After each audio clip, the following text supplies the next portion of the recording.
ਵਾਹਿਗੁਰੂ ਜੀ ਕਾ ਖਾਲਸਾ ਵਾਹਿਗੁਰੂ ਜੀ ਕੀ ਫਤਿਹ। ਅਸਲਾਮ ਵਾਲੇਕਮ ਆਦਾਬ ਬਰਡਸ ਮੈਂ ਤੁਹਾਡੀ ਹੋਸਟ ਅਨਿਲ ਕੌਰ ਤੇ ਮੈਂ ਟੀਵੀ 84 ਸਾਰੇ ਦਰਸ਼ਕਾਂ ਤੇ ਸਰੋਤਿਆਂ ਨੂੰ ਜੀ ਆਇਆਂ ਕਹਿੰਦੀ ਆ ਪ੍ਰੋਗਰਾਮ ਸੱਚੋ ਸੱਚ ਵਿੱਚ ਜਿਹੜੇ ਇਸ ਪ੍ਰੋਗਰਾਮ ਨਾਲ ਦੇਸ਼ਾਂ ਵਿਦੇਸ਼ਾਂ ਤੋਂ ਜੁੜ ਚੁੱਕੇ ਨੇ। ਖਾਲਸਾ ਅਫੇਅਰ ਸੈਂਟਰ ਦੇ ਸੰਚਾਲਕ ਡਾਕਟਰ ਅਮਨਜੀਤ ਸਿੰਘ ਜੀ ਸਟੂਡੀਓ 'ਚ ਮੇਰੇ ਨਾਲ ਸ਼ਾਮਿਲ ਨੇ। ਉਹਨਾਂ ਨਾਲ ਗੱਲਬਾਤ ਕਰਕੇ ਅੱਜ ਦਾ ਮਿਸ਼ਨ ਸਪੋਰਟ ਉਹਨਾਂ ਤੋਂ ਅੰਨਾ ਦਾ ਤਬਸਰਾ ਜਾਣਦੇ ਹਾਂ। ਜੀ ਡਾਕਟਰ ਸਾਹਿਬ ਵਾਹਿਗੁਰੂ ਜੀ ਕਾ ਖਾਲਸਾ ਵਾਹਿਗੁਰੂ ਜੀ ਕੀ ਫਤਿਹ। हाँ जी नीलम कौर जी ਤੁਹਾਨੂੰ ਵੀ ਤੇ ਦੁਨੀਆ ਭਰ 'ਚ ਬੈਠੇ ਸਾਡੇ ਬਹੁਤ ਹੀ ਪਿਆਰੇ ਸੋਹਣੇ ਸਿਆਣੇ ਸੁਨੱਖੇ ਟੀਵੀ 84 ਦੇ ਵਿਊਅਰਸ ਨੂੰ ਵੀ ਵਾਹਿਗੁਰੂ ਜੀ ਕਾ ਖਾਲਸਾ ਵਾਹਿਗੁਰੂ ਜੀ ਕੀ ਫਤਿਹ। ਸਾਡੇ ਬਹੁਤ ਹੀ ਪਿਆਰੇ ਮੁਸਲਮਾਨ ਭੈਣਾਂ ਭਰਾਵਾਂ ਨੂੰ ਅਸਲਾਮ ਅਲੈਕਮ। ਗੰਗਾ ਜਮਨੀ ਤਹਿਜ਼ੀਬ ਦੇ ਹਿੰਦੂ ਤਵੀਆਂ ਨੂੰ ਨਮੋ ਨਮੇ ਤੇ ਹੋਰ ਸਭ ਵੀਰਾਂ ਭੈਣਾਂ ਨੂੰ ਆਦਾਬ। ਜੀ ਡਾਕਟਰ ਸਾਹਿਬ ਜੀ ਆਨੂੰ ਪ੍ਰੋਗਰਾਮ ਸੱਚੋ ਸੱਚ ਵਿੱਚ ਬਹੁਤ ਧੰਨਵਾਦ ਜੀ ਡਾਕਟਰ ਸਾਹਿਬ। ਅੱਜ 2 ਜੂਨ 2026 19 ਜੇਠ ਨਾਨਕ ਸ਼ਾਹੀ ਸੰਮਤ 558 ਦਾ ਦਿਨ ਹੈ ਤੇ ਡਾਕਟਰ ਸਾਹਿਬ ਪ੍ਰੋਗਰਾਮ ਸ਼ੁਰੂ ਕਰਨ ਤੋਂ ਪਹਿਲਾਂ ਅਸੀਂ ਦਰਸ਼ਕਾਂ ਤੇ ਸਰੋਤਿਆਂ ਨੂੰ ਹਮੇਸ਼ਾ ਤਰ੍ਹਾਂ ਦੱਸਿਓ ਵਿਊਅਰਸ, ਜੇ ਤੁਸੀਂ ਹੱਕ ਸੱਚ ਇਨਸਾਫ ਤੇ ਪਿਆਰਾ ਦਿਨ ਦਾ ਇੱਕੋ ਇੱਕ ਚੈਨਲ ਟੀਵੀ 84 ਨੂੰ ਦੇਖਣਾ ਚਾਹੁੰਦੇ ਹੋ ਤਾਂ ਤੁਸੀਂ ਦੇਖ ਸਕਦੇ ਹੋ ਸਪੈਕਟਰਮ ਕੇਬਲ, ਆਰਸੀਐਨ ਕੇਬਲ, ਵੈਲਫਮ ਕੈਨੇਡਾ, ਰੋਕੂ, ਚਾਦੂ ਬਾਕਸ, ਸ਼ਾਵਾ, ਫੇਸਬੁੱਕ, ਟੀਵੀ 84 ਦੀ ਐਪ ਰਾਹੀਂ online streaming and IP box ਤੇ ਤੁਸੀਂ ਟੀਵੀ 84 ਨੂੰ ਦੇਖ ਸਕਦੇ ਹੋ। ਵਿਊਅਰਸ, ਜੇ ਤੁਸੀਂ ਟੀਵੀ 84 ਅੱਜ ਪ੍ਰੋਗਰਾਮ ਸੱਚੋ ਸੱਚ ਨਾਲ ਫੇਸਬੁੱਕ ਰਾਹੀਂ ਜੁੜੇ ਤੇ ਇਸ ਨੂੰ ਵੱਧ ਲਾਈਕ ਕਰੋ ਤੇ ਸ਼ੇਅਰ ਕਰੋ ਅਤੇ ਨਾਲ ਹੀ YouTube ਤੇ ਸਬਸਕ੍ਰਾਈਬ ਵੀ ਕਰੋ। ਇਹ ਵੀ ਦੱਸ ਦਿਓ ਕਿ ਤੁਸੀਂ ਟੀਵੀ 84 ਦੀ ਐਪ ਨੂੰ ਐਂਡਰੋਇਡ ਐਂਡ ਐਪ ਸਟੋਰ ਤੇ ਡਾਊਨਲੋਡ ਕਰਕੇ ਜੋ ਟੀਵੀ 84 ਦੀ ਲਾਈਵ ਸਟ੍ਰੀਮ ਹੈ ਇਸ ਨੂੰ ਤੁਸੀਂ 24 ਆਵਰਸ ਦੇਖ ਸਕਦੇ ਹੋ। ਸੋ ਵਿਊਅਰਸ, ਪ੍ਰੋਗਰਾਮ ਦੀ ਸ਼ੁਰੂਆਤ ਕਰਨ ਜਾ ਰਹੇ ਹਾਂ। ਸੋ ਇਸ ਵੀਕ ਦਾ ਆਪਾਂ ਪਹਿਲਾ ਪ੍ਰੋਗਰਾਮ ਕਰਨ ਜਾ ਰਹੇ ਹਾਂ। ਕੱਲ ਜਿਸ ਤਰ੍ਹਾਂ ਕਿ ਆਪਾਂ ਪ੍ਰੋਗਰਾਮ ਮਿਸ ਕੀਤਾ ਉਸ ਦਾ ਰੀਜ਼ਨ ਸੀਗਾ ਕਿ ਟੈਕਨੀਕਲ ਪ੍ਰੋਬਲਮ ਸੀ, ਇਸ ਕਰਕੇ ਆਪਾਂ ਇਹ ਪ੍ਰੋਗਰਾਮ ਨਹੀਂ ਕਰ ਪਾਏ। ਸੋ ਟਿਊਜ਼ਡੇ ਆਪਾਂ ਪ੍ਰੋਗਰਾਮ ਕਰਨ ਜਾ ਰਹੇ ਹਾਂ ਔਰ ਆਸ ਕਰਦੇ ਹਾਂ ਜਿਹੜਾ ਤੁਹਾਡਾ ਵੀਕਐਂਡ ਹੈ ਉਹ ਬਹੁਤ ਹੀ ਵਧੀਆ ਗੁਜ਼ਰਿਆ ਹੋਏਗਾ। ਸੋ ਆਪਣੇ ਪ੍ਰੋਗਰਾਮ ਦੀ ਸ਼ੁਰੂਆਤ ਕਰਾਂਗੇ ਹਮੇਸ਼ਾ ਤਰ੍ਹਾਂ ਦੀ ਸਪਾਂਸਰਸ਼ਿਪ ਦੇ ਨਾਲ ਕਿ ਅੱਜ ਦੇ ਪ੍ਰੋਗਰਾਮ ਸੱਚੋ ਸੱਚ ਨੂੰ ਸਪਾਂਸਰ ਕੀਤਾ ਗਿਆ ਹੈ ਡਾਲਸ ਟੈਕਸਸ ਤੋਂ ਸਰਦਾਰ ਗੋਵਿੰਦਰ ਸਿੰਘ ਜੀ ਵੱਲੋਂ। ਸੋ ਇਹ ਟੀਵੀ 84 ਦੇ ਪੱਕੇ ਵਿਊਅਰ ਨੇ, ਪੱਕੇ ਸਪੋਰਟਰ ਨੇ, ਖਾਲਿਸਤਾਨ ਦੀ ਹਮਾਇਤ ਕਰਦੇ ਨੇ। ਸੋ ਅੱਜ ਦੀ ਸਪਾਂਸਰਸ਼ਿਪ ਲਈ ਅਸੀਂ ਸਰਦਾਰ ਗੋਵਿੰਦਰ ਸਿੰਘ ਜੀ ਦਾ ਤਹਿ ਦਿਲ ਤੋਂ ਧੰਨਵਾਦ ਕਰਦੇ ਹਾਂ ਔਰ ਤੁਹਾਨੂੰ ਵੀ ਅਪੀਲ ਤੇ ਬੇਨਤੀ ਕਰਦੇ ਹਾਂ ਕਿ ਤੁਸੀਂ ਪ੍ਰੋਗਰਾਮ ਸੱਚੋ ਸੱਚ ਨੂੰ ਵੱਧ ਤੋਂ ਵੱਧ ਸਪਾਂਸਰ ਕਰੋ। ਸਪਾਂਸਰਸ਼ਿਪ ਲਈ ਤੁਸੀਂ ਸਾਨੂੰ ਕਾਲ ਕਰ ਸਕਦੇ ਹੋ ਸਾਡੇ ਫੋਨ ਨੰਬਰ ਤੇ 5166191984। ਤੁਸੀਂ ਸਾਨੂੰ ਸੇਮ ਨੰਬਰ ਤੇ WhatsApp ਕਰ ਸਕਦੇ ਹੋ, ਤੁਸੀਂ ਸਾਨੂੰ ਈਮੇਲ ਵੀ ਕਰ ਸਕਦੇ ਹੋ info@tv84.tv ਤੇ।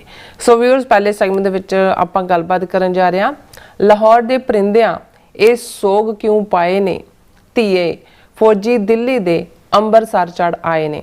ਸੋ ਵਿਊਅਰਸ, ਅੱਜ 2 ਜੂਨ ਦਾ ਦਿਨ ਹੈ, ਦਿਨ ਜਿਸ ਤਰ੍ਹਾਂ ਕਿ 42 ਵਰੇ ਵਾਪਰੇ ਘੱਲੂਘਾਰੇ 84 ਦੇ ਖੂਨੀ ਹਫਤੇ ਦੀ ਜਿਹੜੀ ਹੈ ਸ਼ੁਰੂਆਤ ਹੈ ਔਰ ਇਸ ਹਫਤੇ ਭਾਰਤੀ ਸਟੇਟ ਨੇ ਸਿੱਖਾਂ ਦੇ ਸਰਵਨਾਸ਼ ਲਈ ਸਮੁੱਚੀ ਸਿੱਖ ਕੌਮ ਦੇ ਖਿਲਾਫ ਜੰਗ ਵਿੱਢੀ ਸੀ। ਸੋ ਜਿਸ ਦੀ ਸ਼ੁਰੂਆਤ ਸ਼੍ਰੀ ਅਕਾਲ ਤਖਤ ਸਾਹਿਬ ਤੇ ਹੋਰ ਜਿਹੜੇ 37 ਇਤਿਹਾਸਕ ਗੁਰਦੁਆਰਿਆਂ ਤੇ ਟੈਂਕਾਂ ਤੋਪਾਂ ਦੇ ਹਮਲੇ ਨਾਲ ਕੀਤੀ ਗਈ ਸੀ। ਸੋ ਇਹ ਸਮੁੱਚਾ ਹਫਤਾ ਘੱਲੂਘਾਰਾ 84 ਦੇ ਸ਼ਹੀਦਾਂ ਤੇ ਯੋਧਿਆਂ ਦੀ ਯਾਦ ਨੂੰ ਸਮਰਪਿਤ ਹੈ ਜਿਨ੍ਹਾਂ ਨੇ ਕੌਮੀ ਅਣਖ, ਗੈਰਤ ਅਤੇ ਖਾਲਸਾ ਰਾਜ ਦੀ ਕਾਇਮੀ ਲਈ ਆਪਣੇ ਸਰੀਰਾਂ ਦੇ ਨਜ਼ਰਾਨੇ ਭੇਟ ਕੀਤੇ।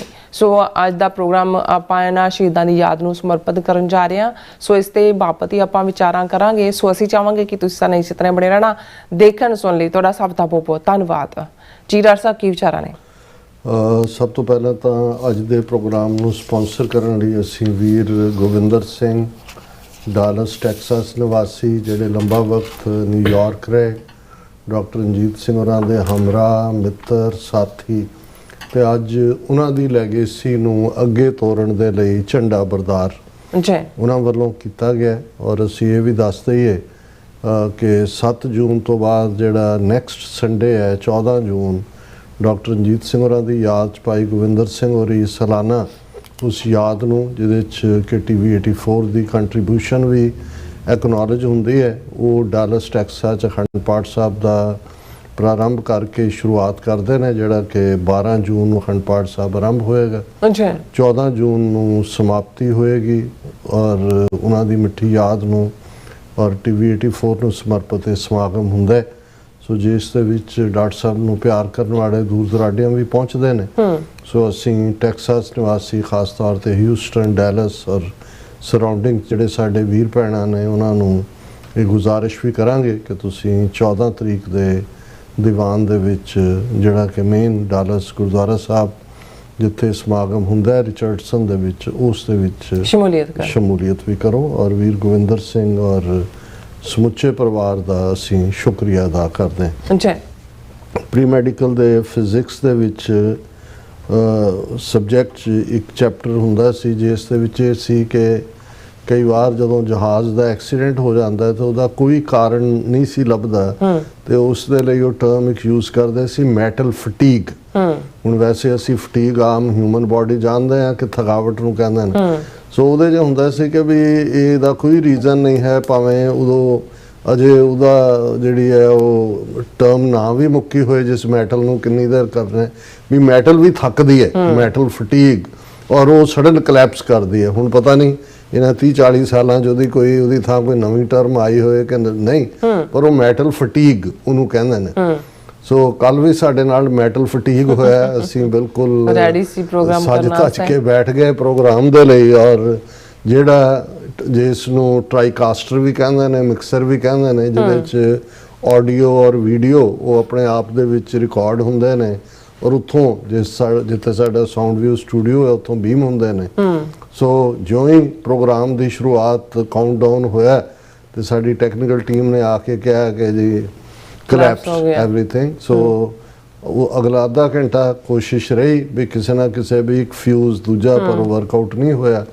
ਔਰ ਅੱਜ ਵੀ ਜੁਗਾੜ ਕਰਕੇ ਇਸ ਪ੍ਰੋਗਰਾਮ ਨੂੰ ਕੀਤਾ ਜਾ ਰਿਹਾ। ਮੇਨ ਜਿਹੜਾ ਕਿਉਂਕਿ ਮਸ਼ੀਨਰੀ ਜਦੋਂ ਪੁਰਾਣੀ ਹੋ ਜਾਂਦੀ ਹੈ ਉਸ ਦੇ ਪਾਰਟਸ ਵੀ ਜਿਹੜੇ ਨੇ ਉਹ ਰੈਡਲੀ ਅਵੇਲੇਬਲ ਨਹੀਂ ਹੁੰਦੇ। ਲੇਕਿਨ ਜਿਹੜਾ ਅਸੀਂ ਸ਼ੁਕਰੀਆ ਅਦਾ ਕਰਦੇ ਹਾਂ ਟੈਕਨੀਕਲ ਟੀਮ ਦਾ, ਜਿਨ੍ਹਾਂ ਨੇ ਰਾਤ ਸੌਂ ਕੇ ਨਹੀਂ ਦੇਖਿਆ, ਭੱਜ ਦੌੜ ਕਰਕੇ ਜਦੋਂ ਤੱਕ ਅਸੀਂ ਸਟੂਡੀਓ ਆਏ ਹਾਂ ਉਹਨਾਂ ਨੇ ਜੁਗਾੜ ਕਰ ਦਿੱਤਾ ਹੈ। ਹੁਣ ਇਹ ਜੁਗਾੜ ਚੱਲਦਾ ਹੀ ਰਹੇ, ਚੱਲਦਾ ਹੈ। ਸੋ ਉਸ ਦੇ ਲਈ ਅਸੀਂ ਮਾਫੀ ਚਾਹੁੰਦੇ ਹਾਂ ਕਿਉਂਕਿ ਕੱਲ ਸਾਡੇ ਲਈ ਵੀ ਇੱਕ ਜਦੋਂ 1 ਜੂਨ ਦੀ ਸ਼ੁਰੂਆਤ ਹੁੰਦੀ ਹੈ, ਜੂਨ ਕਾ ਲੁਕਾਰਾ, ਫਿਰ ਤਾਂ ਹਰ ਸਿੱਖ ਜਿਹੜਾ ਗੁਰੂ ਨੂੰ ਪਿਆਰ ਕਰਦਾ ਹੈ, ਪੰਥ ਨੂੰ ਪਿਆਰ ਕਰਦਾ ਹੈ, ਉਸ ਨੂੰ ਲੱਗਦਾ ਹੈ ਵੀ ਗੋਲੇ ਇਹ ਅਕਾਲ ਤਖਤ ਤੇ ਨਹੀਂ, ਉਸ ਦੇ ਵਜੂਦ ਤੇ ਨੇ, ਟੈਂਕ ਉਸ ਦੀ ਛਾਤੀ ਤੇ ਚੜੇ ਹੋਏ ਨੇ।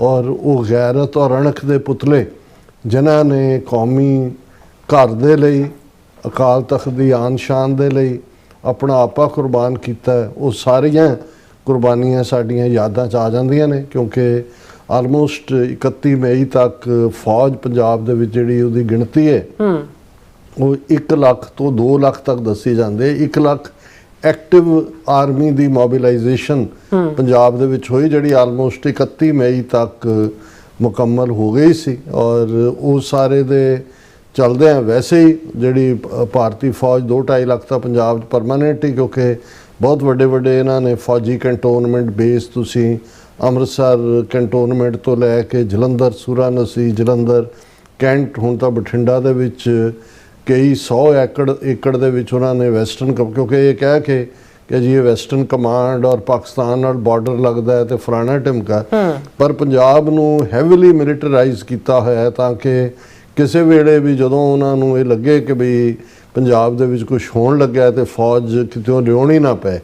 ਲੇਕਿਨ ਇਸ ਜਿਹੜਾ ਹਮਲੇ ਦੇ ਲਈ 1 ਲੱਖ ਫੌਜ ਦੀ ਐਕਟਿਵ ਵਰਤੋਂ ਜਿਹੜੀ ਕਿ ਦਿਨ ਦੇ ਵੇਲੇ 30-31 ਮਈ ਨੂੰ ਸੜਕਾਂ ਤੋਂ ਗੁਜ਼ਰਦੀ ਰਹੀ। ਔਰ ਪਿਛਲੇ ਦਿਨਾਂ 'ਚ ਹੀ ਪੰਜਾਬ ਯੂਨੀਵਰਸਿਟੀ ਪਟਿਆਲਾ ਦੇ ਇੱਕ ਪ੍ਰੋਫੈਸਰ ਉਹ ਕਹਿੰਦੇ ਨੇ ਕਿ ਜੀ ਅਸੀਂ ਕਿਉਂਕਿ ਉਸ ਵਰੇ ਜੂਨ 84 'ਚ ਗੁਰੂ ਅਰਜਨ ਸਾਹਿਬ ਦਾ ਸ਼ਹੀਦੀ ਦਿਨ 3 ਜੂਨ ਨੂੰ ਸੀ ਔਰ ਛਬੀਲਾਂ ਲਾਉਣ ਦਾ ਕੰਮ ਤਾਂ ਕਿਉਂਕਿ ਜੂਨ ਦਾ ਮਹੀਨਾ ਗਰਮੀ ਦਾ, ਅੱਜ ਕੱਲ੍ਹ ਵੀ ਬਹੁਤ ਗਰਮੀ ਪੈ ਰਹੀ ਹੈ ਪੰਜਾਬ 'ਚ। ਇਵਨ ਮੈਂ ਦੇਖ ਰਿਹਾ ਸੀ ਕਿ ਯੂਪੀ ਦੇ ਇੱਕ ਜ਼ਿਲ੍ਹੇ ਦੇ ਵਿੱਚ 118 ਤੋਂ 120 degree Fahrenheit temperature unprecedented, Punjab 'ਚ ਵੀ ਬਹੁਤ ਜ਼ਿਆਦਾ ਗਰਮੀ ਰਹੀ ਹੈ। ਸੋ 84 ਦੇ ਵਿੱਚ ਵੀ ਬਹੁਤ ਗਰਮ ਦਿਨ ਸੀ, ਆਲਮੋਸਟ ਮਈ ਜਿਹੜਾ ਮਿਡ ਮਈ ਤੋਂ ਉਹਦੀ ਸ਼ੁਰੂਆਤ ਹੋ ਗਈ ਸੀ। ਔਰ ਉਹ ਪ੍ਰੋਫੈਸਰ ਕਹਿ ਰਹੇ ਨੇ ਵੀ ਅਸੀਂ ਯੂਨੀਵਰਸਿਟੀ ਸਟੂਡੈਂਟਸ ਦੇ ਨਾਲ ਫੌਜ ਦੀਆਂ ਕਾਨਵਾਈਆਂ ਲੰਘ ਰਹੀਆਂ ਸੀ ਤੇ ਅਸੀਂ ਉਹਨਾਂ ਨੂੰ ਰੋਕ ਕੇ ਜਿਹੜਾ ਰੂਹ ਅਫਜ਼ਾ ਔਰ ਦੂਸਰਾ ਵਾਲਾ ਜਿਹੜਾ ਉਹ ਜਲ ਛਕਾ ਰਹੇ ਸੀ ਕਿ ਭਾਈ ਸਾਡੀ ਫੌਜ ਹੈ। ਵੀ ਸਾਨੂੰ ਇਹ ਵੀ ਨਹੀਂ ਸੀ ਪਤਾ ਕਿ ਵੀ ਇਹ ਸਾਡੇ ਦਰਬਾਰ ਸਾਹਿਬ ਤੇ ਜਿਹੜਾ ਅਟੈਕ ਕਰਨ ਦੇ ਲਈ ਜਾ ਰਹੇ ਨੇ।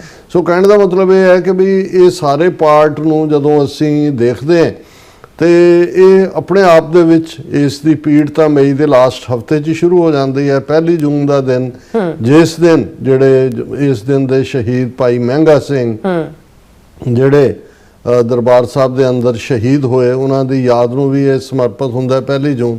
ਔਰ ਫਿਰ ਘੇਰਾਬੰਦੀ ਤੇ ਉਹ ਸਾਰੇ ਦੇ ਚੱਲਦੇ ਆ। ਉਸ ਤੋਂ ਪਹਿਲਾਂ CRPF ਨੇ ਕੀ ਕੀਤਾ, ਕਿਵੇਂ ਗੋਲੀਆਂ ਚਲਾਈਆਂ ਔਰ ਕੀ ਉਸ ਦਾ ਵੀ ਅਸੀਂ ਅਕਸਰ ਜ਼ਿਕਰ ਕਰਦੇ। ਤੇ ਅੱਜ ਜਦੋਂ ਅਸੀਂ 2 ਜੂਨ ਨੂੰ ਇਹ ਪ੍ਰੋਗਰਾਮ ਕਰ ਰਹੇ ਹਾਂ, ਅੱਜ ਸੰਤ ਜਰਨੈਲ ਸਿੰਘ ਖਾਲਸਾ ਭਿੰਡਰਾਂਵਾਲਿਆਂ ਦਾ ਜਨਮ ਦਿਨ ਵੀ ਹੈ ਔਰ ਇਹ ਵੀ ਇੱਕ ਆਪਣੇ ਆਪ ਦੇ ਵਿੱਚ ਜਦੋਂ ਅਸੀਂ ਸ਼ਹਾਦਤ ਉਹਨਾਂ ਦੀ 5 ਤੇ 6 ਜੂਨ ਦੀ ਦਰਮਿਆਨੀ ਰਾਤ ਨੂੰ ਹੁੰਦੀ ਹੈ, ਇਸ ਲਈ ਨਾਨਕਸ਼ਾਹੀ ਕੈਲੰਡਰ ਦੇ ਵਿੱਚ 6 ਜੂਨ ਦਾ ਦਿਨ ਉਹਨਾਂ ਦੀ ਸ਼ਹਾਦਤ ਦਾ ਮਿਥਿਆ ਹੋਇਆ ਹੈ। ਲੇਕਿਨ ਇਹ ਜੂਨ ਮਹੀਨਾ ਔਰ ਆਪਣੇ ਆਪ ਦੇ ਵਿੱਚ ਜਿਹੜਾ ਆਲਰੇਡੀ ਸਾਡੀਆਂ ਯਾਦਾਂ ਦੇ ਵਿੱਚ ਗੁਰੂ ਅਰਜਨ ਸਾਹਿਬ ਦੀ ਸ਼ਹਾਦਤ ਦੇ ਨਾਲ ਜੁੜਿਆ ਹੋਇਆ ਮਹੀਨਾ ਹੈ ਔਰ ਕਿਵੇਂ ਸਾਡੇ ਦੁਸ਼ਮਣ ਨੇ ਉਸ ਦਿਨ ਨੂੰ ਚੁਣਿਆ 3 ਜੂਨ ਔਰ ਜਿਉਂ ਹੀ ਖਤਮ ਹੁੰਦਾ ਹੈ ਪਹਿਲਾ ਗੋਲਾ 4 ਜੂਨ ਦੀ ਸਵੇਰ ਅੰਮ੍ਰਿਤ ਵੇਲੇ ਜਿਹੜਾ ਉਹ ਦਰਬਾਰ ਸਾਹਿਬ ਵੱਲ ਦਾਗਿਆ ਜਾਂਦਾ ਹੈ।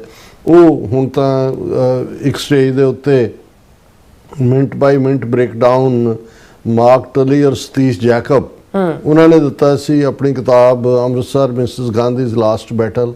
ਉਸ ਤੋਂ ਬਾਅਦ ਹੁਣ 100 ਤੋਂ ਜ਼ਿਆਦਾ ਕਿਤਾਬਾਂ ਨੇ, ਬਹੁਤ ਸਾਰੇ ਜਿਹੜੇ ਨੇ ਉਹ ਸਰਕਾਰੀ ਐਂਗਲ ਵੀ ਉਹਦੇ ਚ ਆਉਂਦੇ ਨੇ।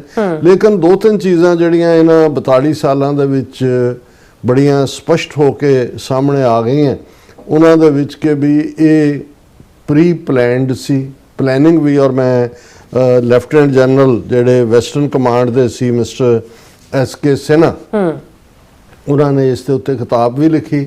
ਉਹਨਾਂ ਦੇ ਆਰਟੀਕਲ ਵੀ, ਇੱਕ ਜਿਹੜਾ ਉਹਨਾਂ ਦਾ ਆਰਟੀਕਲ ਜਿਹੜਾ ਲਗਭਗ 16 ਜੁਲਾਈ 1984 ਨੂੰ ਸਪੋਕਸਮੈਨ ਵਿੱਚ ਛਪਿਆ ਸੀ, ਉਹਨੂੰ ਵੀ ਮੈਂ ਸਾਂਝਾ ਕਰਾਂਗਾ ਕਿਉਂਕਿ ਬਹੁਤ ਸਾਰਾ ਜਿਹੜਾ ਸਾਡੇ ਸਾਹਮਣੇ ਬਿਰਤਾਂਤ ਹੈ, ਜ਼ਾਹਰ ਹੈ ਸਾਡੇ ਰਾਗੀ ਢਾਡੀ ਕਵੀਸ਼ਰ ਉਹਨਾਂ ਰਾਹੀਂ ਸਾਡੇ ਕੋਲ ਬਹੁਤ ਸਾਰਾ ਜਿਹੜਾ ਹੈ ਉਹ ਨੈਰੇਟਿਵ ਸੀਨਾ ਬਸੀਨਾ ਜਿਹਦੇ 'ਚ ਅਸੀਂ ਜਿਹੜਾ ਸੰਤ ਜਰਨੈਲ ਸਿੰਘ ਖਾਲਸਾ ਭਿੰਡਰਾਂਵਾਲੇ, ਜਨਰਲ ਸੁਬੇਗ ਸਿੰਘ, ਭਾਈ ਅਮਰੀਕ ਸਿੰਘ ਔਰ ਉਹਨਾਂ ਦੇ ਕੁਛ ਦਰਜਨ ਸਾਥੀਆਂ ਨੇ ਜਿਵੇਂ ਇੰਨੀ ਭਾਰੀ ਫੌਜ ਨੂੰ ਜਿਹੜੀ ਟੈਂਕਾਂ ਤੋਪਾਂ ਨਾਲ ਲੈਸ 에ਅਰ ਫੋਰਸ ਦੀ ਵਰਤੋਂ ਵੀ ਕੀਤੀ ਗਈ, ਜਿਹੜੇ ਉਹਨਾਂ ਦੇ ਜਿਹੜੇ ਬੰਬਾਰਡਮੈਂਟ ਦੇ ਲਈ ਵੀ ਔਰ ਉਹਨਾਂ ਨੇ ਨੇਵਲ ਡਾਈਵਰਸ ਵੀ ਲਿਆਂਦੇ ਤਾਂ ਕਿ ਹਰਮੰਦਰ ਸਾਹਿਬ ਦੇ ਸਰੋਵਰ ਰਾਹੀਂ ਤੈਰ ਕੇ ਜਾ ਕੇ ਉਹ ਹਰਮੰਦਰ ਸਾਹਿਬ ਤੇ ਕਬਜ਼ਾ ਕਰਨ। ਸੋ ਪੋਇਜ਼ਨਸ ਗੈਸ ਦਾ ਇਸਤੇਮਾਲ ਕੀਤਾ ਗਿਆ ਔਰ ਇਹ ਸਾਰੇ ਦੇ ਚੱਲਦੇ ਆ ਜਿਵੇਂ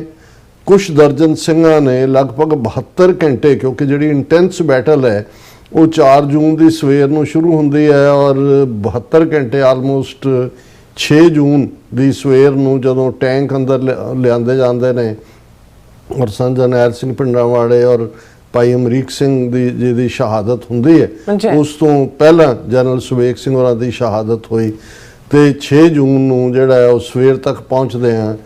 ਇਸ ਜਿਹੜਾ ਉਹਨਾਂ ਨੇ ਆਪਣੇ ਵੱਲੋਂ ਇਸ ਨੂੰ ਓਵਰ ਕਹਿਣ ਦੀ ਕੋਸ਼ਿਸ਼ ਕੀਤੀ ਪਰ ਇਹ ਜਿਹੜਾ ਉਹਨਾਂ ਦਾ ਹਮਲਾ ਬਰਾਬਰ ਚੱਲਦਾ ਹੈ। ਅਸੀਂ 7 ਜੂਨ 8 ਜੂਨ ਉਸ ਦੇ ਵਿੱਚ ਫਿਰ ਦੇਖਦੇ ਹਾਂ ਕਿ ਸਿੱਖ ਰੈਫਰੈਂਸ ਲਾਇਬ੍ਰੇਰੀ ਜਿਹੜਾ ਸਾਡਾ ਅਨਮੁੱਲਾ ਖਜ਼ਾਨਾ ਜਿਹੜਾ ਹੈ ਉਸ ਨੂੰ 100 ਤੋਂ ਜ਼ਿਆਦਾ ਵੱਡੇ ਵੱਡੇ ਟਰੰਕਾਂ ਦੇ ਵਿੱਚ ਭਰ ਕੇ ਲਿਜਾ ਕੇ ਜਿਹੜਾ ਉਹ ਅਨਨੋਨ ਥਾਂ ਤੇ ਲਿਜਾਇਆ ਜਾਂਦਾ ਹੈ।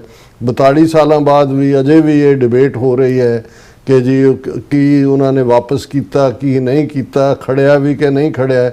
ਜਦੋਂ ਜਾਰਜ ਫਰਨਾਂਡੇਜ਼ ਡਿਫੈਂਸ ਮਿਨਿਸਟਰ ਸੀ ਉਹਨੇ ਮੰਨਿਆ ਸੀ ਕਿ ਸਾਡੇ ਕੋਲ ਮਨਮੋਹਨ ਸਿੰਘ 10 ਸਾਲ ਪ੍ਰਾਈਮ ਮਿਨਿਸਟਰ ਹੈ, ਜਿੰਨੀ ਵਾਰੀ ਦਰਬਾਰ ਸਾਹਿਬ ਉਹ ਆਇਆ ਉਹਨੂੰ ਸ਼੍ਰੋਮਣੀ ਕਮੇਟੀ ਇੱਕ ਚਿੱਠਾ ਪੜਾ ਦਿੰਦੀ ਸੀ ਕਿ ਜੀ ਆਹ ਸਾਡੀਆਂ ਚੀਜ਼ਾਂ। ਲੇਕਿਨ ਨਾ ਇਹਦੇ ਲਈ ਕਦੇ ਸ਼੍ਰੋਮਣੀ ਕਮੇਟੀ ਨੇ ਸੀਰੀਅਸਨੈਸ ਦਿਖਾਈ, ਨਾ ਸਿੱਖ ਸਕਾਲਰਸ ਨੇ ਦਿਖਾਈ। ਸ਼੍ਰੋਮਣੀ ਕਮੇਟੀ ਨੇ ਦਿੱਲੀ ਦੀ ਇੱਕ ਅਦਾਲਤ 'ਚ 1000 ਕਰੋੜ ਰੁਪਏ ਦਾ ਹਰਜਾਨੇ ਦਾ ਦਾਅਵਾ ਕੀਤਾ ਸੀ ਪਰ ਕਿਸੇ ਨੇ ਉਹਨੂੰ ਫੋਲੋ ਕੀ ਕਰਨਾ ਸੀ।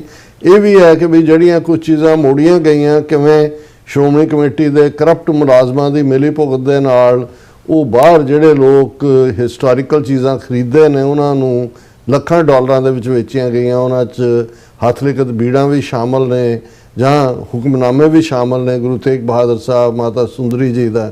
ਔਰ ਦੂਸਰਾ ਇਸ ਦੇ ਨਾਲ ਜੁੜਿਆ ਹੈ ਕਿਉਂਕਿ ਮੈਂ ਇਹ ਸਮਝਦਾ ਵੀ ਬਾਕੀ ਤਾਂ ਬਹੁਤ ਸਾਰੇ ਵੇਰਵੇ ਅੱਡ-ਅੱਡ ਥਾਵਾਂ ਤੇ ਕਿਤਾਬਾਂ ਦੇ ਰੂਪ ਦੇ ਵਿੱਚ ਸਾਡੇ ਵਿਊਅਰਸ ਐਨਲਾਈਟਨਡ ਨੇ। ਅਸੀਂ ਪਿਛਲੇ ਲਗਭਗ ਦਸੰਬਰ 2012 ਤੋਂ ਬਾਅਦ 2013 ਤੋਂ ਹੀ ਲਗਾਤਾਰਤਾ ਨਾਲ ਇਹ ਹਫਤਾ, ਕਈ ਵਾਰ 2-2 ਹਫ਼ਤੇ ਵੀ ਅਸੀਂ ਉਸ ਨੂੰ ਜਿਹੜਾ ਡੇ ਬਾਈ ਡੇ ਬ੍ਰੇਕਡਾਊਨ ਦੇ ਲਿਹਾਜ਼ ਨਾਲ ਵੀ ਦੇਖਦੇ ਹਾਂ, ਬਾਕੀ ਵੀ। ਪਰ ਮੈਨੂੰ ਬਹੁਤ ਵਾਰ ਇਹ ਲੱਗਦਾ ਹੈ ਵੀ ਜਿਸ ਗੱਲ ਦੇ ਉੱਤੇ ਸਭ ਤੋਂ ਘੱਟ ਬਹੁਤਿਆਂ ਦਾ ਫੋਕਸ ਹੈ, ਔਰ ਮੈਨੂੰ ਇਹ ਲੱਗਦਾ ਹੈ ਵੀ ਸ਼ਹੀਦਾਂ ਨੇ ਤਾਂ ਆਪਣੀ ਥਾਂ ਗੁਰੂ ਦੀ ਗੋਦ 'ਚ ਬਣਾਈ। ਸੰਤ ਨਹਿਰ ਸਿੰਘ ਭਿੰਡਰਾਂਵਾਲੇ ਹਰ ਚੜ੍ਹਦੇ ਸੂਰਜ ਦੇ ਨਾਲ ਲਾਰਜਰ ਦੈਨ ਦਾ ਲਾਈਫ, ਔਰ ਉਹਨਾਂ ਦਾ ਜਿਹੜਾ ਇਮੇਜ ਹੈ, ਉਹਨਾਂ ਦਾ ਜਿਹੜਾ ਕੱਦ ਹੈ, ਉਹ ਇੰਨਾ ਉੱਚਾ ਹੈ। ਉਹ ਤਾਂ ਸ਼ਾਈਨਿੰਗ ਸਟਾਰ ਤਾਂ ਸਿੱਖ ਹਿਰਦਿਆਂ ਦੇ ਪਹਿਲੇ ਦਿਨ ਹੀ ਸੀ ਜਦੋਂ ਉਹਨਾਂ ਨੇ ਕੌਮ ਦੇ ਵਿੱਚ ਜਾਗਰਤੀ ਲਿਆਂਦੀ।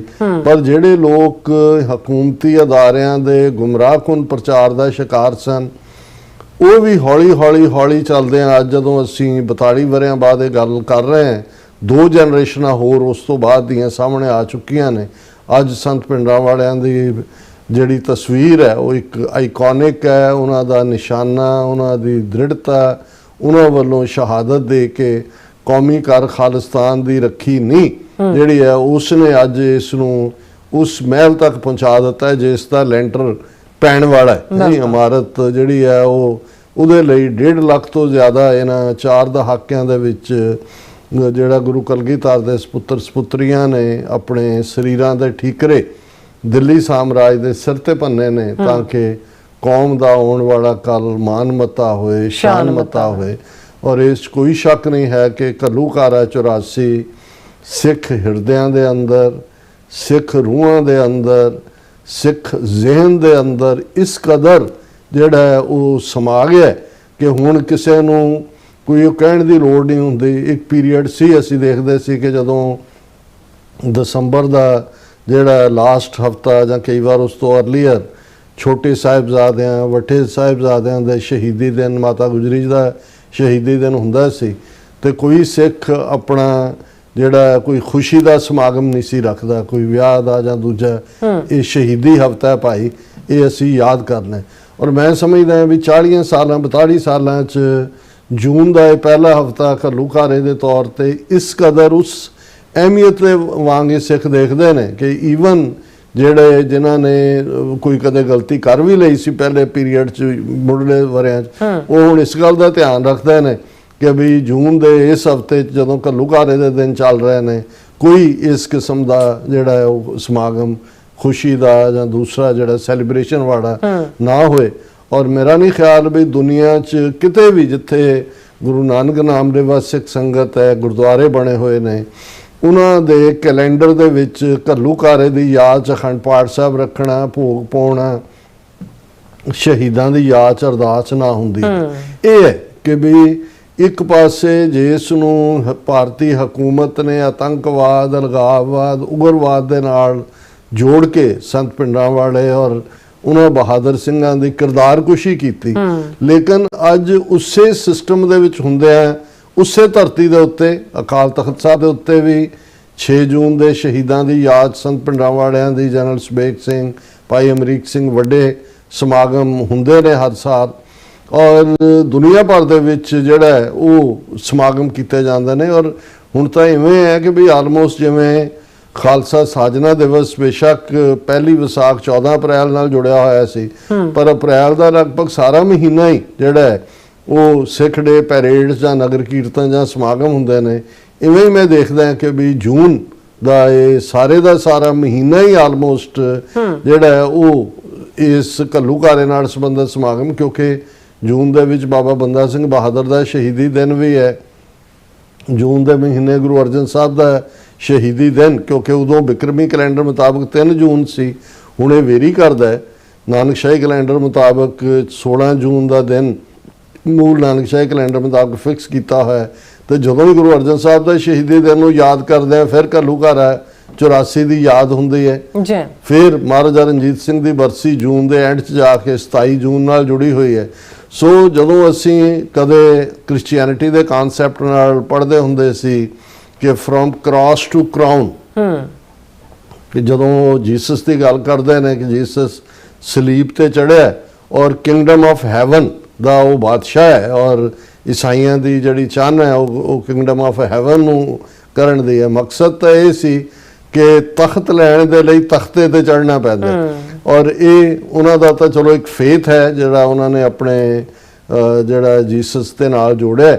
ਪਰ ਇੱਥੇ ਤਾਂ ਸਿੱਖ ਕੌਮ ਨੇ ਉਹ ਬੀਤੇ ਦਾ ਸਾਡਾ ਇਤਿਹਾਸ ਹੋਏ ਕਿ ਅਸੀਂ ਕਿਵੇਂ ਤਖਤੇ ਤੋਂ ਤਖਤ ਤੱਕ ਦਾ ਸਫ਼ਰ ਲਿਆ, ਕਿਵੇਂ ਜੇ ਹਕੂਮਤ ਜਹਾਂਗੀਰ ਨੇ ਗੁਰੂ ਅਰਜਨ ਸਾਹਿਬ ਦੀ ਸ਼ਹਾਦਤ ਦੇ ਨਾਲ ਜੋ ਉਹਦਾ ਕੂ ਇਰਾਦਾ ਸੀ, ਮਾੜਾ ਇਰਾਦਾ ਸੀ, ਜਿਸ ਦਾ ਇਜ਼ਹਾਰ ਉਹਨੇ ਖੁਦ ਆਪਣੀ ਸਵੈ ਜੀਵਨੀ ਦੇ ਵਿੱਚ, ਜਿਹਨੂੰ ਤੌਜ਼ ਕੇ ਜਹਾਂਗੀਰੀ ਦੇ ਵਿੱਚ ਕੀਤਾ, ਜਿੱਥੇ ਉਹ ਗੁਰੂ ਨਾਨਕ ਸਾਹਿਬ ਦੇ ਇਸ ਸੱਚ, ਹੱਕ, ਇਨਸਾਫ ਦੇ ਫਲਸਫੇ ਵਾਲੇ ਧਰਮ ਨੂੰ ਦੁਕਾਨੇ ਬਾਤਲ ਕਹਿੰਦਾ, ਝੂਠ ਦੀ ਦੁਕਾਨ।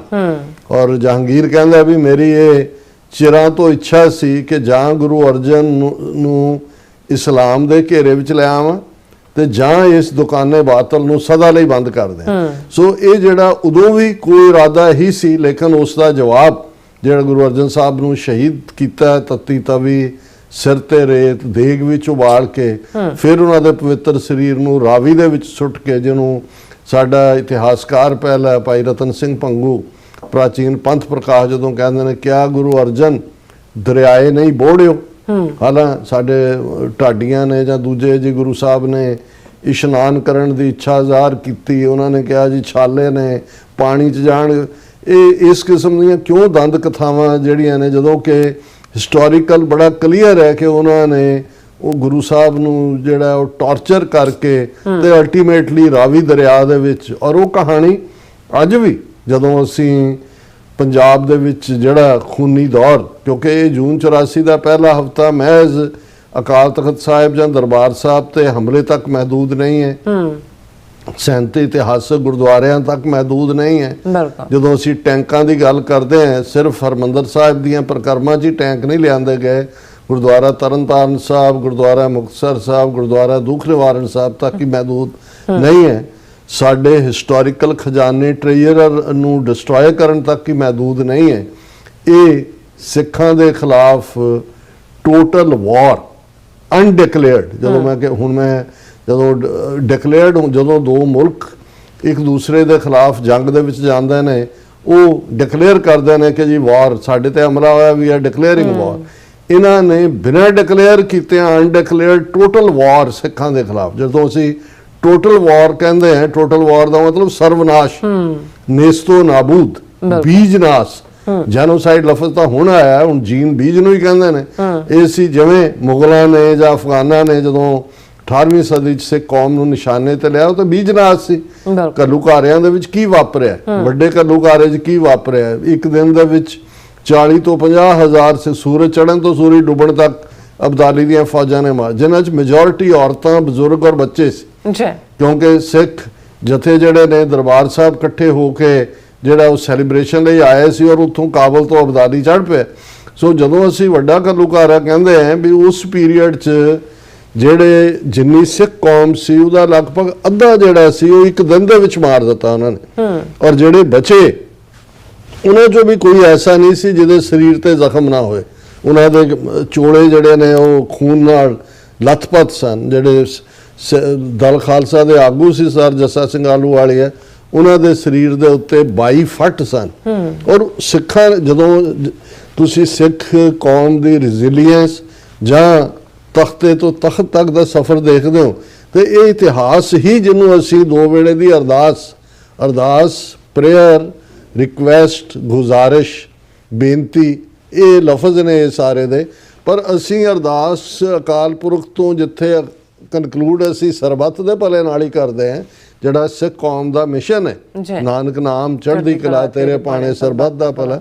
ਪਰ ਉੱਥੋਂ ਤੱਕ ਪਹੁੰਚਣ ਤੋਂ ਪਹਿਲਾਂ ਅਸੀਂ ਹਰ ਸਿੱਖ ਬੱਚੇ ਬੱਚੀ ਨੂੰ ਉਸ ਅਰਦਾਸ ਦੇ ਰਾਹੀਂ ਇਹ ਰਿਮਾਈਂਡਰ ਵੀ ਦਿੰਦੇ ਆ ਕਿ ਜੋ ਤੁਸੀਂ ਹੋ, ਤੁਹਾਡੇ ਸਿਰ ਤੇ ਦਸਤਾਰਾਂ ਨੇ, ਤੁਹਾਡੇ ਨਾਂ ਨਾਲ ਤੁਹਾਡੇ ਸਿਰਾਂ ਤੇ ਚੁੰਨੀਆਂ ਨੇ, ਤੁਹਾਡੇ ਨਾਂ ਨਾਲ ਸਿੰਘ ਔਰ ਕੌਰ ਲੱਗਾ ਹੋਇਆ ਹੈ, ਪਾਤਸ਼ਾਹੀਆਂ ਸਤਿਗੁਰਾਂ ਨੇ, ਪਾਤਸ਼ਾਹਾਂ ਨੇ ਸਾਨੂੰ ਜਿਹੜੀਆਂ ਦਿੱਤੀਆਂ ਨੇ, ਉਹਨਾਂ ਦੇ ਲਈ ਅਸੀਂ ਕਿਹੜੇ ਰਸਤੇ ਤੋਂ ਨਿਕਲੇ। ਔਰ ਉਹਨਾਂ ਸਾਰਿਆਂ ਰਸਤਿਆਂ ਨੂੰ ਵੀ ਯਾਦ ਕਰਦੇ ਹਾਂ। ਅਸੀਂ ਕਹਿੰਦੇ ਹਾਂ ਕਿ ਭਾਈ ਉਹਨਾਂ ਸਭ ਦਾ ਧਿਆਨ ਧਰ ਕੇ ਬੋਲੋ ਜੀ ਵਾਹਿਗੁਰੂ, ਕਿ ਅਲਟੀਮੇਟਲੀ ਹੈ ਵਾਹਿਗੁਰੂ ਦੀ ਖੇਡ ਹੈ। ਵਾਹਿਗੁਰੂ ਦੀ ਮੌਜ ਦੇ ਵਿੱਚ ਇਹ ਕੌਮ ਜਿਹੜੀ ਹੈ ਇਸ ਧਰਤੀ ਦੇ ਉੱਤੇ ਗੁਰੂ ਨਾਨਕ ਪਾਤਸ਼ਾਹ ਦੇ ਪ੍ਰਕਾਸ਼ਮਾਨ ਹੋਣ ਦੇ ਨਾਲ ਇਹ ਗੁਰਮਤ ਗਾਡੀ ਰਾਹ ਚਲਾਇਆ। ਇਹ ਗਾਡੀ ਰਾਹ ਅਕਾਲ ਪੁਰਖ ਦੀ ਬਖਸ਼ਿਸ਼ ਦੇ ਨਾਲ ਇਸ ਦੀ ਸ਼ੁਰੂਆਤ ਹੋਈ। ਲੇਕਿਨ ਬੀਤੇ ਨੂੰ ਜਦੋਂ ਅਸੀਂ ਦੇਖਦੇ ਹਾਂ ਔਰ ਅੱਜ ਨੂੰ ਦੇਖਦੇ ਹਾਂ, ਉਹਨਾਂ ਜ਼ਮਾਨਿਆਂ ਦੇ ਵਿੱਚ ਤਾਂ ਸਿੱਧਾ ਜੰਗ ਦਾ ਮੈਦਾਨ ਸੀ। ਹਥਿਆਰ, ਘੋੜੇ, ਬੰਦੂਕਾਂ, ਉਹ ਵੀ ਸ਼ਲਕ ਵਾਲੀਆਂ ਬੰਦੂਕਾਂ, ਦੂਜੇ ਤੀਜੇ ਉਹਨਾਂ ਦੇ ਨਾਲ ਕੱਟ ਵੱਢ ਦਾ ਕੰਮ ਹੀ ਜ਼ਿਆਦਾ ਸੀ, ਤਲਵਾਰ, ਨੇਜ਼ੇ, ਭਾਲੇ ਔਰ ਦੂਸਰੇ। ਲੇਕਿਨ ਮਾਡਰਨ 20ਵੀਂ ਸਦੀ ਦੇ ਵਿੱਚ ਇੱਕ ਡੈਮੋਕ੍ਰੈਟਿਕ ਸਟੇਟ ਵੱਲੋਂ ਉਹ ਸਾਰੇ ਹੀ ਹਥਿਆਰ ਜਿਹੜੇ ਨੇ ਉਹ ਝੋਕਦੇ ਨੇ ਟੋਟਲ ਵਾਰ ਦੇ। ਟੋਟਲ ਵਾਰ ਜਦੋਂ ਅਸੀਂ ਕਹਿੰਦੇ ਹਾਂ, ਇਹ ਮਹਿਜ਼ ਫਿਜ਼ੀਕਲ ਕਿਲਿੰਗਸ ਨਹੀਂ ਹੈ ਜੋ ਜੂਨ 84 ਤੋਂ ਹੁਣ ਤੱਕ ਕਰ ਰਹੇ ਨੇ। ਪਹਿਲਾਂ ਉਹਨਾਂ ਨੇ ਝੂਠੇ ਪੁਲਿਸ ਮੁਕਾਬਲਿਆਂ ਨਾਲ ਕੀਤੀਆਂ, ਹੁਣ ਡਰੱਗਸ ਦੇ ਨਾਲ। ਕੋਈ ਦਿਨ ਐਸਾ ਨਹੀਂ ਹੈ ਕਿ ਜਿੱਦਣ 5 ਜਾਂ 6 ਬੱਚੇ ਜਾਂ ਬੱਚੀਆਂ ਪੰਜਾਬ ਦੇ ਪਿੰਡਾਂ 'ਚ ਉਹਨਾਂ ਦੀਆਂ ਅਰਥੀਆਂ ਨਾਲ ਉੱਠਦੀਆਂ ਹੋਣ। 3 ਗੁਣਾ ਇਹ ਕੌਣ ਲਿਆ ਰਿਹਾ? ਇਹ ਟੋਟਲ ਵਾਰ ਦਾ ਹਿੱਸਾ ਹੈ। Physical, social, spiritual, historical, economic. 3 ਖੇਤੀ ਕਾਨੂੰਨ ਕੀ ਸੀਗੇ? ਉਹ ਤੁਹਾਨੂੰ ਆਰਥਿਕ ਤੌਰ 'ਤੇ ਤੁਹਾਡਾ ਪਾਣੀ ਲੁੱਟਿਆ ਹੋਇਆ, ਤੁਹਾਡਾ ਜੀਣਾ ਹਰਾਮ ਕੀਤਾ ਹੋਇਆ। ਆ ਹੁਣ ਤਖਤ ਹਜ਼ੂਰ ਸਾਹਿਬ 'ਚ ਹਜ਼ਾਰਾਂ ਕਿਰਪਾਨਾਂ ਜ਼ਬਤ ਕੀਤੀਆਂ, ਕੇਸ ਬਣਾ ਰਹੇ ਨੇ ਕਿ ਜੀ ਤੁਸੀਂ ਨਹੀਂ ਕਰ ਸਕਦੇ। ਉੱਥੇ ਜਾ ਕੇ ਜਿਹੜੇ ਸਮਾਗਮ ਕਰਨ ਵਾਲੇ ਸੀ, ਦੇਖੋ ਜੀ ਉੱਥੇ ਫਰਨਾਂਡੀਜ਼ ਆ ਗਿਆ, ਫਲਾਣਾ ਆ ਗਿਆ, ਇਨਾ ਮਹਾਰਾਸ਼ਟਰ ਸਰਕਾਰ ਨੇ ਹੁਣ ਉਹ ਗੁਰੂ ਤੇਗ ਬਹਾਦਰ ਸਾਹਿਬ ਦਾ ਦਿਨ ਮਨਾ ਲਿਆ। ਅੱਜ ਜਾ ਕੇ ਉੱਥੇ ਉਹਨਾਂ ਦੇ ਜਿਹੜੇ ਦੱਖਣੀ ਸਿੱਖ ਨੇ ਉਹ ਹਥਿਆਰਬੰਦ 5 ਕਕਾਰੀ ਔਰ ਉਹਨਾਂ ਦੇ ਉੱਤੇ ਕੇਸ ਬਣੇ ਹੋਏ ਨੇ। ਆਮ ਸਕੂਲਾਂ ਦੇ ਵਿੱਚ ਤੁਸੀਂ ਦੇਖੋ ਐਗਜ਼ਾਮ ਨੇ, ਤੁਸੀਂ ਸੈਂਟਰਲ ਬੋਰਡ ਦੀਆਂ ਪ੍ਰੀਖਿਆਵਾਂ, ਜੱਜਾਂ ਦੀਆਂ, ਜਦ ਤੁਹਾਨੂੰ ਕੜੇ ਤੱਕ ਲਵਾਏ ਜਾਂਦੇ ਨੇ। ਪੰਜਾਬ ਦੇ ਜਿਹੜੇ ਸਕੂਲਾਂ ਦੇ ਵਿੱਚ ਕੀ ਪਾਰਟ ਚੱਲ ਰਿਹਾ। ਸੋ ਜਦੋਂ ਅਸੀਂ ਟੋਟਲ ਵਾਰ ਕਹਿੰਦੇ ਅਨਡਿਕਲੇਅਰਡ, ਕਹਿਣ ਨੂੰ ਉਹਨਾਂ ਦੀ ਜ਼ਬਾਨੀ ਮੂੰਹ ਜ਼ਬਾਨੀ ਸੁਣੀ ਜਾਓ, ਸਿੱਖ ਬਹੁਤ ਬਹਾਦਰ, ਉਹਨਾਂ ਨੇ ਇਹ ਕੀਤਾ, ਉਹ ਕੀਤਾ, ਇਹ ਚੰਦ ਦਹਿਸ਼ਤਗਰਦ ਨੇ, ਉਹ ਇੱਥੇ ਨੇ, ਉੱਥੇ ਨੇ। ਇਸ ਕਿਸਮ ਦਾ ਪ੍ਰਚਾਰ ਜਿਹੜਾ ਹੈ ਉਸ ਦਾ ਸ਼ਿਕਾਰ ਸਾਡੇ ਲੋਕ ਵੀ ਹੁੰਦੇ ਨੇ। ਪਰ ਕੁੱਲ ਮਿਲਾ ਕੇ ਜਿਹੜੀ ਉਹਦੀ ਕੰਟੀਨਿਊਟੀ ਹੈ ਟੋਟਲ ਵਾਰ ਦੀ, ਔਰ ਟੋਟਲ ਵਾਰ ਡੈਲੀਬਰੇਟਲੀ ਉਹਨਾਂ ਨੇ ਜੂਨ ਦਾ ਮਹੀਨਾ ਹੀ ਨਹੀਂ, 3 ਜੂਨ ਗੁਰੂ ਅਰਜਨ ਸਾਹਿਬ ਦਾ ਸ਼ਹੀਦੀ ਦਿਨ ਚੁਣਿਆ, ਜਿਸ ਦਿਨ ਉਹਨਾਂ ਨੂੰ ਪਤਾ ਸੀ ਕਿ ਭਾਈ ਵੱਡੀ ਗਿਣਤੀ ਦੇ ਵਿੱਚ ਜਿਹੜੇ ਸਿੱਖ ਗੁਰਦੁਆਰਿਆਂ 'ਚ ਹੋਣਗੇ ਔਰ ਕਿੰਨੇ ਹਜ਼ਾਰਾਂ ਨੂੰ ਉਹਨਾਂ ਨੇ ਮਾਰਿਆ, ਕਿੰਨੀਆਂ ਉਹਨਾਂ 'ਚ ਬੀਬੀਆਂ, ਬੱਚੇ। ਹਰਮੰਦਰ ਦਾ ਸਰੋਵਰ ਖੂਨ ਨਾਲ ਲਾਲ ਹੈ, ਉਹਨਾਂ 'ਚ ਬੱਚਿਆਂ ਦੀਆਂ ਲਾਸ਼ਾਂ ਮਿਲਦੀਆਂ ਨੇ, ਪ੍ਰੈਗਨੈਂਟ ਵਿਮਨ ਕਿਲ ਕੀਤੀਆਂ ਜਾਂਦੀਆਂ, ਛੋਟੇ ਛੋਟੇ ਬੱਚੇ ਜਿਹੜੇ ਨੇ ਉਹਨਾਂ ਦੀਆਂ ਕਿਲਿੰਗਸ ਹੁੰਦੀਆਂ ਨੇ। ਸੋ ਇਹ ਉਸ ਸਦੀ ਦੇ ਵਿੱਚ ਲਾਰਜੈਸਟ ਡੈਮੋਕ੍ਰੇਸੀ ਦੇ ਨਾਂ ਥੱਲੇ ਅਬਦਾਲੀ ਨੇ ਕੀਤਾ ਜਾਂ ਮੁਗਲਿਆ ਐਮਪਾਇਰ ਨੇ, ਇਹ ਤਾਂ ਉਸ ਜ਼ਮਾਨੇ 18ਵੀਂ ਸਦੀ ਦੇ ਵਿੱਚ ਸੀ, ਹਮਲਾਵਰ ਸੀ, ਲੁਟੇਰਾ ਸੀ ਅਬਦਾਲੀ, ਉੱਥੋਂ ਆਇਆ। ਲੇਕਿਨ ਇੱਕ ਡੈਮੋਕ੍ਰੈਟਿਕਲੀ ਆਪਣੇ ਆਪ ਨੂੰ ਹਕੂਮਤ ਕਹਿਣ ਵਾਲੇ ਨੇ ਆਪਣੀ ਉਸ ਕੌਮ ਦੇ ਖਿਲਾਫ ਜਿਸ ਨੇ ਇਸ ਆਜ਼ਾਦੀ ਦੇ ਲਈ ਸਭ ਤੋਂ ਜ਼ਿਆਦਾ ਕੁਰਬਾਨੀਆਂ ਕੀਤੀਆਂ, ਉਹ ਭਾਵੇਂ ਮੁਗਲਾਂ ਅਫਗਾਨਾਂ ਤੋਂ ਬਾਅਦ ਜਦੋਂ ਸਿੱਖਾਂ ਕੋਲ ਪੋਲੀਟੀਕਲ ਪਾਵਰ ਆਈ, ਸਿੱਖਾਂ ਨੇ ਸ਼ੇਅਰ ਕੀਤੀ ਇਹਨਾਂ ਦੇ ਨਾਲ। ਔਰ ਇਹ ਅੰਗਰੇਜ਼ਾਂ ਦੇ ਵੇਲੇ ਜਦੋਂ 47 ਦੇ ਦੌਰ ਦੀ ਅਸੀਂ ਗੱਲ ਕਰਦੇ ਹਾਂ, ਇਹਨਾਂ ਦੇ ਨਾਲ ਇਹਨਾਂ ਸ਼ਰਤਾਂ 'ਤੇ ਅਸੀਂ ਜੁਆਇਨ ਕੀਤਾ ਕਿ ਕੋਈ ਸੰਵਿਧਾਨ ਭਾਰਤ 'ਚ ਐਸਾ ਨਹੀਂ ਬਣੇਗਾ ਜਿਹੜਾ ਸਿੱਖਾਂ ਨੂੰ ਕਬੂਲ ਨਾ ਹੋਏ। ਇਹਨਾਂ ਨੇ ਆਰਟੀਕਲ 25B ਥੱਲੇ ਸਾਨੂੰ ਹਿੰਦੂ ਬਣਾ ਧਰਿਆ। 47 ਤੋਂ 84 ਤੱਕ ਇਹਨਾਂ 37 ਵਰ੍ਹਿਆਂ ਦੇ ਵਿੱਚ ਹਰ ਪੀਸਫੁਲ ਤਰੀਕਾ ਜਿਹਦੇ ਥੱਲੇ ਸਾਡੀ ਬੋਲੀ, ਮਜ਼ਹਬ, ਸਾਡੀ ਆਰਥਿਕਤਾ, ਸਾਡੀ ਅਣਖ, ਗੈਰਤ ਮਹਿਫੂਜ਼ ਹੋ ਸਕੇ, ਤੇ ਇਹ ਸਾਨੂੰ ਉਹਨਾਂ ਨੇ ਤੋਹਫਾ ਜੂਨ ਦੇ ਪਹਿਲੇ ਹਫ਼ਤੇ ਦਿੱਤਾ ਕਿ ਭਾਈ ਹੁਣ ਜਿਹੜਾ ਅਸੀਂ ਤੁਹਾਡਾ ਖਾਤਮਾ ਹੀ ਕਰ ਦੇਣਾ, ਤੁਹਾਡੇ ਗੋਡੇ ਹੀ ਨਹੀਂ, ਤੁਹਾਨੂੰ ਲੰਮੇ ਪਾ ਕੇ ਰੱਖਣਾ ਹੈ। ਔਰ ਇਹ ਦਿੱਲੀ ਦੇ ਗਲਿਆਰਿਆਂ ਦੇ ਵਿੱਚ ਇਹ ਐਵੇਂ ਨਹੀਂ ਸੀ ਕਿ ਜਸ਼ਨ ਦਾ ਮਾਹੌਲ ਸੀ ਪਾਰਲੀਮੈਂਟ ਦੇ ਗਲਿਆਰਿਆਂ 'ਚ। ਔਰ ਉਹ ਕਹਿੰਦੇ ਸੀ ਕਿ ਸਿੱਖ ਤਾਂ ਪੜ੍ਹਦੇ ਸੀ, ਰਾਜ ਕਰੇਗਾ ਖਾਲਸਾ, ਐਸੀ ਮਾਰ ਮਾਰੀ ਹੈ ਕਿ ਯਾਦ ਕਰੇਗਾ ਖਾਲਸਾ। ਸੋ ਅਸੀਂ ਸਮਝਦੇ ਹਾਂ ਵੀ ਇਹਨਾਂ ਦਿਨਾਂ 'ਚ ਜਿਨ੍ਹਾਂ 'ਚੋਂ ਅਸੀਂ ਗੁਜ਼ਰ ਰਹੇ ਹਾਂ, ਇਹਨਾਂ ਦੇ ਵਿੱਚ ਇੱਕ ਭੈ ਭਾਵਨੀ ਦੇ ਤਹਿਤ ਆਪਣੇ ਘਰਾਂ ਦੇ ਵਿੱਚ ਵੀ ਇੱਕ ਮਾਹੌਲ ਆਪਣੇ ਬੱਚੇ ਬੱਚੀਆਂ ਨੂੰ ਇਸ ਪਾਸੇ, ਇਸ ਇਤਿਹਾਸ ਨਾਲ ਜੋੜਨ ਦਾ ਬਹੁਤ ਸਾਰੇ ਸਮਾਗਮ ਇਸ ਦਿਨ ਨੂੰ, ਇਸ ਹਫ਼ਤੇ ਦੇ ਵਿੱਚ ਅਮਰੀਕਾ 'ਚ ਵੀ ਹੋ ਰਹੇ ਨੇ। ਔਰ ਪਰਸੋਂ ਯਾਨੀ ਕਿ ਥਰਸਡੇ US ਸੈਨੇਟ ਦੇ ਵਿੱਚ ਜਿਹੜੀ ਹੈ ਅਰਦਾਸ ਸਮਾਗਮ ਜਿਹੜਾ ਇੱਕ ਸੈਨੇਟਰ ਵੱਲੋਂ ਅਰੇਂਜ ਕੀਤਾ ਗਿਆ ਹੈ, 250 ਸਾਲਾ ਅਮਰੀਕਾ ਦੀ ਫਰੀडम ਦੀ ਸੈਲੀਬ੍ਰੇਸ਼ਨ ਵੀ, ਪਰ ਘੱਲੂਘਾਰਾ 84 ਦੀ ਅਰਦਾਸ ਸੈਨੇਟ ਦੇ ਵਿੱਚ ਹੋਏਗੀ। ਔਰ ਇਸੇ ਤਰ੍ਹਾਂ 6 ਜੂਨ ਨੂੰ ਇੰਡੀਅਨ ਐਮਬੈਸੀ ਦੇ ਬਾਹਰ ਸਾਡੇ ਵੀਰਾਂ ਵੱਲੋਂ East Coast Sikh coordination committee, sir Balwinder Singh Chattha, Bhai Narinder Singh, ਭਾਈ ਦਵਿੰਦਰ ਸਿੰਘ ਦਿਓ, ਸਿੰਘ ਸਭਾ ਗੁਰਦੁਆਰਾ, ਉਹਨਾਂ ਵੱਲੋਂ ਸਾਰਿਆਂ ਵੱਲੋਂ ਹੀ ਜਿਹੜਾ ਇਹ ਇੱਕ ਜ਼ੋਰਦਾਰ rally, Khalistan rally Indian embassy ਦੇ ਬਾਹਰ ਹੋ ਰਹੀ ਹੈ। ਉਹਦੇ 'ਚ ਵੀ ਅਸੀਂ ਸ਼ਮੂਲੀਅਤ ਦੀ ਅਪੀਲ ਕਰਾਂਗੇ ਔਰ ਅਸੀਂ ਵੀ ਜਿਹੜਾ ਸੈਨੇਟ ਦੇ ਵਿੱਚ ਅਰਦਾਸ ਸਮਾਗਮ ਹੈ ਉਹਦੇ 'ਚ ਸ਼ਮੂਲੀਅਤ ਕਰਾਂਗੇ। ਔਰ ਉਸ ਤੋਂ ਬਾਅਦ ਮੈਂ ਜਿਹੜਾ ਸੈਨ ਫਰਾਂਸਿਸਕੋ ਕੈਲੀਫੋਰਨੀਆ 6 ਤਰੀਕ ਨੂੰ ਫਰੀडम ਮਾਰਚ ਉਸ ਦੇ ਵਿੱਚ ਉੱਥੇ ਪਾਰਟਿਸਿਪੇਟ ਕਰਾਂਗਾ। ਸੋ ਅਸੀਂ ਇਹ ਸਮਝਦੇ ਹਾਂ ਕਿ ਭਾਈ ਜਿੱਥੇ ਜਿੱਥੇ ਵੀ ਜਿਹੜਾ ਸਿੱਖ ਵੀਰ ਭੈਣ ਆਪਣੇ ਆਪ ਨੂੰ ਗੁਰੂ ਕੇ ਇਸ ਗੁਰਮਤ ਦਾ ਆਪਣੇ ਆਪ ਨੂੰ ਪੰਧ ਹੀ ਕਹਿੰਦਾ ਉਹ ਇਸ ਹਫਤੇ ਦੀ ਅਹਿਮੀਅਤ ਨੂੰ ਇਸ ਕਦਰ ਆਪਣੇ ਬੱਚੇ ਬੱਚੀਆਂ ਆਪਣੇ ਆਲੇ ਦੁਆਲੇ ਆਪਣੇ ਭਾਈਚਾਰੇ ਆਪਣੇ ਰਿਸ਼ਤੇਦਾਰੀਆਂ ਦੇ ਵਿੱਚ ਇਸ ਨੂੰ ਲਿਆਇਆ, ਕਿਉਂਕਿ ਘੱਲੂਘਾਰਿਆਂ 'ਚੋਂ ਹੀ ਪੋਲੀਟੀਕਲ ਪਾਵਰ ਨਿਕਲੀ ਹੈ। ਜਿਵੇਂ ਮੈਂ ਵੱਡੇ ਘੱਲੂਘਾਰੇ ਦਾ ਜ਼ਿਕਰ ਕੀਤਾ, 6 ਮਹੀਨੇ ਦੇ ਵਿੱਚ 1762 ਦੇ ਵਿੱਚ ਇਹ ਘੱਲੂਘਾਰਾ ਵਰਤਾਇਆ ਜਾਂਦਾ ਹੈ ਔਰ ਦਰਬਾਰ ਸਾਹਿਬ ਨੂੰ ਢਾਹ ਕੇ ਪੱਧਰਾ ਕਰਕੇ ਉਸ 'ਤੇ ਸਰੋਵਰ ਪੂਰ ਦਿੱਤਾ ਜਾਂਦਾ ਹੈ।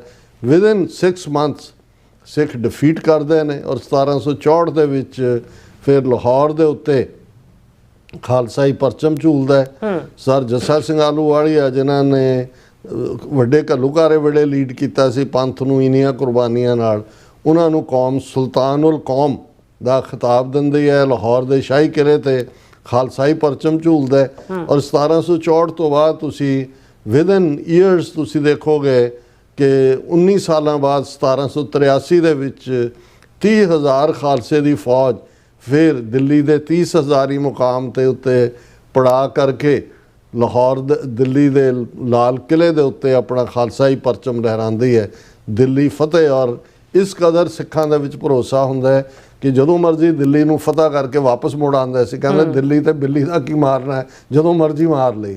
ਇਹ ਹੈ ਇਤਿਹਾਸਾਂ 'ਚੋਂ। ਸੋ ਮੈਂ ਸਮਝਦਾ ਵੀ ਜੂਨ 84 ਦੇ ਇਸ ਸਾਰੇ ਘੱਲੂਘਾਰੇ ਦੀ ਯਾਦ ਜਿਸ 'ਚੋਂ ਅਸੀਂ ਲੰਘੇ 42 ਸਾਲ ਹੋ ਗਏ ਨੇ, ਅਸੀਂ ਸ਼ਹੀਦਾਂ ਨੂੰ ਸਾਡੀਆਂ ਜਿਹੜੀਆਂ ਉਹ ਅਰਦਾਸਾਂ ਦੀ ਲੋੜ ਨਹੀਂ, ਉਹਨਾਂ ਨੇ ਤਾਂ ਗੁਰੂ ਦੀ ਗੋਦ ਲੈ ਲਈ। ਉਹ ਤਾਂ ਰੁਤਬਾ ਜਦੋਂ ਸਿੱਖ ਇਸ ਪਾਸੇ ਤੁਰਦਾ ਹੈ ਆਪਣੀ ਪੋਲੀਟੀਕਲ ਸੋਵਰਨਟੀ ਲਈ ਪਾਤਸ਼ਾਹਤ ਲਈ ਤਾਂ ਹਮ ਰਾਖਤ ਪਾਤਸ਼ਾਹੀ ਦਾਵਾ ਜਾਂ ਇਤ ਕੋ ਜਾਂ ਅਗਲੋ ਪਾਵਾ, ਜਿੱਤ ਗਏ ਤਾਂ ਪਾਤਸ਼ਾਹੀ ਹੈ, ਖਾਲਸਾ ਬਾਦਸ਼ਾਹ ਜਾਂ ਬਾਗੀ।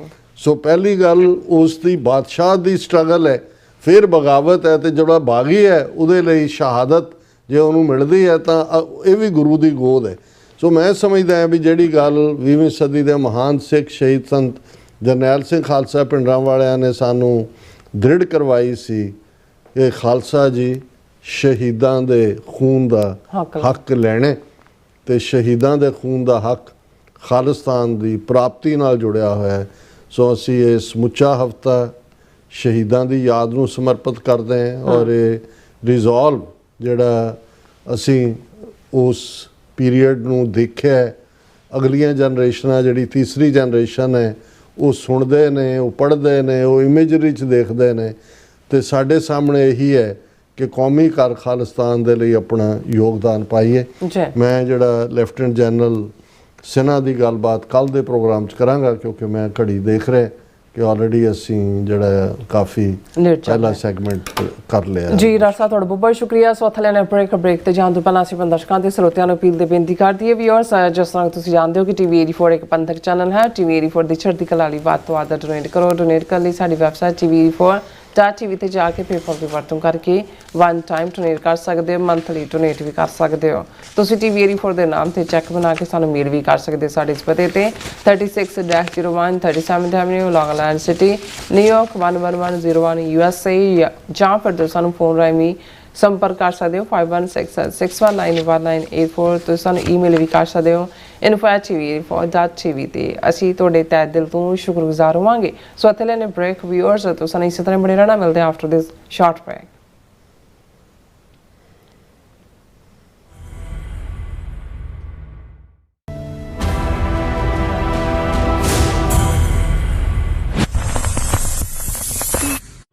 ਹਾਂਜੀ, ਵਾਹਿਗੁਰੂ ਜੀ ਕਾ ਖਾਲਸਾ, ਵਾਹਿਗੁਰੂ ਜੀ ਕੀ ਫਤਿਹ।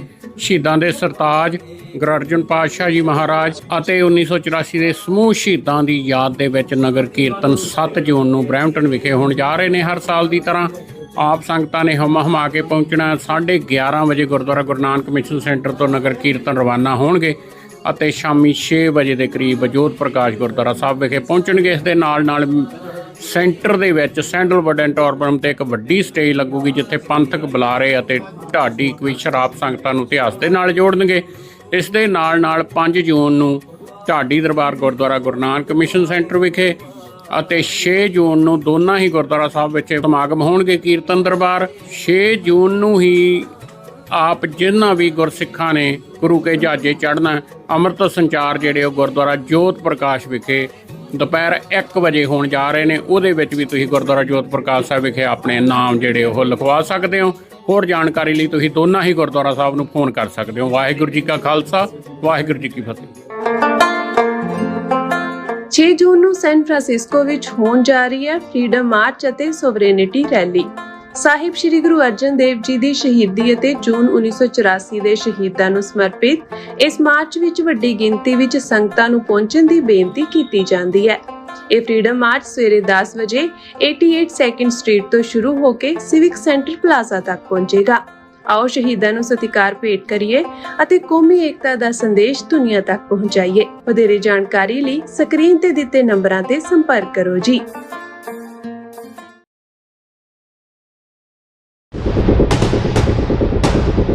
ਧਰਮ ਦੀ ਰੱਖਿਆ ਤੇ ਕੌਮ ਲਈ ਜਿਨ੍ਹਾਂ ਨੇ ਆਪਣੀਆਂ ਜਾਨਾਂ ਤੱਕ ਵਾਰ ਦਿੱਤੀਆਂ, ਉਹਨਾਂ ਮਹਾਨ ਸਿੰਘਾਂ ਸਿੰਘਣੀਆਂ ਦੀ ਯਾਦ ਨੂੰ ਸਮਰਪਿਤ ਕਰਵਾਇਆ ਜਾ ਰਿਹਾ ਹੈ ਮਹਾਨ ਸ਼ਹੀਦੀ ਸਮਾਗਮ। ਜੂਨ 1984 ਦੇ ਤੀਜੇ ਘੱਲੂਘਾਰੇ ਨੂੰ ਸਮਰਪਿਤ ਇਹ ਸਮਾਗਮ 5, 6 ਅਤੇ 7 ਜੂਨ ਨੂੰ ਸਿੱਖ ਕਲਚਰਲ ਸੁਸਾਇਟੀ ਰਿਚਮੰਡ ਹਿੱਲ ਵਿਖੇ ਹੋਣਗੇ। ਇਹਨਾਂ ਵਿਸ਼ਾਲ ਸਮਾਗਮਾਂ ਵਿੱਚ ਹੋਵੇਗੀ 1984 ਅਤੇ ਸਮੂਹ ਸ਼ਹੀਦਾਂ ਦੀ ਯਾਦ ਵਿੱਚ ਖਾਸ ਐਗਜ਼ੀਬਿਸ਼ਨ ਅਤੇ ਸਲਾਈਡ ਸ਼ੋਅ। ਆਓ ਆਪਣੇ ਸ਼ਹੀਦਾਂ ਨੂੰ ਸਤਿਕਾਰ ਭੇਟ ਕਰੀਏ ਅਤੇ ਆਪਣੇ ਇਤਿਹਾਸ ਨੂੰ ਯਾਦ ਕਰੀਏ। ਵਧੇਰੇ ਜਾਣਕਾਰੀ ਲਈ ਸਕਰੀਨ ਤੇ ਦਿੱਤੇ ਨੰਬਰਾਂ ਤੇ ਸੰਪਰਕ ਕਰੋ ਜੀ। ਧੰਨਵਾਦ।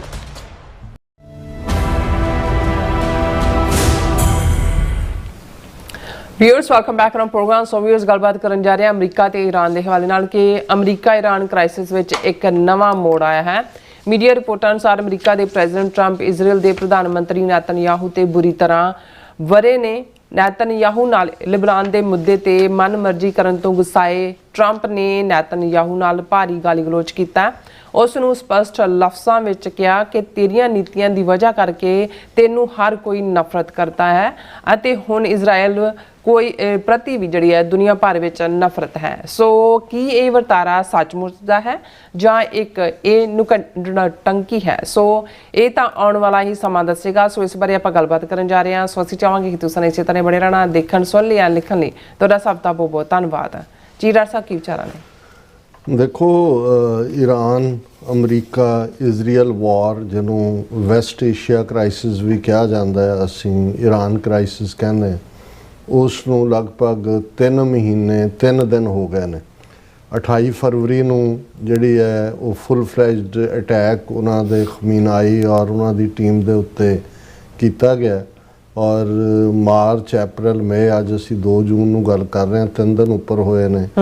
ਲਗਭਗ 39 ਦਿਨ ਇੱਕ ਇੰਟੈਂਸ ਵਾਰ ਚੱਲੀ ਜਿਹਦੇ 'ਚ ਬਹੁਤ ਸਾਰੇ ਜਿਹੜੇ ਹੈ ਨੁਕਸਾਨ ਦੀਆਂ ਖਬਰਾਂ, ਜਦੋਂ ਇਹ ਸਾਰਾ ਪਾਰਟ ਓਵਰ ਹੋਏਗਾ ਉਦੋਂ ਠੀਕ ਪੋਸਟਮਾਰਟਮ ਹੋਏਗਾ ਕਿ ਵੀ ਕੀ ਨੁਕਸਾਨ ਹੋਇਆ।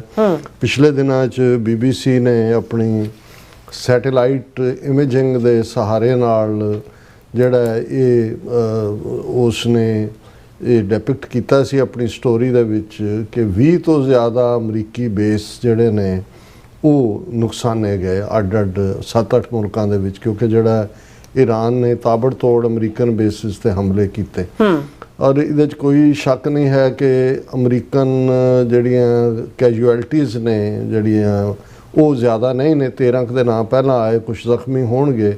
ਔਰ ਈਰਾਨ ਦੇ ਵੀ ਜਿਹੜਾ ਮੈਕਸਿਮਮ ਕਿਲਿੰਗ ਈਰਾਨ ਦੇ ਵਿੱਚ 3000 ਦੇ ਕਰੀਬ, ਹਾਲਾਂਕਿ ਕਈ ਹਜ਼ਾਰ ਸਟ੍ਰਾਈਕਸ ਜਿਹੜੀਆਂ ਨੇ ਅਮਰੀਕਾ ਔਰ ਇਜ਼ਰਾਈਲ ਨੇ ਕੀਤੀਆਂ, 3000 ਦੇ ਕਰੀਬ ਕਿਲਿੰਗਸ ਹੋਈਆਂ। ਲੇਕਿਨ ਜਿਹੜਾ ਵਰਸਟ ਪਾਰਟ ਇਹ ਸਾਰੇ ਦਾ ਹੈ ਕਿ 39 ਦਿਨਾਂ ਬਾਅਦ 40ਵੇਂ ਦਿਨ ਸੀਜ਼ਫਾਇਰ ਹੋਇਆ ਅਮਰੀਕਾ ਔਰ ਈਰਾਨ ਦੇ ਵਿਚਾਲੇ, ਔਰ ਇਜ਼ਰਾਈਲ ਨੇ ਆਪਣਾ ਕੰਮ ਜਾਰੀ ਰੱਖਿਆ। ਉਹ ਲਬਨਾਨ 'ਚ ਜਾ ਬੜੇ, ਬੈਰੂਤ ਦੇ ਉੱਤੇ ਅਟੈਕ, ਉਹਨਾਂ ਦੀ ਟੈਰੀਟਰੀ ਕਿ ਜੀ ਹਿਜ਼ਬੁੱਲਾ ਦੇ ਰਾਕਟ ਆ ਗਏ, ਡਰੋਨ ਆ ਗਏ, ਫਲਾਣਾ ਆ ਗਿਆ, ਢਿਮਕਾ ਆ ਗਿਆ। ਹਕੀਕਤ ਇਹ ਹੈ ਕਿ ਵੀ ਜੇ ਈਰਾਨ ਔਰ ਅਮਰੀਕਾ ਦੀਆਂ ਕੈਜੂਅਲਟੀਜ਼ ਮਿਲਾ ਲਓ ਜਿਹੜੀਆਂ ਕਿ 4000 ਕ੍ਰਾਸ ਨਹੀਂ ਕਰਦੀਆਂ, 19 ਜਿਹੜੇ ਨੇ ਉਹਨੇ ਇਕੱਲੇ ਲਬਨਾਨ ਦੇ ਵਿੱਚ ਜਿਹੜਾ ਨੇਤਨਯਾਹੂ ਦੀਆਂ ਨੀਤੀਆਂ ਨੇ ਉੱਥੇ ਬੰਬਾਰਡ ਕਰਕੇ ਔਰ ਉਹਦੀ ਆਕੂਪੇਸ਼ਨ ਔਰ ਦੂਸਰਾ। ਹਾਲਾਂਕਿ ਜਦੋਂ ਈਰਾਨ ਨੇ ਪਹਿਲਾ ਸੀਜ਼ਫਾਇਰ ਵੀ ਕੀਤਾ ਉਦੋਂ ਵੀ ਇਹ ਪਾਰਟ ਸੀ ਕਿ ਲਬਨਾਨ ਵੀ ਜਿਹੜਾ ਉਸ ਦਾ ਹਿੱਸਾ ਹੋਏਗਾ, ਪਰ ਇਜ਼ਰਾਈਲ ਨੇ ਪਹਿਲਾਂ ਕਿਹਾ, ਅਮਰੀਕਾ ਨੇ ਵੀ ਥੋੜ੍ਹਾ ਜਿਹਾ ਇਜ਼ਰਾਈਲ ਨੂੰ ਪੁਸ਼ ਦਿੱਤਾ ਕਿ ਜੀ ਨਹੀਂ ਉਹ ਉਹਦਾ ਹਿੱਸਾ। ਪਰ ਈਰਾਨ ਪੁੱਟ ਹਿਜ਼ ਫੁੱਟ ਡਾਊਨ। ਫਿਰ ਟਰੰਪ ਨੇ ਇੰਡੀਪੈਂਡੈਂਟਲੀ ਉਹਨੂੰ ਕਿਹਾ, ਨੈਤਨਯਾਹੂ ਨੂੰ ਕਿਹਾ ਜੀ ਅਸੀਂ ਲੈਬਨਾਨ ਦੀ ਹਕੂਮਤ ਦੇ ਨਾਲ ਜਿਹੜਾ ਉਹ ਕਰ ਲਈ ਹੈ ਗੱਲ ਔਰ ਸੀਜ਼ ਫਾਇਰ ਹੋ ਗਿਆ। ਹਾਲਾਂਕਿ ਉੱਥੇ ਹਕੂਮਤ ਮੈਟਰ ਹੀ ਨਹੀਂ ਕਰਦੀ, ਉੱਥੇ ਜਿਹੜੀ ਅਸਲੀ ਆਰਮੀ ਤਾਂ ਨਾ ਹੋਣ ਵਰਗੀ ਹੈ। ਜਿਹੜੇ ਉੱਥੇ ਫਾਈਟਰ ਨੇ ਹਿਜ਼ਬੁੱਲਾ ਹੈ ਜਿਹੜਾ ਕਿ ਈਰਾਨ ਦੀ ਪ੍ਰੋਕਸੀ ਹੈ, ਹਰ ਕੋਈ ਜਾਣਦਾ ਕਿ ਜਿਹੜੀ ਇਹਨੂੰ ਹਿਜ਼ਬੁੱਲਾ ਵੀ ਔਰ ਉੱਥੇ ਰੈੱਡ ਸੀ ਦੇ ਵਿੱਚ ਬੈਠੇ ਹੋਏ ਜਿਹੜੇ ਨੇ ਉਹ ਵੀ ਔਰ ਹਮਾਸ ਵੀ, ਇਹ ਤਿੰਨੋਂ ਹੀ ਜਿਹੜੇ ਨੇ ਉਹ ਈਰਾਨ ਦੀਆਂ ਪ੍ਰੋਕਸੀਜ਼ ਨੇ। ਲੇਕਿਨ ਜਦੋਂ ਈਰਾਨ ਨੇ ਇਨਸਿਸਟ ਕੀਤਾ ਔਰ ਦੂਸਰਾ ਇਜ਼ਰਾਈਲ ਥੋੜ੍ਹਾ ਜਿਹਾ ਰੁਕਿਆ, ਫਿਰ ਇਹ ਬਹਾਨਾ ਬਣਾ ਕੇ ਜੀ ਹਿਜ਼ਬੁੱਲਾ ਅਟੈਕ, ਜਿਹੜਾ ਬਿਲਕੁਲ ਝੂਠ ਹੈ। ਹੁਣ ਨਤੀਜੇ ਦੇ ਤੌਰ ਤੇ ਕਿਉਂਕਿ ਇਜ਼ਰਾਈਲ ਆਪਣੇ ਉਸ ਡਰਟੀ ਜਿਹੜਾ ਇਹਨਾਂ ਦਾ ਏਜੰਡਾ ਹੈ ਕਿ ਜੀ ਆਪਣੀ ਟੈਰੀਟਰੀ ਐਕਸਪੈਂਡ ਕਰਨੀ ਹੈ, ਉਹ ਸਾਰੀ ਜਿਹੜੀ ਜਾਰਡਨ ਰਿਵਰ ਤੋਂ ਨਾਈਲਸ ਰਿਵਰ ਤੱਕ ਗ੍ਰੇਟਰ ਇਜ਼ਰਾਈਲ ਦਾ ਸਾਰਾ ਪਾਰਟ ਉਹਦੇ ਵੱਲ ਤੁਰਿਆ ਹੋਇਆ ਸੀ। ਈਰਾਨ ਨੇ ਝਟਕਾ ਦਿੱਤਾ ਔਰ ਈਰਾਨ ਨੇ ਕਿਹਾ ਕਿ ਜੀ ਅਸੀਂ ਜਿਹੜੀ ਨੈਗੋਸ਼ੀਏਸ਼ਨ ਹੈ ਅਮਰੀਕਾ ਦੇ ਨਾਲ ਰੋਕ ਰਹੇ ਹਾਂ। ਇਹ ਵੀਕਐਂਡ ਦੀ ਗੱਲ ਹੈ ਔਰ ਕਿਉਂਕਿ ਇਹ ਜਿਹੜਾ ਇਜ਼ਰਾਈਲ ਉੱਥੇ ਧੱਕਾ ਕਰ ਰਿਹਾ। ਹਾਲਾਂਕਿ ਅਮਰੀਕਾ ਈਰਾਨ ਦੇ ਵਿੱਚ ਵੀ ਹੋਇਆ, ਉਹਨੇ ਡਰੋਨ ਛੱਡਿਆ, ਉਹਨੇ ਉਹਨਾਂ ਦੇ ਬੇਸ 'ਤੇ ਕੀਤਾ, ਪਰ 19 ਕੁ ਵਾਇਓਲੇਸ਼ਨ ਜਿਹੜੀ ਆ ਉਹ ਦੋਨਾਂ ਨੇ ਟੋਲਰੇਟ ਕਰ ਲਈ ਤੇ ਸੀਜ਼ ਫਾਇਰ ਮੇਨਟੇਨ ਰਿਹਾ।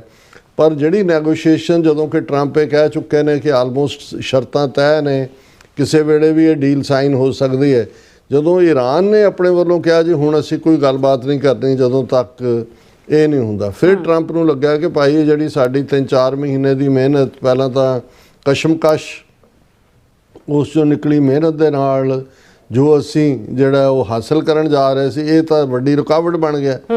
ਹੁਣ ਜਦੋਂ ਅਸੀਂ ਇਸ TV 84 ਦੇ ਪਲੇਟਫਾਰਮ ਤੋਂ ਰੈਗੂਲਰਲੀ ਜਿਹੜਾ ਵੀ ਕੋਈ ਬੈਕ ਜਾ ਕੇ ਸਾਡੀਆਂ ਵੀਡੀਓਜ਼ ਦੇਖਣਾ ਚਾਹੁੰਦਾ ਦੇਖ ਸਕਦਾ ਹੈ। ਅਸੀਂ ਪਹਿਲੇ ਦਿਨ ਤੋਂ ਕਿਹਾ ਸੀ ਵੀ ਇਹ ਅਮਰੀਕਾ ਦੀ ਜੰਗ ਨਹੀਂ ਹੈ, ਇਹ ਇਜ਼ਰਾਈਲ ਦੀ ਜੰਗ ਹੈ। ਔਰ ਹਾਨਾ ਸਾਡੇ ਵਿਚਲੇ ਹੀ ਕੁਝ ਵੀਰ ਜਿਹੜੇ ਅੱਖਾਂ ਬੰਦ ਕਰਕੇ ਟਰੰਪ ਕਰਦੇ ਨੇ, ਅਸੀਂ ਕਿਹਾ ਭਾਈ ਅਸੀਂ ਵੀ ਟਰੰਪ ਜਾਂ ਅਮਰੀਕਾ ਦੇ ਹਿੱਤਾਂ ਨਾਲ ਜੁੜੇ ਹੋਏ ਹਾਂ, ਪਰ ਇਹ ਈਰਾਨ ਵਾਰ ਅਮਰੀਕਾ ਦੇ ਹਿੱਤਾਂ ਦੀ ਨਹੀਂ ਹੈ, ਇਜ਼ਰਾਈਲ ਦੀ ਵਾਰ ਹੈ, ਉਹਨਾਂ ਦਾ ਏਜੰਡਾ ਹੈ। ਉੱਥੇ ਉਹਨਾਂ ਦੇ ਠੀਕ ਹੈ ਅਮਰੀਕਾ ਦਾ ਐਂਬੈਸਡਰ ਉਹ ਮਾਈਕ ਹੱਕ ਵੀ ਉੱਥੇ ਬੈਠਾ ਹੋਇਆ ਹੈ, ਦੂਜਾ ਜਾਂ ਇੱਥੇ ਜ਼ਾਇਨਿਸਟ ਲੌਬੀ ਹੈ, ਜਾਂ ਟੈਡ ਕਰੂਜ਼ ਸੈਨੇਟਰ ਹੈ, ਜਾਂ ਲਿੰਡਜ਼ੀ ਗ੍ਰੈਮ ਹੈ, ਜਿਹੜੇ ਆਪਣਾ ਏਜੰਡਾ ਸਾਰੇ ਕਰਦੇ ਨੇ। ਲੇਕਿਨ ਇਹ ਅਮਰੀਕਾ ਦੀ ਜੰਗ ਨਹੀਂ ਹੈ, ਅਮਰੀਕਾ ਦੇ ਇੰਟਰਸਟ ਨਹੀਂ ਹੈ ਔਰ ਕਾਮਨ ਵਰਲਡ ਇਕੋਨਮੀ ਨੂੰ ਚੋਕ ਕਰ ਰਹੇ ਹੋ। ਵੀ ਚੱਲੇ ਤਾਂ ਸੀ ਤੁਸੀਂ ਉਹ ਜਿਵੇਂ ਸ਼ਾਹ ਮੁਹੰਮਦ ਨੇ ਕਿਹਾ ਸੀ ਵੀ ਘਰੋਂ ਤੁਰੇ ਫਰੰਗੀ ਨੂੰ ਦੇ ਮਾਰਨੇ ਨੂੰ ਅੱਗੋਂ ਚਾਬੀਆਂ ਹੱਥ ਫੜਾਏ ਸ਼ਾਹ ਮੁਹੰਮਦਾ ਆਖਦੇ ਲੋਕ ਸਿੰਘ ਜੀ ਤੁਸੀਂ ਚੰਗੀਆਂ ਪੂਰੀਆਂ ਪਾਏ, ਵੀ ਭੇਜਿਆ ਤੁਹਾਨੂੰ ਕਿਸ ਕੰਮ ਸੀ। ਹੁਣ ਕਿੱਥੇ ਤਾਂ ਨਿਊਕਲੀਅਰ ਉਹਨੂੰ ਖਤਮ ਕਰਨਾ ਹੈ, ਉਸ ਨੂੰ ਦੂਜਾ ਕਰਨਾ। ਉਹ ਸਟ੍ਰੇਟ ਆਫ ਹਾਰਮੂਜ਼ ਜਿਹੜੀ ਪਹਿਲਾਂ ਖੁੱਲ੍ਹੀ ਸੀ, ਈਰਾਨ ਉੱਥੇ ਕਬਜ਼ਾ ਕਰਕੇ ਬਹਿ ਗਿਆ, ਕਹਿੰਦਾ ਜੀ ਹੁਣ ਤਾਂ ਇੱਥੇ ਅਸੀਂ ਚੁੰਗੀ ਲਾ ਕੇ ਉਹਨੇ ਓਮਾਨ ਨੂੰ ਵੀ ਜਿਹੜਾ ਦੂਸਰਾ ਹਿੱਸੇ 'ਚ ਹੈ ਸਟ੍ਰੇਟ ਆਫ ਹਾਰਮ ਉਹਨੂੰ ਵੀ ਨਾਲ ਲਾ ਲਿਆ। ਸੋ ਪ੍ਰੈਜ਼ੀਡੈਂਟ ਟਰੰਪ ਨੂੰ ਨਜ਼ਰ ਆ ਰਿਹਾ ਵੀ ਮੈਜੋਰਿਟੀ ਅਮਰੀਕਨ ਖਿਲਾਫ ਨੇ, ਵੀ ਉਹਨੂੰ ਪਹਿਲਾਂ ਸਬਜ਼ ਬਾਗ ਜੇ ਦਿਖਾਏ ਨੈਤਨਯਾਹੂ ਨੇ, ਜਾਂ ਮੋਸਾਦ ਦਾ ਚੀਫ ਇੱਥੇ ਆਇਆ, ਜਾਂ ਸਾਰੀ ਡਰਾਮੇਬਾਜ਼ੀ ਕੀਤੀ। ਪਰ ਮੈਨੂੰ ਇਹ ਲੱਗ ਰਿਹਾ ਸੀ ਵੀ ਟਰੰਪ, ਕਿਉਂਕਿ ਜਿਹੜਾ ਟਰੰਪ ਦਾ ਬੇਸਿਕ ਗ੍ਰੇਨ ਹੈ ਉਹ ਕਨਫਰੰਟੇਸ਼ਨਿਸਟ ਨਹੀਂ ਹੈ, ਉਹ ਟਕਰਾਅ ਵਾਲਾ ਨਹੀਂ ਹੈ, ਉਹ ਜੰਗਜੂ ਨਹੀਂ ਹੈ। ਔਰ 20 ਸਾਲ ਤੋਂ ਜਿਹੜੀ ਅਫਗਾਨਿਸਤਾਨ ਦੇ ਵਿੱਚ ਫਸੀ ਨੈਟੋ ਅਮਰੀਕਾ ਦੀ ਫੌਜ ਸੀ, ਉਹਨੂੰ ਕੱਢਣ ਦੇ ਲਈ ਤਾਲਿਬਾਨ ਦੇ ਨਾਲ ਗੱਲਬਾਤ ਕੀਤੀ ਟਰੰਪ ਨੇ। ਫਿਰ ਭਾਵੇਂ ਉਹ ਬਾਅਦ 'ਚ ਬੜਾ ਹੋਰ ਢੰਗ ਨਾਲ ਇੰਪਲੀਮੈਂਟ ਬਾਈਡਨ ਨੇ ਕੀਤਾ, ਇਨੀਸ਼ੀਏਟਿਵ ਵੇ ਜਿਵੇਂ ਅਮਰੀਕਾ 'ਚ ਕਹਿੰਦੇ ਨੇ, ਲੇਕਿਨ ਉਹ ਸਾਰੀ ਨੈਗੋਸ਼ੀਏਸ਼ਨ ਦੀ ਸ਼ੁਰੂਆਤ ਤਾਂ ਟਰੰਪ ਨੇ ਕੀਤੀ। ਹੁਣ ਟਰੰਪ ਇਹਦੇ 'ਚੋਂ ਨਿਕਲਣਾ ਚਾਹੁੰਦਾ ਹੈ ਕਿ ਵੀ ਇਹਦੇ 'ਚ ਕੁਛ ਨਹੀਂ ਹੈ, ਵੀ ਤੁਸੀਂ ਵਿਕਟਰੀ ਡਿਕਲੇਅਰ ਕਰੋ ਔਰ ਗੱਲਬਾਤ ਪਹਿਲਾ ਦੌਰ ਹੋਏ, ਸਟ੍ਰੇਟ ਆਫ ਹਾਰਮੂਜ਼ ਖੁੱਲ੍ਹੇ, ਅਸੀਂ ਬਲੌਕੇਡ ਚੁੱਕੀਏ, ਫਿਰ ਨਿਊਕਲੀਅਰ ਦਾ ਮੁੱਦਾ, ਫਿਰ ਈਰਾਨ ਦੇ ਜਿਹੜੇ ਐਸੈਟ ਫਰੀਜ਼ ਕੀਤੇ ਨੇ ਉਹਨਾਂ ਨੂੰ ਖੋਲ੍ਹਿਆ ਜਾਏ, ਵੀ ਨਾਰਮਲ ਹੋਏ ਗੱਲ। ਲੇਕਿਨ ਨੈਤਨਯਾਹੂ ਦਾ ਇੰਟਰਸਟ ਨਹੀਂ ਹੈ, ਉਹਨੇ ਬਾੜਿਆ ਵੀ, ਉਹ ਨਿਕਲਣ ਨਹੀਂ ਦੇਣਾ ਚਾਹੁੰਦਾ। ਪਰ ਮੈਨੂੰ ਇਹ ਸੀ, ਮੈਂ ਕਿਹਾ ਵੀ ਇਹ ਟਰੰਪ ਜਿਸ ਤਰਬੀਅਤ ਦਾ ਮਾਲਕ ਹੈ, ਜਿੱਦਣ ਫਿਰ ਟਰੰਪ ਦਾ ਗੁੱਸਾ ਫੁੱਟਿਆ, ਉਹਨੇ ਜੋ ਉਹਦੇ ਸਾਹਮਣੇ ਆਇਆ ਚੁੱਕ ਕੇ ਸਿਰ 'ਚ ਮਾਰਦਾ ਨੈਤਨਯਾਹੂ ਦੇ। ਔਰ ਐਗਜ਼ੈਕਟਲੀ ਇਹੀ ਹੋਇਆ ਉਹਨਾਂ ਦੀ। ਭਾਵੇਂ ਟੈਲੀਫੋਨਿਕ ਕਨਵਰਸੇਸ਼ਨ ਹੈ, ਹੁਣ ਇਹ ਵੀ ਸਵਾਲ ਪੁੱਛਿਆ ਜਾ ਸਕਦਾ ਹੈ ਕਿ ਕਨਵਰਸੇਸ਼ਨ ਤਾਂ ਟਰੰਪ ਔਰ ਨੈਤਨਯਾਹੂ ਦੇ ਵਿਚਾਲੇ ਹੋਈ ਤੇ ਦੁਨੀਆ ਨੂੰ ਕਿਵੇਂ, ਮੀਡੀਆ 'ਚ ਕਿਵੇਂ? ਇਹ ਡੈਲੀਬਰੇਟ ਲੀਕ ਵਾਈਟ ਹਾਊਸ ਦੇ ਇੱਕ ਸੋਰਸ ਐਕਸੀਓਨ ਨੇ ਉਹਨਾਂ ਨੇ ਕੀਤਾ। ਔਰ ਮੈਂ ਇਸ ਸਟੋਰੀ ਨੂੰ ਜਿਵੇਂ ਗਲੋਬਲੀ ਡਿਸਕਸ ਕੀਤਾ ਜਾ ਰਿਹਾ, ਅੱਜ ਤਾਂ ਸਾਰੇ ਪਲੇਟਫਾਰਮਸ ਦੇ ਉੱਤੇ ਬਹੁਤ ਸਾਰੀ ਇਹ ਇੱਕ ਜੂਸੀ ਸਟੋਰੀ ਬਣੀ ਹੈ। ਹੈਡਲਾਈਨ ਬਣਾਈ ਹੈ ਇਹਨਾਂ ਨੇ, even Indian news agency ANI ਨੇ ਵੀ, everybody hates you now, Trump blast Netanyahu in call over Lebanon strikes. ਕਿਉਂਕਿ ਲੈਬਨਾਨ ਦੇ ਉੱਤੇ ਉਹ ਹਟਿਆ ਨਹੀਂ ਔਰ ਇੱਕ ਹਿਜ਼ਬੁੱਲਾ ਦੇ ਕਿਸੇ ਨੂੰ ਮਾਰਨ ਦੇ ਲਈ ਇੱਕ ਪੂਰੀ ਬਿਲਡਿੰਗ ਢਾਹ ਦਿੱਤੀ। ਹੁਣ ਇਹ ਖਬਰ ਨੂੰ ਮੈਂ ਐਸ ਸੱਚ ਇਸ ਲਈ ਕਹਿਣਾ ਚਾਹੁੰਦਾ ਵੀ ਇਹ ਨਾ ਲੱਗਿਆ ਵੀ ਅਸੀਂ ਉਹਨਾਂ 'ਤੇ ਮਿਰਚ ਮਸਾਲਾ ਲਾ ਰਹੇ ਹਾਂ। ਅਸੀਂ ਤਾਂ ਜਿਵੇਂ ਵੀ ਮਿਰਚ ਮਸਾਲਾ ਲੱਗਿਆ ਆਇਆ, ਅਸੀਂ ਤਾਂ ਪਰੋਸਣ ਦਾ ਕੰਮ ਕਰਦੇ ਹਾਂ, ਪਰੋਸ ਜ਼ਰੂਰ ਰਹੇ ਹਾਂ। ਔਰ ਇਹਦੇ 'ਚ ਇਹ ਹੈ ਕਿ ਵੀ ਪ੍ਰੈਜ਼ੀਡੈਂਟ ਟਰੰਪ ਨੇ he lashed out at prime minister Benjamin Netanyahu in a heated telephone conversation. ਬਹੁਤ ਗਰਮ ਗੁਫ਼ਤਗੂ on Monday, holding the Israeli leader responsible for generating global animosity towards his nation। ਕਿ ਵੀ ਅੱਜ ਟਰੰਪ ਨੇ ਕਿਹਾ ਵੀ ਅੱਜ ਲੋਕ ਦੁਨੀਆ ਭਰ ਦੇ ਵਿੱਚ ਤੈਨੂੰ ਤਾਂ ਕਰਦੇ ਨੇ, ਇਜ਼ਰਾਈਲ ਨੂੰ ਵੀ ਨਫ਼ਰਤ ਕਰਦੇ ਨੇ ਤੇਰੀਆਂ ਨੀਤੀਆਂ ਦੀ ਵਜ੍ਹਾ ਕਰਕੇ। ਔਰ ਇਹ ਉਹਦੇ 'ਚ ਜਿਵੇਂ ਇਹ ਸਾਰੀ ਕਨਫਰੰਟੇਸ਼ਨ ਈਰਾਨ ਨੇ ਜਦੋਂ ਜਿਹੜਾ ਗੱਲਬਾਤ ਪੌਜ਼ ਕੀਤੀ, ਔਰ ਇਹ US official cited by Axios, Trump expressed immense frustration over what he perceived as a disproportionate military response to Hezbollah strike on Israel। कि भाई तू बिल्डिंग सारी ढा के रख ਦਿੱਤੀ है।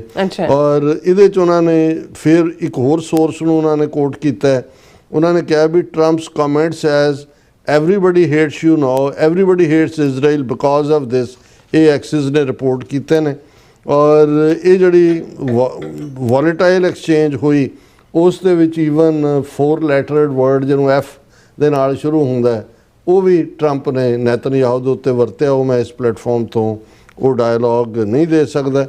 ਔਰ ਉਹਦੇ 'ਚ ਉਹਨਾਂ ਨੇ ਵਾਈਟ ਹਾਊਸ ਦੇ ਸੋਰਸ ਨੇ ਇਹ ਵੀ ਕਿਹਾ ਕਿ ਵੀ ਅੱਗੋਂ ਉਹਨੇ ਜੀ ਕਰਨੀ ਚਾਹੀ ਨੈਤਨਯਾਹੂ ਨੇ, ਪਰ ਟਰੰਪ ਨੇ ਸਟੀਮ ਰੋਡ ਉਹਨਾਂ ਕੁਚਲ ਕੇ ਰੱਖਦਾ ਕਿ ਵੀ ਤੂੰ ਚੁੱਪ ਕਰਕੇ ਬਹਿ। ਫਿਰ ਜਿਹੜਾ ਉਹ ਅੱਗੋਂ ਜਿਹੜਾ ਬੀਬੀ ਨੈਤਨਯਾਹੂ ਕਹਿੰਦਾ okay just make sure everything is taken care of.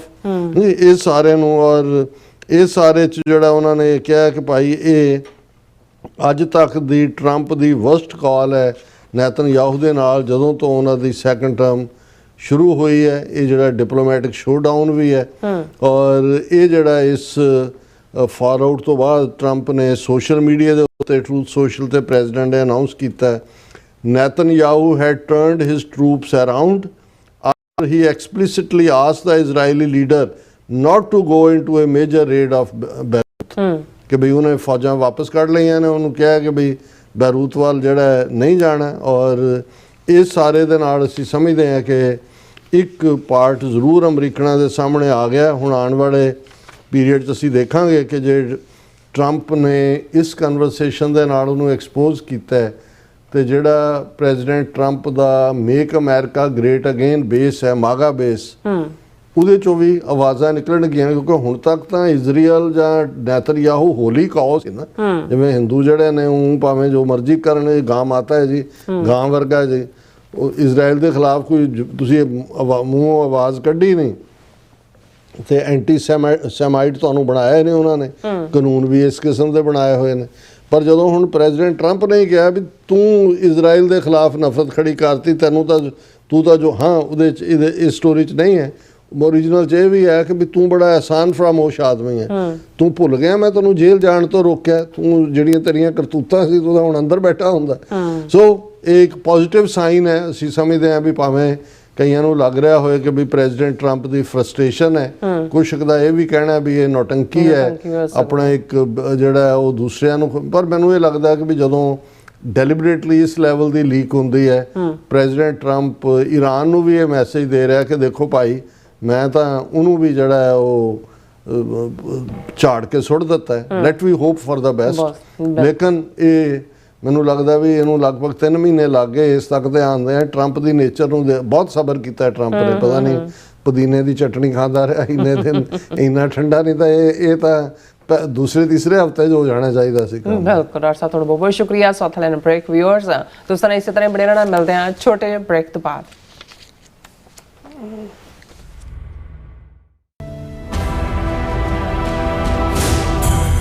Guru, Guru, Guru, Guru, Guru, Guru, ਜੀ ਕਾ ਖਾਲਸਾ ਵਾਹਿਗੁਰੂ ਜੀ ਕੀ ਫਤਿਹ। ਧਰਨ ਗਗਨ ਨਵਖੰਡ ਮੈਂ ਜੋਤ ਸਵਰੂਪੀ ਰਹਿਓ ਭਰ, ਭੰਨ ਮਥੁਰਾ ਕਛ ਭੇਦ ਨਹੀਂ ਗੁਰ ਅਰਜਨ ਪ੍ਰਤੱਖ ਹਰ। ਗੁਰਬਾਣੀ ਕੁਰਬਾਨੀ ਤੇ ਮਿਹਰਬਾਨੀ ਦੇ ਪੁੰਜ ਭਾਣੇ ਦੀ ਬੂਰਤ, ਧੰਨ ਧੰਨ ਧੰਨ ਸਾਹਿਬ ਸ੍ਰੀ ਗੁਰੂ ਅਰਜਨ ਦੇਵ ਸੱਚੇ ਪਾਤਸ਼ਾਹ ਜੀ। ਤਿਨਾਂ ਦੇ ਸ਼ਹੀਦੀ ਦਿਹਾੜਿਆਂ ਨੂੰ ਸਮਰਪਿਤ ਦਾ Sikh centre of New York Inc, Gurdwara Sahib Flushing ਤੇ ਗੁਰਦੁਆਰਾ ਸਾਹਿਬ ਕਲੀਨ ਵਿਲੇਜ ਦੀਆਂ ਸਮੂਹ ਸਿੱਖ ਸੰਗਤਾਂ ਵੱਲੋਂ ਰਲ ਮਿਲ ਕਰਕੇ ਟਰਾਈ ਸਟੇਟ ਦੀਆਂ ਸਮੂਹ ਸਿੱਖ ਸੰਗਤਾਂ, ਗੁਰਦੁਆਰਾ ਸਾਹਿਬਾਨਾਂ ਦੀਆਂ ਪ੍ਰਬੰਧਕ ਕਮੇਟੀਆਂ ਤੇ ਧਾਰਮਿਕ ਜਥੇਬੰਦੀਆਂ ਦੇ ਸਹਿਯੋਗ ਦੇ ਨਾਲ 13 ਜੂਨ ਦਿਨ ਸ਼ਨੀਚਰਵਾਰ ਨੂੰ ਗੁਰਦੁਆਰਾ ਸਾਹਿਬ ਕਲੀਨ ਵਿਲੇਜ ਵਿਖੇ 11 ਵਜੇ ਨਗਰ ਕੀਰਤਨ ਦੇ ਸਮਾਗਮ ਰੱਖੇ ਗਏ ਹਨ। ਸੋ ਸਮੂਹ ਸੰਗਤਾਂ ਦੇ ਚਰਨਾਂ 'ਚ ਬੇਨਤੀ ਹੈ ਕਿ ਇਹਨਾਂ ਸਮਾਗਮਾਂ ਦੇ ਅੰਦਰ ਸਮੇਂ ਅਨੁਸਾਰ ਹਾਜ਼ਰੀਆਂ ਭਰਨ ਦੀ ਕਿਰਪਾਲਤਾ ਕਰਨੀ ਜੀ। ਸਤਿਕਾਰਯੋਗ ਵੀਰਾਂ ਨੂੰ ਬੇਨਤੀ ਹੈ ਕਿ ਆਪਣੇ ਸਿਰਾਂ ਤੇ ਕੇਸਰੀ ਤੇ ਨੀਲੀਆਂ ਦਸਤਾਰਾਂ ਸਜਾ ਕੇ ਆਉਣ। ਸਤਿਕਾਰਯੋਗ ਭੈਣਾਂ ਨੂੰ ਬੇਨਤੀ ਹੈ ਕਿ ਆਪਣੇ ਸਿਰਾਂ ਤੇ ਕੇਸਰੀ ਤੇ ਨੀਲੇ ਦੁਪੱਟੇ ਲੈ ਕੇ ਆਉਣ ਜੀ। ਵਾਹਿਗੁਰੂ ਜੀ ਕਾ ਖਾਲਸਾ ਵਾਹਿਗੁਰੂ ਜੀ ਕੀ ਫਤਿਹ। ਬੋਲੇ ਸੋ ਨਿਹਾਲ, ਸ੍ਰੀ ਅਕਾਲ। ਵਾਹਿਗੁਰੂ ਜੀ ਕਾ ਖਾਲਸਾ ਵਾਹਿਗੁਰੂ ਜੀ ਕੀ ਫਤਿਹ।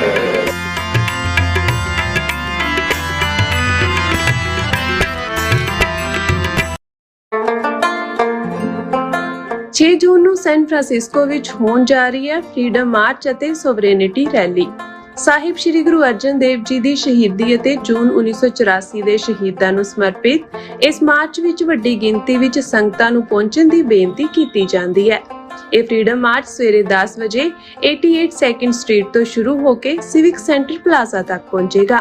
ਆਓ ਸ਼ਹੀਦਾਂ ਨੂੰ ਸਤਿਕਾਰ ਭੇਟ ਕਰੀਏ ਅਤੇ ਕੌਮੀ ਏਕਤਾ ਦਾ ਸੰਦੇਸ਼ ਦੁਨੀਆ ਤੱਕ ਪਹੁੰਚਾਈਏ। ਵਧੇਰੇ ਜਾਣਕਾਰੀ ਲਈ ਸਕਰੀਨ ਤੇ ਦਿੱਤੇ ਨੰਬਰਾਂ ਤੇ ਸੰਪਰਕ ਕਰੋ ਜੀ।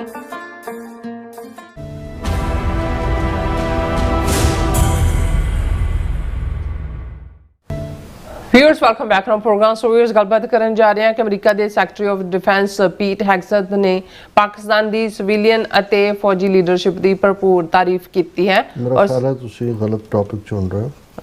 Okay let me see. Okay sorry. Nepal ਵਿੱਚ ਭਾਰੀ ਬਹੁਮਤ ਨਾਲ ਜ਼ੈਨ ਜੀ ਨੌਜਵਾਨਾਂ ਦੀ ਸਰਕਾਰ ਬਣੀ ਹੈ ਔਰ ਬਲਿੰਦਰ ਸ਼ਾਹ ਨੇਪਾਲ ਦੇ ਪ੍ਰਧਾਨ ਮੰਤਰੀ ਹਨ। ਉਹਨਾਂ ਨੇ ਭਾਰਤ ਨਾਲ ਸੀਮਾ ਵਿਵਾਦ ਦੇ ਮੁੱਦੇ ਨੂੰ ਚੱਕਿਆ ਹੈ। ਨੇਪਾਲ ਵੱਲੋਂ ਉੱਤਰਾਖੰਡ ਸੂਬੇ ਵਿੱਚ ਸਥਿਤ ਕਾਲਾ ਪਾਣੀ ਅਤੇ ਲਿਪੂ ਲੇਕ ਵਿੱਚ ਇਲਾਕਿਆਂ ਨੂੰ ਜਿਹੜੇ ਨੇਪਾਲ ਦਾ ਹਿੱਸਾ ਦੱਸਦਿਆਂ ਇਹ ਮੰਗ ਕੀਤੀ ਹੈ ਕਿ ਇਸ ਮੁੱਦੇ ਵਿੱਚ ਨੇਪਾਲ ਸਰਕਾਰ ਯੂਕੇ ਦੀ ਹਕੂਮਤ ਦੀ ਦਖਲਅੰਦਾਜ਼ੀ ਚਾਹੁੰਦੀ ਹੈ ਕਿਉਂਕਿ 1816 ਵਿੱਚ ਸੁਗਾਲੀ ਦੀ ਸੰਧੀ ਦੇ ਤਹਿਤ ਇਹ ਇਲਾਕੇ ਨੇਪਾਲ ਦੇ ਬਣਦੇ ਹਨ ਔਰ ਜੇਕਰ ਨੇਪਾਲ 1816 ਦੀ ਸੰਧੀ ਦੇ ਤਹਿਤ ਯੂਕੇ ਦੀ ਦਖਲਅੰਦਾਜ਼ੀ ਮੰਗਦਾ ਹੈ ਤਾਂ ਸਿੱਖ ਕੌਮ 1846 ਦੀ ਅੰਗਰੇਜ਼ਾਂ ਨਾਲ ਸਿੱਖ ਰਾਜ ਦੀ ਸੰਧੀ ਅਤੇ 1947 ਦੇ ਘਟਨਾਕ੍ਰਮ ਦੇ ਤਹਿਤ ਖਾਲਿਸਤਾਨ ਦੇ ਮੁੱਦੇ ਤੇ ਯੂਕੇ ਦੀ ਦਖਲਅੰਦਾਜ਼ੀ ਕਿਉਂ ਨਹੀਂ ਮੰਗ ਸਕਦਾ। ਸੋ ਭਾਰਤ ਸਰਕਾਰ ਹਾਂਜੀ ਸੋ ਇਸ ਬਾਰੇ ਆਪਾਂ ਗੱਲਬਾਤ ਕਰਨ ਜਾ ਰਹੇ ਹਾਂ। ਸੋ ਅਸੀਂ ਚਾਹਾਂਗੇ ਕਿ ਤੁਸੀਂ ਇਸੇ ਤਰ੍ਹਾਂ ਬੜੇ ਰਹਿਣਾ ਦੇਖਣ ਸੁਣ ਲਈ। ਤੁਹਾਡਾ ਸਭ ਦਾ ਬਹੁਤ ਬਹੁਤ ਧੰਨਵਾਦ ਜੀ। ਡਾਕਟਰ ਸਾਹਿਬ ਕੀ ਕਹਿਣਾ ਚਾਹੋਗੇ? ਦੇਖੋ ਕੁਝ ਬਿਆਨ ਦਿਲਚਸਪ ਹੁੰਦੇ ਨੇ, ਉਹ ਸਾਡੀ ਵੀ ਦੁਖਦੀ ਰਗ ਦੇ ਉੱਤੇ ਜਿਹੜਾ ਉਹ ਉਂਗਲ ਰੱਖਣ ਵਾਲੀ ਗੱਲ ਹੁੰਦੀ ਹੈ ਔਰ ਸਾਨੂੰ ਲੱਗਦਾ ਹੈ ਕਿ ਭਾਈ ਇਹ ਜ਼ਰੂਰ ਜਿਹੜੀ British map making, colonial map making, mischief map making ਹੈ ਜਿਹਨੇ ਦੁਨੀਆ ਦੇ ਅੱਧੇ ਹਿੱਸੇ 'ਚ ਅੱਜ ਵੀ ਵਕਤ ਪਾਇਆ ਹੋਇਆ ਕਿਉਂਕਿ ਇਹ ਯੂਰਪ ਦੀਆਂ ਤਾਕਤਾਂ ਹੀ ਉਹ ਬ੍ਰਿਟਨ ਹੋਏ, ਫਰਾਂਸ ਹੋਏ, ਨਾਰਵੇ ਹੋਏ, ਸਪੇਨ ਹੋਏ, ਪੁਰਤਗਾਲ ਹੋਏ, ਹਾਲੈਂਡ ਹੋਏ, ਨੀਦਰਲੈਂਡ ਜਿਹਨੂੰ ਕਹਿੰਦੇ ਨੇ, ਇਹਨਾਂ ਸਾਰਿਆਂ ਨੇ ਜਿਹੜਾ ਦੁਨੀਆ ਦੇ ਵਿੱਚ ਨਿਕਲ ਕੇ ਕੋਈ ਏਸ਼ੀਆ 'ਚ ਵੜ ਗਿਆ, ਕੋਈ ਅਫਰੀਕਾ 'ਚ ਵੜ ਗਿਆ, ਕੋਈ ਸਾਊਥ ਅਮਰੀਕਾ 'ਚ ਵੜ ਗਿਆ। ਇਹਨਾਂ ਨੇ ਦੁਨੀਆ ਨੂੰ ਕੋਲੋਨਾਈਜ਼ ਕੀਤਾ, ਬਸਤੀਆਂ ਬਣਾਇਆ, ਲੁੱਟਿਆ, ਕੁੱਟਿਆ, ਪੁੱਟਿਆ, ਉੱਥੋਂ ਦੌਲਤ ਕੱਢ ਕੇ ਆਪਣੇ ਨਿੱਕੇ ਨਿੱਕੇ ਦੇ ਮੁਲਕ ਜਿਹੜੇ ਯੂਰਪ ਦੇ ਵਿੱਚ ਸੀ ਉਹਦੇ 'ਚ ਲਿਜਾਈ ਗਏ। ਇਹਨਾਂ ਨੇ ਹਿਊਮਨ ਲਾਈਫ ਦੇ ਨਾਲ ਖਿਲਵਾੜ ਕੀਤਾ ਔਰ ਜਦੋਂ ਸੈਕੰਡ ਵਰਲਡ ਵਾਰ ਤੋਂ ਬਾਅਦ ਜਦੋਂ ਕਿ ਉਹ ਵੀ ਯੂਰਪ ਦੇ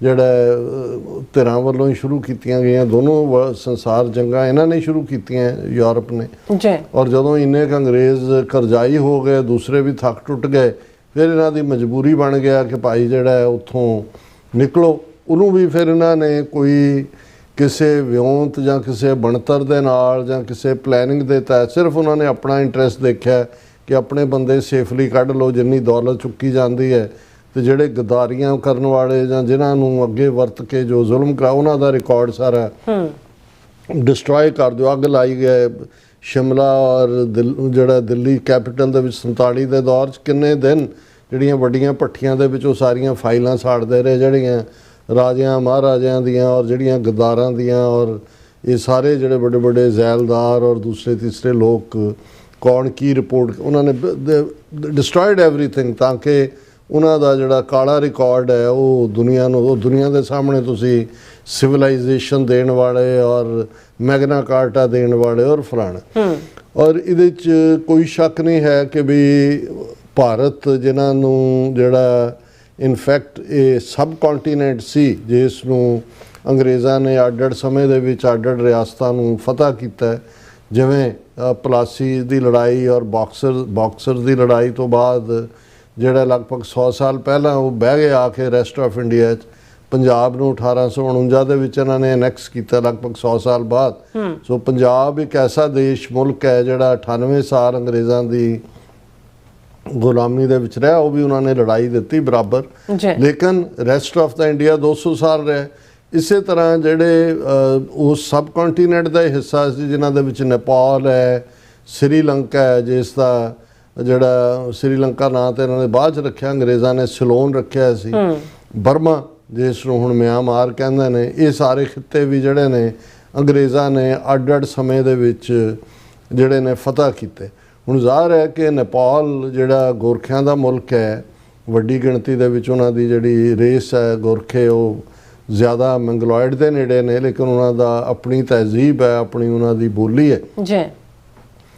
ਉਹਨਾਂ ਦੇ ਨਾਲ ਵੀ ਅੰਗਰੇਜ਼ਾਂ ਦੀ ਟੱਕਰ ਹੋਈ ਔਰ ਨੇਪਾਲ ਦਾ ਜਿਹੜਾ ਕਿੰਗਡਮ ਜਿਹੜਾ ਬਾਅਦ ਦੇ ਵਿੱਚ ਜਦੋਂ ਹੁਣ ਉਹਨਾਂ ਦੇ ਵਿਦਨ ਸਿਵਲ ਵਾਰ ਹੋਈ ਨੇਪਾਲ 'ਚ ਕਿੰਨੇ ਸੌ ਸਾਲ 300 ਸਾਲ ਬਾਅਦ ਸਭ ਤੋਂ ਓਲਡੈਸਟ ਜਿਹੜੇ ਕਿੰਗਡਮ ਸੀ ਉਹਨਾਂ 'ਚ ਉਹਨਾਂ ਦਾ ਖਾਤਮਾ ਹੋਇਆ ਨੇਪਾਲ ਦਾ।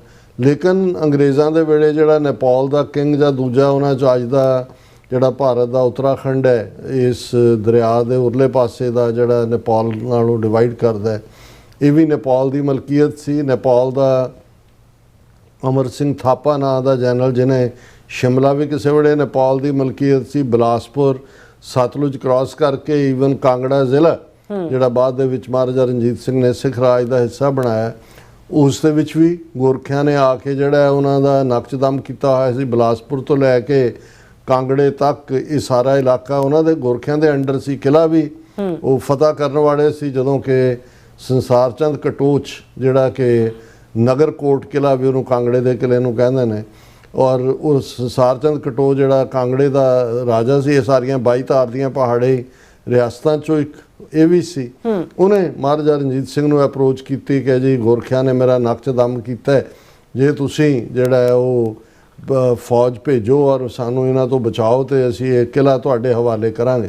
ਸੋ ਸਿੱਖ ਫੌਜ ਆਈ ਔਰ ਗੋਰਖਿਆਂ ਔਰ ਸਿੱਖਾਂ ਦੀ ਲੜਾਈ, ਸਿੱਖਾਂ ਦਾ ਕਾਫੀ ਨੁਕਸਾਨ ਹੋਇਆ ਕਿਉਂਕਿ ਗੋਰਖੇ ਟ੍ਰੇਨਡ ਸੋਲਜਰ ਪਹਾੜੀ ਇਲਾਕਿਆਂ ਦੇ, ਲੇਕਿਨ ਜਿਹੜਾ ਇਵੈਂਚੁਅਲੀ ਉਹਨੂੰ ਉੱਥੋਂ ਜਾਣਾ ਪਿਆ ਔਰ ਫਿਰ ਪਹਾੜੀ ਜਿਹੜੇ ਨੇ ਉਹ ਉਹਨਾਂ ਦੇ ਉੱਤੇ ਹਮਲੇ ਕਰਨ ਲੱਗ ਗਏ ਜਦੋਂ ਰਿਟਰੀਟ ਕਰ ਰਹੇ ਸੀ।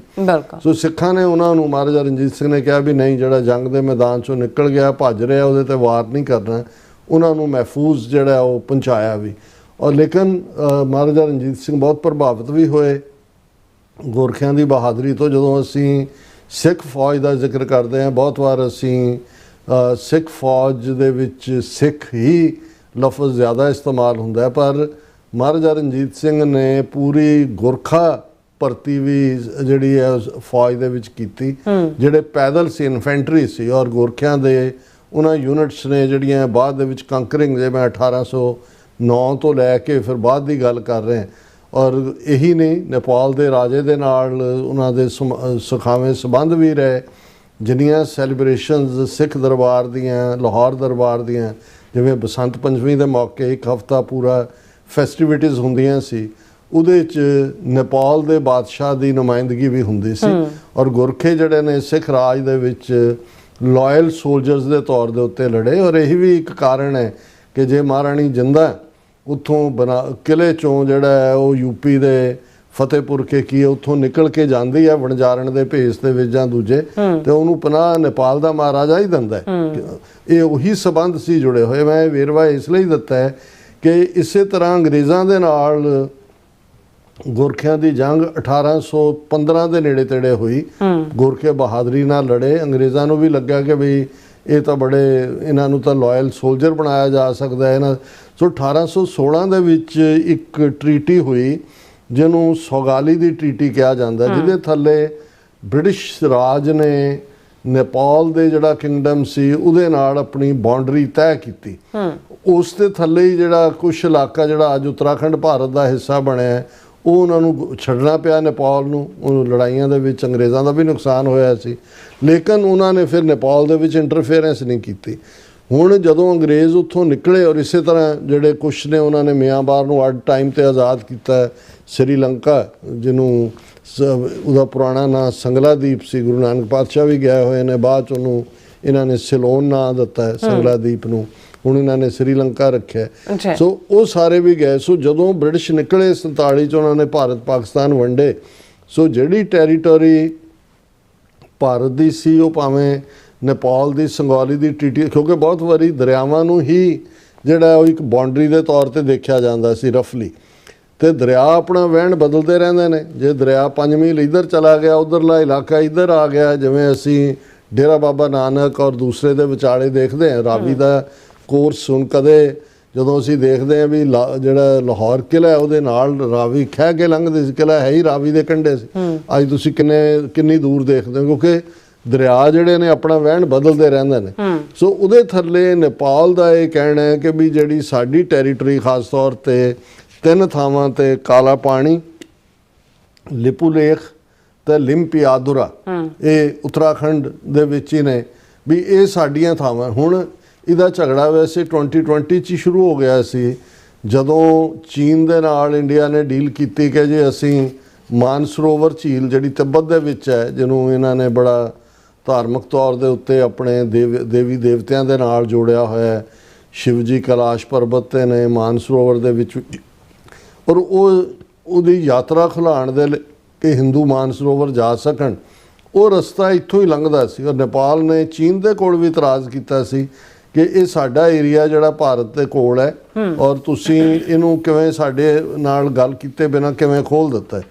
ਹੁਣ ਨੇਪਾਲ ਦੇ ਵਿੱਚ ਅਸੀਂ ਪਿਛਲੇ ਦਿਨਾਂ 'ਚ ਦੇਖਿਆ ਵੀ ਨੇਪਾਲ ਦੀ ਜਿਵੇਂ ਜੈਨ ਜ਼ੀ ਦਾ ਜ਼ਿਕਰ ਕਰਦੇ ਹਾਂ ਅਸੀਂ, ਸ੍ਰੀਲੰਕਾ 'ਚ ਉਹਨਾਂ ਨੇ ਤਬਦੀਲੀ ਲਿਆਂਦੀ, ਬੰਗਲਾਦੇਸ਼ 'ਚ ਲਿਆਂਦੀ, ਔਰ ਕਾਠਮੰਡੂ ਦਾ ਇੱਕ ਰੈਪਰ ਬਲਿੰਦਰ ਸ਼ਾਹ ਬਾਲੇਨ ਉਹ ਪ੍ਰਾਈਮ ਮਿਨਿਸਟਰ ਬਣਿਆ। ਜੈਨ ਜ਼ੀ ਨੇ ਸਾਰੇ ਕੱਢ ਕੇ ਬਾਹਰ ਮਾਰੇ। ਜਿਹੜਾ ਉਹਨਾਂ ਦਾ ਪ੍ਰਾਈਮ ਮਿਨਿਸਟਰ ਸੀ ਮਿਸਟਰ ਆਇਲੀ ਕਮਿਊਨਿਸਟ ਪਾਰਟੀ ਦਾ, ਉਹਨੂੰ ਤਾਂ ਗ੍ਰਿਫਤਾਰੀ ਦੇ ਵਾਰੰਟ ਕੱਢੇ ਹੋਏ ਨੇ ਜਾਂ ਗ੍ਰਿਫਤਾਰ ਕੀਤਾ ਹੋਇਆ ਕੁਝ ਦੇਰ, ਸ਼ਾਇਦ ਜ਼ਮਾਨਤ ਹੋਈ ਵੀ ਕਿਵੇਂ ਹੋਈ।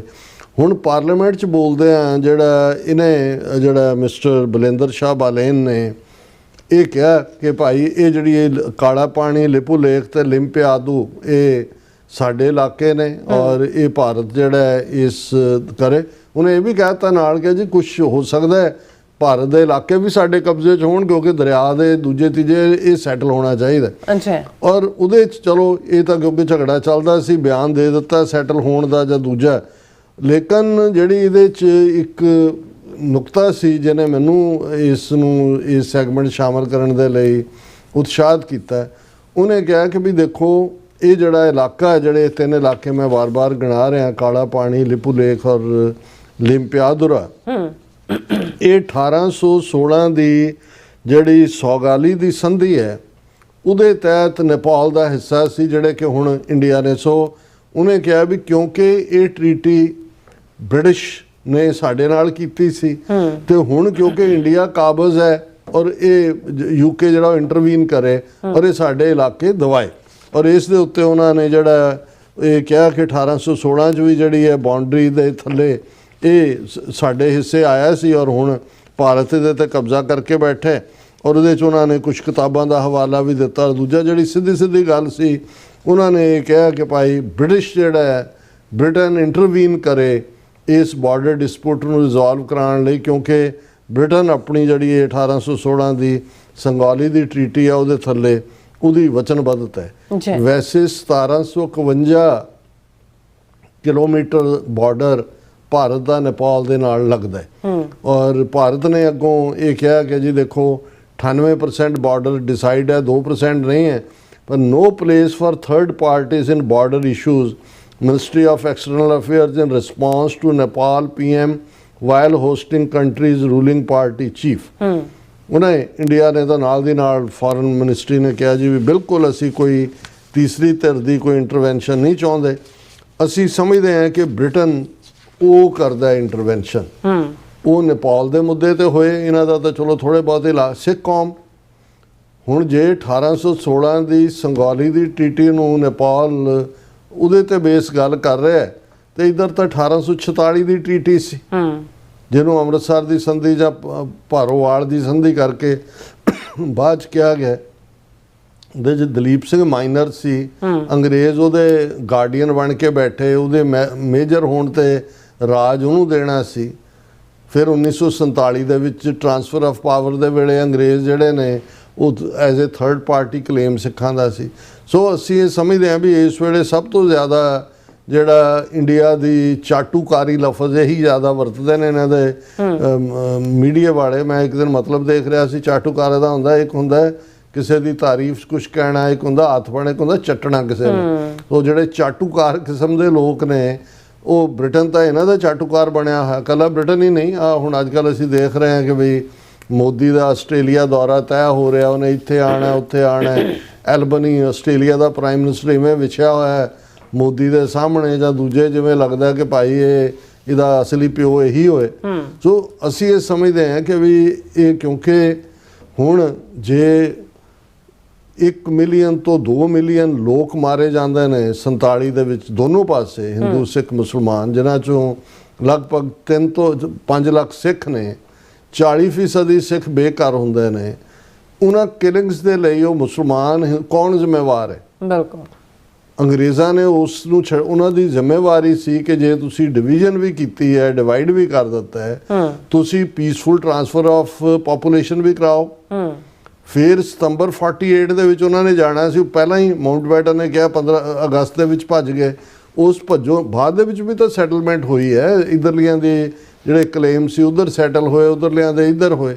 ਸੋ ਇਹ ਜਿਹੜਾ 1 ਮਿਲੀਅਨ ਤੋਂ 2 ਮਿਲੀਅਨ ਲੋਕਾਂ ਦਾ ਮਰਡਰ ਹੈ, ਔਰ ਸਭ ਤੋਂ ਜ਼ਿਆਦਾ ਜਿਹੜੇ ਵਰਸਟ ਸਫਰਰ, ਚਲੋ ਉਸ ਸਾਰੇ ਕਤਲੋਗਾਰ ਤੋਂ ਬਾਅਦ ਹਿੰਦੂਆਂ ਨੂੰ 1000 ਸਾਲ ਬਾਅਦ ਇੱਕ ਜਿਹੜਾ ਇੰਡੀਆ ਨਾਂ ਦਾ ਮੁਲਕ ਜਿਹਦਾ ਤੇ ਉਹਨਾਂ ਦਾ ਕੋਈ ਹੱਕ ਨਹੀਂ ਬਣਦਾ ਉਹ ਮਿਲਿਆ।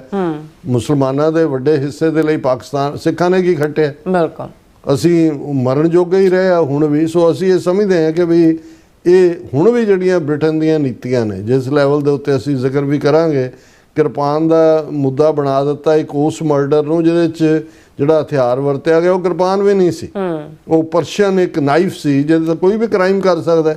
ਇੱਥੇ ਕਿੰਨੇ ਲੋਕ ਮਾਸ ਕਿਲਿੰਗ ਕਰਦੇ ਨੇ ਗਨਸ ਦੇ ਨਾਲ। ਇੱਥੇ ਤੁਸੀਂ ਇਹ ਕਰਦੇ ਹੋ ਕਿ ਜੀ ਸੈਕੰਡ ਅਮੈਂਡਮੈਂਟ ਬਦਲ ਦਿਓ ਅਮਰੀਕਾ ਦੀ।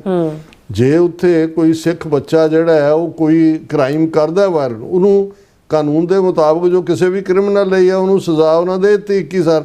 ਹੁਣ ਤੁਸੀਂ ਦੇਖੋਗੇ ਕਿ ਵੱਡੇ ਵੱਡੇ ਲੱਗੇ ਹੋਏ ਨੇ ਉੱਥੇ ਜੀ ਕਿਰਪਾਨ ਤੇ ਪਾਬੰਦੀ ਲਾਓ। ਇਹ ਹੈ ਜੋ ਤੁਸੀਂ ਬੇਕਰੀਆਂ 150 ਸਾਲ ਹੋ ਗਏ ਗੋਰਿਆਂ ਦੀ ਜਿਹੜੀ ਹੈ ਉਹ ਉਹਨਾਂ ਦੇ ਪਿੱਛੇ ਲੱਗਿਆ ਹੋਇਆ ਜਾਂ ਉਹਨਾਂ ਦੇ ਗੁਣ ਗਾਉਂਦੇ ਆ। ਹੁਣ ਵੀ ਅਸੀਂ ਬੜੇ ਫਖਰ ਨਾਲ ਆ ਜੀ ਅਸੀਂ 2 ਵਰਲਡ ਵਾਰਸ ਦੇ ਵਿੱਚ ਇੰਨੀਆਂ ਕੁਰਬਾਨੀਆਂ ਕੀਤੀਆਂ ਵੀ ਕਰੀ ਜਾਓ ਤੁਸੀਂ ਕੁਰਬਾਨੀਆਂ। ਉਹ ਤੁਹਾਨੂੰ ਮਰਸਨਰੀ ਸਮਝਦੇ ਸੀ, ਅੱਜ ਵੀ ਤੁਹਾਨੂੰ ਉਹ ਆਪਣਾ ਨਹੀਂ ਸਮਝਦੇ ਹੈ। ਸੋ ਜਦੋਂ ਅਸੀਂ ਗੱਲ ਕਰਦੇ ਹਾਂ ਆਪਣੇ ਮੁਲਕ ਦੀ, ਇਹ ਗੱਲ ਸਮਝਣ ਵਾਲੀ ਹੈ ਕਿ ਸਿੱਖ ਕੌਮ ਆਪਣਾ ਖਾਲਿਸਤਾਨ ਦਾ ਮੁੱਦਾ ਇਸ ਨੂੰ ਪ੍ਰਾਈਮ ਰੱਖ ਕੇ ਤੁਰੇ। ਠੀਕ ਹੈ, ਇਹਨਾਂ ਜੋ ਕੋ ਬਾਹਰਲੀਆਂ ਤਾਕਤਾਂ ਜੋ ਕੋ ਨਾਲ ਲੱਗ ਜਾਏਗਾ, ਇਹਨਾਂ ਦੇ ਆਪਣੇ ਹਿੱਤ ਹੋਣਗੇ ਲੱਗਿਆ, ਪਰ ਹੁਣ ਇਤਬਾਰ ਨਹੀਂ ਕਰ ਇਹਨਾਂ ਦੇ ਉੱਤੇ ਇਤਬਾਰ ਕੀਤਾ ਮਹਾਰਾਜਾ ਰਣਜੀਤ ਸਿੰਘ ਨੇ ਕੀਤਾ। ਸਤਲੁਜ ਦਰਿਆ ਹੱਦ ਮਿੱਥੀ, ਮਹਾਰਾਜਾ ਰਣਜੀਤ ਸਿੰਘ ਨੇ ਆਪਣੇ ਜਿਉਂਦੇ ਜੀ ਜਿਹੜਾ ਉਹਨੂੰ ਵਾਇਲੇਟ ਨਹੀਂ ਹੋਣ ਦਿੱਤਾ। ਹਾਲਾਂ ਮੌਕੇ ਸੀ 1831 ਦੇ ਵਿੱਚ ਰੋਪੜ ਦੀ ਸੰਧੀ ਤੋਂ ਇੰਨੀ ਪਾਵਰ ਸੀ ਉਸ ਵੇਲੇ, ਫੌਜ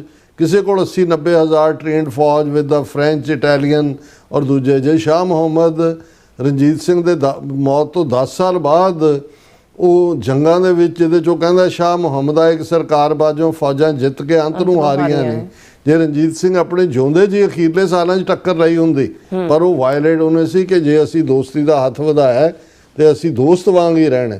ਇਹਨਾਂ ਨੇ ਤਾਂ ਉਹ ਅੱਖਾਂ ਬੰਦ ਹੁੰਦਿਆਂ ਮਹਾਰਾਜਾ ਰਣਜੀਤ ਸਿੰਘ ਦੇ ਸਾਜ਼ਿਸ਼ਾਂ ਕਰਕੇ, ਡੋਗਰਿਆਂ ਦੇ ਨਾਲ ਕਰਕੇ ਉਹਨਾਂ ਨੂੰ ਜੰਮੂ ਕਸ਼ਮੀਰ ਇਨਾਮ ਦੇ ਵਿੱਚ ਦਿੱਤਾ, ਉਹਨੂੰ ਟ੍ਰੇਟਰ ਗੁਲਾਬ ਸਿੰਘ ਨੂੰ, ਕਿ ਵੀ ਤੂੰ ਗਦਾਰੀ ਕੀਤੀ ਹੈ ਲਾਹੌਰ ਦਰਬਾਰ ਦੇ ਨਾਲ। ਤੇ ਬਾਕੀ ਕੌਮ ਦਲੀਪ ਸਿੰਘ ਨਾਲ ਕੀ ਕੀਤਾ, ਮਹਾਰਾਣੀ ਜਿੰਦਾਂ ਨਾਲ ਕੀ ਕੀਤਾ, ਇਹ ਸਾਰੇ ਨੂੰ ਦੇਖਦੇ ਆ। ਸਾਨੂੰ ਇਹ ਦੇਖਣਾ ਹੋਏਗਾ ਕਿ ਭਾਈ ਅਲਟੀਮੇਟਲੀ ਤੁਹਾਨੂੰ ਆਪਣਾ ਜਿਹੜਾ ਘਰ ਵੀ ਆਪ ਬਣਾਉਣ ਦੇ ਲਈ ਗੁਰੂ ਦੇ ਆਸਰੇ ਪਰ ਨੇ।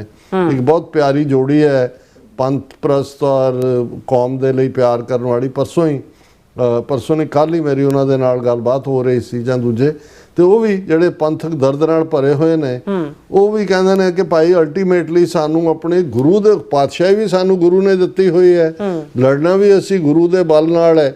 ਔਰ ਠੀਕ ਹੈ, ਹਾਲਾਤ ਮੁਤਾਬਕ ਕੋਈ ਨਾਲ ਲੱਗ ਜਾਏ, ਕੋਈ ਛੱਡ ਜਾਏ, ਪਰ ਕਿਸੇ ਤੋਂ ਤਵੱਕੋ ਕਰਨੀ ਕਿ ਉਹ ਤੁਹਾਨੂੰ ਜਿਹੜਾ ਹੈ ਉਹ ਘਰ ਬਣਾ ਕੇ ਦੇ ਦੇਣਗੇ, ਇਸ ਤੋਂ ਵੱਡਾ ਫਿਰ ਹੋਰ ਆਪਣੇ ਆਪ ਨੂੰ ਧੋਖੇ 'ਚ ਰੱਖਣਾ ਜਿਹੜਾ ਹੋਰ ਇਸ ਤੋਂ ਵੱਡੀ ਕੋਈ ਘਟਨਾ ਨਹੀਂ ਹੋਏਗੀ। ਜੀ ਡਾਕਟਰ ਸਾਹਿਬ, ਤੁਹਾਡਾ ਬਹੁਤ ਬਹੁਤ ਸ਼ੁਕਰੀਆ। ਸੌਥ ਲੈਣ ਬ੍ਰੇਕ ਵਿਊਅਰਸ ਦੋਸਤਾਂ, ਇਸੇ ਤਰ੍ਹਾਂ ਹੀ ਬਣੇ ਰਹਿਣਾ। ਮਿਲਦੇ ਹਾਂ ਛੋਟੇ ਜਿਹੇ ਬ੍ਰੇਕ ਤੋਂ ਬਾਅਦ।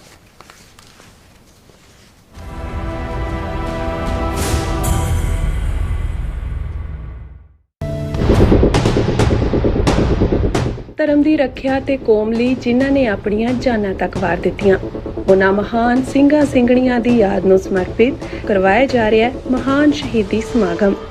ਜੂਨ 1984 ਦੇ ਤੀਜੇ ਘੱਲੂਘਾਰੇ ਨੂੰ ਸਮਰਪਿਤ ਇਹ ਸਮਾਗਮ 5, 6 ਅਤੇ 7 ਜੂਨ ਨੂੰ ਸਿੱਖ ਕਲਚਰ ਸੁਸਾਇਟੀ ਰਿਚਮੰਡ ਹਿੱਲ ਵਿਖੇ ਹੋਣਗੇ। ਇਹਨਾਂ ਵਿਸ਼ਾਲ ਸਮਾਗਮਾਂ ਵਿੱਚ ਹੋਵੇਗੀ 1984 ਅਤੇ ਸਮੂਹ ਸ਼ਹੀਦਾਂ ਦੀ ਯਾਦ ਵਿੱਚ ਖਾਸ ਐਗਜ਼ੀਬਿਸ਼ਨ ਅਤੇ ਸਲਾਈਡ ਸ਼ੋਅ। ਆਓ ਆਪਣੇ ਸ਼ਹੀਦਾਂ ਨੂੰ ਸਤਿਕਾਰ ਭੇਟ ਕਰੀਏ ਅਤੇ ਆਪਣੇ ਇਤਿਹਾਸ ਨੂੰ ਯਾਦ ਕਰੀਏ। ਵਧੇਰੇ ਜਾਣਕਾਰੀ ਲਈ ਸਕਰੀਨ ਤੇ ਦਿੱਤੇ ਨੰਬਰਾਂ ਤੇ ਸੰਪਰਕ ਕਰੋ ਜੀ। ਧੰਨਵਾਦ।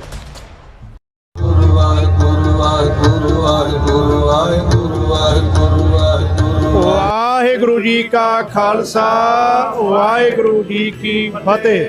ਧਰਨ ਗਗਨ ਨਵਖੰਡ ਮੈਂ ਜੋਤ ਸਵਰੂਪੀ ਰਹਿਓ ਭਰ, ਭੰਨ ਮਥੁਰਾ ਕਛ ਭੇਦ ਨਹੀਂ ਗੁਰ ਅਰਜਨ ਪ੍ਰਤੱਖ ਹਰ।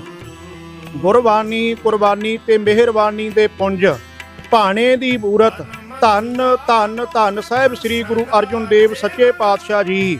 ਤਿਨਾਂ ਦੇ ਸ਼ਹੀਦੀ ਦਿਹਾੜਿਆਂ ਨੂੰ ਸਮਰਪਿਤ ਦਾ Sikh centre of New York Inc, Gurdwara Sahib Flushing ਤੇ ਗੁਰਦੁਆਰਾ ਸਾਹਿਬ ਕਲੀਨ ਵਿਲੇਜ ਦੀਆਂ ਸਮੂਹ ਸਿੱਖ ਸੰਗਤਾਂ ਵੱਲੋਂ ਰਲ ਮਿਲ ਕਰਕੇ ਟਰਾਈ ਸਟੇਟ ਦੀਆਂ ਸਮੂਹ ਸਿੱਖ ਸੰਗਤਾਂ, ਗੁਰਦੁਆਰਾ ਸਾਹਿਬਾਨਾਂ ਦੀਆਂ ਪ੍ਰਬੰਧਕ ਕਮੇਟੀਆਂ ਤੇ ਧਾਰਮਿਕ ਜਥੇਬੰਦੀਆਂ ਦੇ ਸਹਿਯੋਗ ਦੇ ਨਾਲ 13 ਜੂਨ ਦਿਨ ਸ਼ਨੀਚਰਵਾਰ ਨੂੰ ਗੁਰਦੁਆਰਾ ਸਾਹਿਬ ਕਲੀਨ ਵਿਲੇਜ ਵਿਖੇ 11 ਵਜੇ ਨਗਰ ਕੀਰਤਨ ਦੇ ਸਮਾਗਮ ਰੱਖੇ ਗਏ ਹਨ। ਸੋ ਸਮੂਹ ਸੰਗਤਾਂ ਦੇ ਚਰਨਾਂ 'ਚ ਬੇਨਤੀ ਹੈ ਕਿ ਇਹਨਾਂ ਸਮਾਗਮਾਂ ਦੇ ਅੰਦਰ ਸਮੇਂ ਅਨੁਸਾਰ ਹਾਜ਼ਰੀਆਂ ਭਰਨ ਦੀ ਕਿਰਪਾਲਤਾ ਕਰਨੀ ਜੀ। ਸਤਿਕਾਰਯੋਗ ਵੀਰਾਂ ਨੂੰ ਬੇਨਤੀ ਹੈ ਕਿ ਆਪਣੇ ਸਿਰਾਂ ਤੇ ਕੇਸਰੀ ਤੇ ਨੀਲੀਆਂ ਦਸਤਾਰਾਂ ਸਜਾ ਕੇ ਆਉਣ। ਸਤਿਕਾਰਯੋਗ ਭੈਣਾਂ ਨੂੰ ਬੇਨਤੀ ਹੈ ਕਿ ਆਪਣੇ ਸਿਰਾਂ ਤੇ ਕੇਸਰੀ ਤੇ ਨੀਲੇ ਦੁਪੱਟੇ ਲੈ ਕੇ ਆਉਣ ਜੀ। ਵਾਹਿਗੁਰੂ ਜੀ ਕਾ ਖਾਲਸਾ, ਵਾਹਿਗੁਰੂ ਜੀ ਕੀ ਫਤਿਹ। ਬੋਲੇ ਸੋ ਨਿਹਾਲ, ਸ੍ਰੀ ਅਕਾਲ। ਵਾਹਿਗੁਰੂ ਜੀ ਕਾ ਖਾਲਸਾ, ਵਾਹਿਗੁਰੂ ਜੀ ਕੀ ਫਤਿਹ।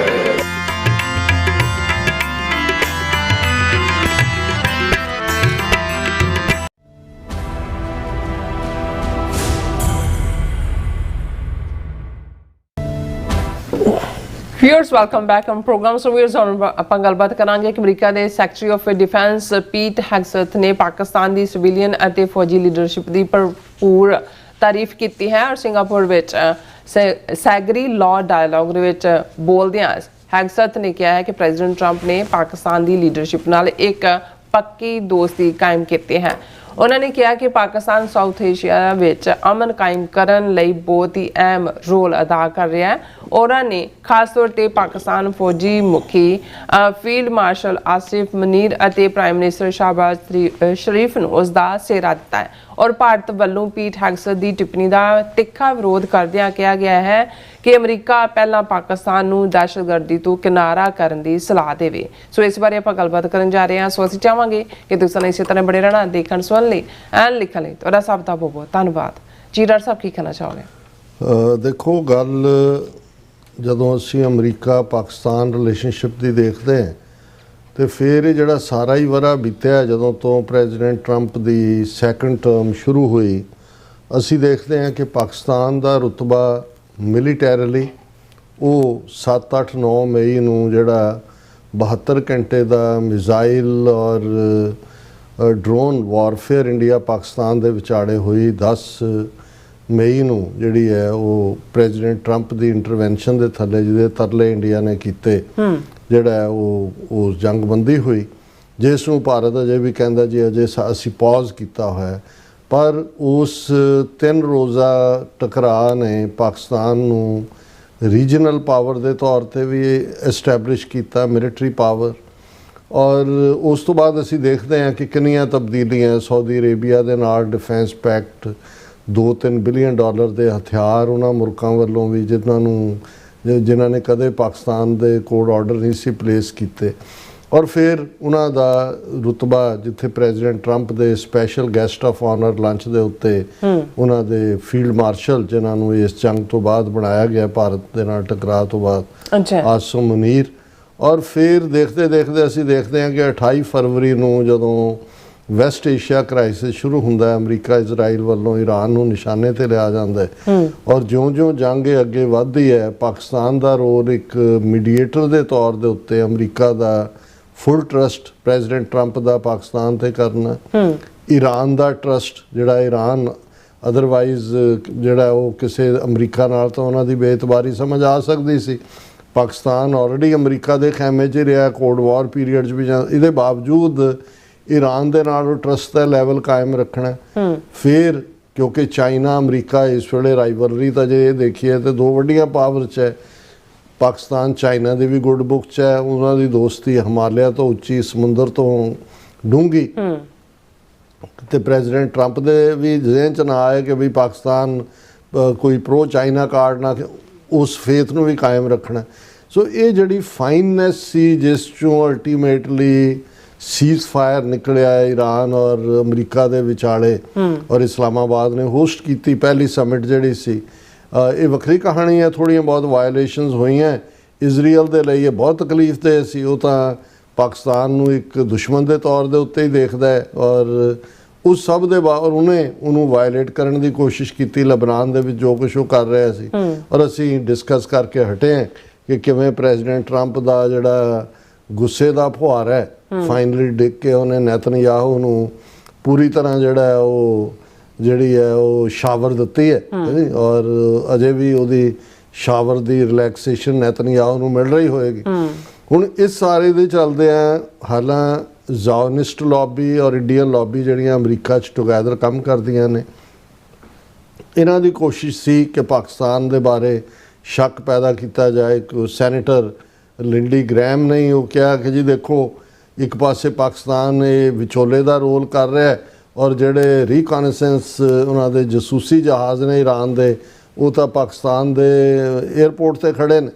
ਪਾਕਿਸਤਾਨ ਨੇ ਕਿਹਾ ਵੀ ਸੀਜ਼ ਫਾਇਰ ਤੋਂ ਬਾਅਦ ਆਉਣ ਜਾਣ ਹੈਗਾ ਉਹਦੇ ਲਈ ਨੇ, ਪਰ ਉਹਨੂੰ ਇੰਨਾ ਕੁ ਪ੍ਰਚਾਰਿਆ ਗਿਆ ਕਿ ਅਮਰੀਕਾ ਦੇ ਜਾਂ ਟਰੰਪ ਨੂੰ ਜਾਂ ਉਹਨਾਂ ਦੇ ਜਿਹੜੇ ਨੇੜਲੇ ਨੇ ਜਿਹੜੇ ਉਹ ਸਾਰਿਆਂ ਨੂੰ ਉਹ ਵਿਚਕੌਫ ਔਰ ਜੈਰੀ ਕੁਸ਼ਨਰ ਉਹਨਾਂ ਦੇ ਸਨ ਇਨ ਲਾਅ ਉਹਨਾਂ ਦੇ ਕੰਨ ਭਰੇ ਜਾਣ, ਲੇਕਿਨ ਉਹਦੇ 'ਚੋਂ ਕਾਮਯਾਬ ਨਹੀਂ ਹੋਏ। ਰਾਦਰ ਇਸ ਦੇ ਉਲਟ ਟਰੰਪ ਨੇ ਰਿਪੀਟਡਲੀ ਜਿੱਥੇ 83-84 ਵਾਰ ਤਾਂ ਉਹਨਾਂ ਨੇ ਕਿਹਾ ਕਿ ਜੀ ਮੈਂ ਸੀਜ਼ ਫਾਇਰ ਕਰਾਇਆ, ਪਰ ਜਿੱਥੇ ਵੀ ਮੌਕਾ ਬਣਿਆ ਪ੍ਰੈਜ਼ੀਡੈਂਟ ਟਰੰਪ ਨੇ ਇਹਨੂੰ ਕਹਿੰਦੇ ਨੇ give the credit where it is ਡਿਊ।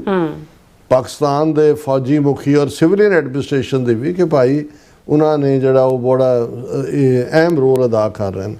ਹੁਣ ਜਿਹੜੇ ਮਾਸਟਰ ਵੱਲ ਦੇਖਦੇ ਨੇ, ਜ਼ਾਹਰ ਹੈ ਟਰੰਪ ਦੇ ਜਿਹੜੇ ਬਹੁਤ ਨਿਕਟਵਰਤੀ ਨੇ ਉਹਨਾਂ 'ਚ ਜਿਹੜੀ ਸੈਕਟਰੀ ਆਫ ਡਿਫੈਂਸ ਜਿਹਨੂੰ ਸੈਕਟਰੀ ਆਫ ਵਾਰ ਕਹਿੰਦੇ ਨੇ, ਪੀਟ ਹੈਗਸੈਥ, ਇਹ ਲਾਇਲਿਸਟ ਹੈ, ਇਹ ਈਰਾਨ ਵਾਰ ਦੇ ਵਿੱਚ ਵੀ ਇਹਦਾ ਜਿਹੜਾ ਰੋਲ ਹੈ ਪੀਟ ਹੈਗਸੈਥ ਦਾ।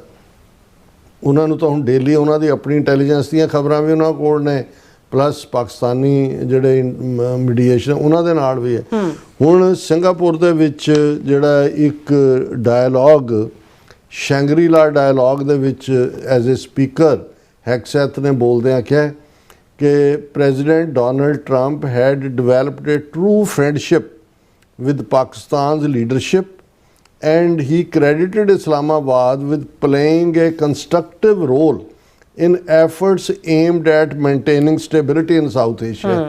ਹੁਣ ਇਹ ਈਰਾਨ ਕ੍ਰਾਈਸਿਸ ਦੀ ਗੱਲ ਨਹੀਂ ਕਰ ਰਿਹਾ ਜਾਂ ਮੀਡੀਏਸ਼ਨ ਦੀ, ਉਹ ਇਹ ਕਹਿੰਦਾ ਕਿ ਵੀ ਪ੍ਰੈਜ਼ੀਡੈਂਟ ਟਰੰਪ ਨੇ ਪਾਕਿਸਤਾਨ 'ਚੋਂ ਇੱਕ ਸੱਚਾ ਦੋਸਤ ਲੱਭਿਆ, ਉਹਨੂੰ ਡਿਵੈਲਪ ਕੀਤਾ ਹੈ, ਔਰ ਜਿਹੜਾ ਇਸਲਾਮਾਬਾਦ ਦਾ ਰੋਲ ਹੈ ਬਹੁਤ ਉਸਾਰੂ ਹੈ, ਬਹੁਤ ਉਮਦਾ ਰੋਲ ਹੈ ਜਿਹੜਾ ਤਾਂ ਕਿ ਸਾਊਥ ਏਸ਼ੀਆ ਦੇ ਵਿੱਚ ਸਟੇਬਿਲਿਟੀ ਹੋਏ। ਫਿਰ ਉਹਨਾਂ ਨੇ ਵਾਸ਼ਿੰਗਟਨ ਇਸਲਾਮਾਬਾਦ ਦੀਆਂ ਜਿਹੜੀਆਂ ਡੀਪ ਟਾਈਜ਼ ਨੇ ਉਹਦਾ ਜ਼ਿਕਰ ਕਰਦਿਆਂ ਕਿਹਾ ਐਨ ਅਨਐਕਸਪੈਕਟਡ ਡਿਵੈਲਪਮੈਂਟ ਜਿਹੜੀਆਂ ਆਪਸੀ ਸਾਂਝਾਂ ਨੇ। ਹੈਕਸੈਟ sad the relationship was becoming increasingly important.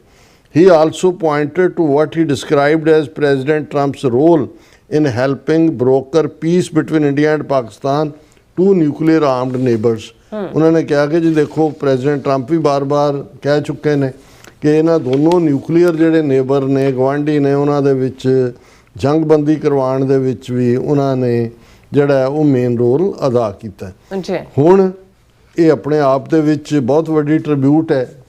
ਹੁਣ ਜੇ ਸ਼ਰੀਕਾਂ ਦੀ ਛਾਤੀ ਤੇ ਸੱਪ ਨਾ ਲਿਟੇ ਤੇ ਫਿਰ ਉਹ ਸ਼ਰੀਕ ਕਾਹਦੇ ਹੋਏ। ਹੁਣ ਇਹ ਹਾਲਾਂ ਸੈਚਰਡੇ ਇਸ ਡਾਇਲੌਗ 'ਚ ਪੀਟ ਹੈਗਸੈਥ ਨੇ ਕਿਹਾ ਹੁਣ ਉਹ ਹੌਲੀ ਹੌਲੀ ਹੌਲੀ ਰਿਸਦਾ ਜਿਹੜਾ ਉਹ ਜ਼ਹਿਰ ਹੈ ਉਹ ਇੰਨਾ ਕੁ ਬਾਹਰ ਉੱਬਲ ਕੇ ਆ ਗਿਆ ਕਿ ਹੁਣ ਤੁਸੀਂ ਇੰਡੀਆ ਦੀ ਫੋਰਨ ਮਿਨਿਸਟਰੀ ਦਾ ਇਹਦੇ 'ਤੇ ਰਿਐਕਸ਼ਨ ਦੇਖੋ। Abjure terrorism first. India hits back at Hegseth's remark on US-Pakistan true friendship. ਹੁਣ ਇਹਦੇ 'ਚ ਇਹ ਹਿੰਦੂਤਵੀ ਜਿਹੜੇ ਸਰਗਣਾ ਨੇ ਉਸ ਖਿੱਤੇ ਦੇ ਵਿੱਚ ਦਹਿਸ਼ਤਗਰਦੀ ਦੇ ਜੋ ਪਾਕਿਸਤਾਨ ਦੇ ਵਿੱਚ ਤਹਿਰੀਕੇ ਤਾਲਿਬਾਨ, ਬਲੋਚ ਲਿਬਰੇਸ਼ਨ ਆਰਮੀ ਔਰ ਹੋਰ ਹਾਇਰਡ ਜਿਹੜੇ ਗੁੰਡੇ ਨੇ ਉਹਨਾਂ ਦੇ ਕਿਲਰ ਮਰਸਨਰੀਜ਼ ਜਿਹਨਾਂ ਰਾਹੀਂ ਕਸ਼ਮੀਰੀ ਐਕਟਿਵਿਸਟ ਨੂੰ ਖਾਲਿਸਤਾਨੀ ਐਕਟਿਵਿਸਟ ਨੂੰ ਮਰਵਾ ਰਹੇ ਨੇ ਵਿਦਨ ਪਾਕਿਸਤਾਨ, ਉਸ ਦਹਿਸ਼ਤਗਰਦ ਮੁਲਕ ਦੀ ਜਿਹੜੀ ਐਕਸਟਰਨਲ ਅਫੇਅਰਸ ਮਿਨਿਸਟਰੀ ਦਾ ਜਿਹੜਾ ਸਪੋਕਸਪਰਸਨ ਹੈ ਰਣਧੀਰ ਜਸਵਾਲ ਉਹ ਕਹਿੰਦਾ ਹੈ ਕਿ ਜੀ ਇਹ ਅਸੀਂ ਜਿਹੜਾ we hope our friends and partners would impress upon the country to credibly and irrevocably abjure cross-border terrorism. ਕਿ ਜੀ ਅਸੀਂ ਇੰਨੀ ਵੀ ਹਿੰਮਤ ਨਹੀਂ ਵੀ ਅਮਰੀਕਾ ਦਾ ਨਾਂ ਲੈਣ ਪਾਰਟਨਰ, ਕਿ ਅਸੀਂ ਆਪਣੇ ਪਾਰਟਨਰ ਨੂੰ ਇਹ ਕਹਿੰਦੇ ਹਾਂ ਕਿ ਭਾਈ ਉਹ ਜਿਨ੍ਹਾਂ ਦੇ ਨਾਲ ਹੁਣ ਦੋਸਤੀ ਪਾਈ ਹੈ ਉਹਨਾਂ ਨੇ ਔਰ ਜਿਹੜੀ ਦੋਸਤੀ ਉਹਨਾਂ ਦੇ ਲਈ ਕ੍ਰੈਡੀਬਲ ਹੈ ਉਹ ਜਿਹੜਾ ਕ੍ਰਾਸ ਬਾਰਡਰ ਟੈਰਰਿਜ਼ਮ ਹੈ ਉਸ ਤੋਂ ਪਰਹੇਜ਼ਗਾਰੀ ਕਰਨ। ਔਰ ਇਸ ਦੇ ਉੱਤੇ ਉਹ ਕਹਿ ਰਿਹਾ ਕਿ ਭਾਈ ਇਹ ਜਿਹੜਾ ਇੰਡੀਆ ਦਾ ਰਿਸਪੌਂਸ ਇਹੀ ਹੈ। India's remarks underline its continued unease over attempts to rehabilitate Pakistan's international image. ਜਿਹੜਾ ਉਹ ਕਹਿੰਦੇ ਵੀ ਇਹ ਜਿਹੜਾ ਇਹਨਾਂ ਦਾ ਹੀ ਆਪਣਾ ਮੀਡੀਆ ਕਹਿ ਰਿਹਾ ਕਿ ਆਹ ਜਿਹੜਾ ਰਿਐਕਸ਼ਨ ਇੰਡੀਆ ਦਾ ਆਇਆ ਹੈ ਇਹ ਇਹਨਾਂ ਨੂੰ ਪਤਾ ਨਹੀਂ ਲੱਗ ਰਿਹਾ ਕਿ ਜਿਹੜਾ ਪਾਕਿਸਤਾਨ ਦਾ ਇੰਟਰਨੈਸ਼ਨਲ ਇਮੇਜ ਹੈ ਉਸ ਜਿਹੜਾ ਵਧਿਆ ਡਿਪਲੋਮੈਟਿਕ ਵੀ ਮਿਲੀਟੈਰੀਲੀ ਵੀ ਉਸ ਨੂੰ ਕਿਵੇਂ ਜਿਹੜਾ ਘਟਾਇਆ ਜਾਏ। ਔਰ ਇਹਨੂੰ ਕਹਿੰਦੇ ਨੇ ਮੂੰਹ ਚੋਂ ਝੱਗ ਦਾ ਨਿਕਲਣਾ, ਇਹ ਮੂੰਹ ਚੋਂ ਝੱਗ ਨਿਕਲੀ ਹੈ। ਔਰ ਇਹ ਵੀ ਸ਼ੋਅ ਕਰਦਾ ਵੀ ਇੱਕ ਪਾਸੇ ਜੇ ਸੱਚਮੁੱਚ ਜੇ ਤੁਸੀਂ ਕਿਸੇ ਦਾ ਵੱਡਾਪਨ ਦੇਖਣਾ ਹੋਏ ਇੰਡੀਆ 6 ਗੁਣਾ ਵੱਡਾ ਹੈ ਪਾਕਿਸਤਾਨ ਨਾਲੋਂ ਵੀ, ਏਰੀਆ ਵਾਈਜ਼ ਵੀ, ਇਕੋਨਮੀ ਵਾਈਜ਼ ਵੀ, ਪਰ ਇਹ ਭਾਰਤ ਦਾ ਰਵੱਈਆ ਇਕੱਲਾ ਪਾਕਿਸਤਾਨ ਸਾਰੇ ਨੇਬਰਸ ਦੇ ਨਾਲ ਦੇਖੋ ਨੇਪਾਲ ਬਾਰੇ, ਸ੍ਰੀਲੰਕਾ, ਮਾਲਦੀਵਸ, ਈਵਨ ਬੰਗਲਾਦੇਸ਼ ਉਹਦੇ ਤੇ ਲੱਗੇ ਨੇ। ਹੁਣ ਉਹ ਸਭ ਤੋਂ ਜ਼ਿਆਦਾ ਬਾਰਡਰ ਇੰਡੀਆ ਦਾ ਬੰਗਲਾਦੇਸ਼ ਨਾਲ ਲੱਗਦਾ, ਨੇਬਰ ਤਾਰਾਂ ਲਾਉਣ ਲੱਗੇ ਹੋਏ ਨੇ, ਦੂਜੇ ਧਮਕੀਆਂ ਦੇ ਰਹੇ ਨੇ, ਕਾਕਰੋਚ ਕਹਿ ਰਹੇ ਨੇ ਉਹਨੂੰ, ਆਉਣ ਵਾਲਿਆਂ ਨੇ ਉਹਨੂੰ ਬਾਹਰ ਕੱਢੋ, ਜ਼ਬਰਦਸਤੀ ਧੱਕਣਾ ਚਾਹੁੰਦੇ ਨੇ। ਸੋ ਇਹ ਕਿਸ ਕਿਸਮ ਦੀ ਇਹ ਜਿਹੜੀ ਹੈ ਉਹ ਵਿਸ਼ਵ ਗੁਰੂ ਨੇ ਤੇ ਕਿਸ ਕਿਸਮ ਦੀ ਤਾਕਤ ਇਹ ਸ਼ੋਅ ਕਰਦਾ ਹੈ ਵੀ ਇਹ ਅਲਟੀਮੇਟਲੀ ਜਿਹੜਾ ਜਿਸ ਲੈਵਲ ਦੀ ਔਕਾਤ ਹੈ ਅਲਟੀਮੇਟਲੀ ਇਹਨਾਂ ਦਾ ਜਿਹੜਾ ਡੀਜਨਰੇਸ਼ਨ ਹੈ ਉਹ already beginning of N and ਹੈ ਜੋ ਇਹਨਾਂ ਦਾ ਇਸ ਵੇਲੇ ਚੱਲ ਰਿਹਾ ਹੈ। ਹੁਣ ਉਹ ਜਿਹੜਾ ਸੋ ਕਾਲਡ ਜਿਹਨੇ ਇੱਥੇ ਬੋਸਟਨ 'ਚ ਬੈਠੇ ਆ ਕਾਕਰੋਚ ਜਨਤਾ ਪਾਰਟੀ ਬਣਾਈ, ਅਭਿਸ਼ੇਕ ਕੇ ਕੀ ਨਾਂ ਹੈ, ਉਹ 6 ਜੂਨ ਨੂੰ ਉਤਰ ਰਿਹਾ ਉੱਥੇ ਦਿੱਲੀ ਏਅਰਪੋਰਟ ਤੇ ਉਹਨੇ ਸਾਰੇ ਕਾਕਰੋਚਸ ਨੂੰ ਕਿਹਾ ਵੀ ਆ ਜਾਓ ਉੱਥੇ ਅਸੀਂ ਜੰਤਰ ਮੰਤਰ ਤੇ ਉਹਨੂੰ ਲੈ ਕੇ ਵਕਤ ਪਿਆ ਹੋਇਆ, ਇਹਨੂੰ ਰੋਕਣਾ ਹੈ, ਅਰੈਸਟ ਕਰਨਾ ਹੈ, ਲੋਕ ਆਉਣਗੇ ਨਹੀਂ ਆਉਣਗੇ। ਸੋ ਮਤਲਬ ਇਹ ਹੈ ਵੀ ਜੇ ਔਰ 3 ਦਿਨਾਂ ਦੇ ਵਿੱਚ 2 ਕਰੋੜ ਮੈਂਬਰ ਬਣ ਗਏ, ਕਾਕਰੋਚ ਬਣ ਗਏ। ਹੁਣ ਇਹ ਹੈ ਇਹਨਾਂ ਦਾ ਸਿਸਟਮ। ਔਰ ਇਹ ਕਾਕਰੋਚ ਲਫ਼ਜ਼ ਅਨਇੰਪਲੋਇਡ ਨੂੰ ਕਿਸੇ ਹੋਰ ਨੇ ਨਹੀਂ ਕਿਹਾ, ਸੁਪਰੀਮ ਕੋਰਟ ਦਾ ਚੀਫ ਜਸਟਿਸ ਕਹਿ ਰਿਹਾ। ਦੇਖੋ ਤੇ ਹਾਲ ਇਹ ਹੈ ਵੀ ਵੈਸਟ ਬੰਗਾਲ ਇਹਨਾਂ ਨੇ ਹੁੱਕ ਔਰ ਬਾਈ ਕਰੁੱਪ 91 ਲੱਖ ਵੋਟਰਾਂ ਨੂੰ ਬਿਲਕੁਲ ਨਿਕੰਮੇ ਕਰਕੇ ਜਾਂ ਨਾਅਹਿਲ ਕਰਕੇ ਜਿੱਤਿਆ। ਹੁਣ ਉੱਥੇ ਵਾਇਲੈਂਸ ਕਰਵਾ ਰਹੇ ਨੇ, ਮਮਤਾ ਬੈਨਰਜੀ ਦੀ ਪਾਰਟੀ ਤੋੜ ਰਹੇ ਨੇ, ਉਹਦੇ ਭਤੀਜਾ ਅਭਿਸ਼ੇਕ ਬੈਨਰਜੀ ਕੇ ਕੀ ਹੈ ਉਹਦੇ ਤੇ ਹਮਲਾ ਕਰਵਾਇਆ। ਪੰਜਾਬ ਦੇ ਵਿੱਚ 2027 ਦੀਆਂ ਚੋਣਾਂ ਜਿੱਤਣ ਦੇ ਲਈ ਤੁਸੀਂ ਇਹਨਾਂ ਦੀਆਂ ਡਰਾਮੇਬਾਜ਼ੀਆਂ ਦੇਖੋ ਕੀ ਕਰ ਰਹੇ ਨੇ, ਕਿਵੇਂ ਗਲੀਆਂ ਦੇ ਗੁੰਡੇ ਜਿਹੜੇ ਨੇ ਉਹ ਬਣੇ ਹੋਏ ਨੇ ਇਹਨਾਂ ਦੇ ਬੀਜੇਪੀ ਦੇ ਲੀਡਰ।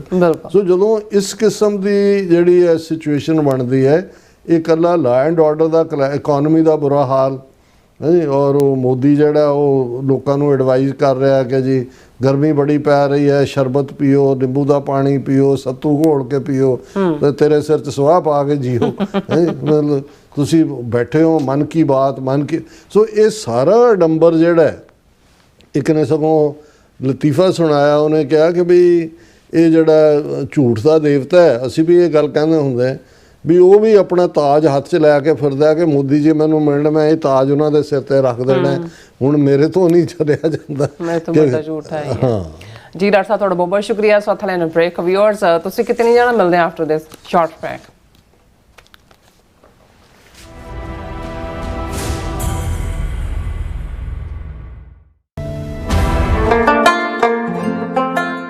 ਜੂਨ ਨੂੰ ਸੈਨ ਫਰਾਂਸਿਸਕੋ ਵਿੱਚ ਹੋਣ ਜਾ ਰਹੀ ਹੈ ਫਰੀडम ਮਾਰਚ ਅਤੇ ਸੋਵਰੇਨਿਟੀ ਰੈਲੀ।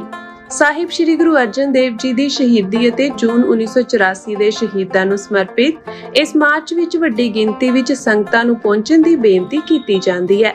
ਇਹ ਫਰੀडम ਮਾਰਚ ਸਵੇਰੇ 10 ਵਜੇ 88 ਸੈਕਿੰਡ ਸਟਰੀਟ ਤੋਂ ਸ਼ੁਰੂ ਹੋ ਕੇ ਸਿਵਿਕ ਸੈਂਟਰ ਪਲਾਜ਼ਾ ਤੱਕ ਪਹੁੰਚੇਗਾ। ਆਓ ਸ਼ਹੀਦਾਂ ਨੂੰ ਸਤਿਕਾਰ ਭੇਟ ਕਰੀਏ ਅਤੇ ਕੌਮੀ ਏਕਤਾ ਦਾ ਸੰਦੇਸ਼ ਦੁਨੀਆ ਤੱਕ ਪਹੁੰਚਾਈਏ। ਵਧੇਰੇ ਜਾਣਕਾਰੀ ਲਈ ਸਕਰੀਨ ਤੇ ਦਿੱਤੇ ਨੰਬਰਾਂ ਤੇ ਸੰਪਰਕ ਕਰੋ ਜੀ।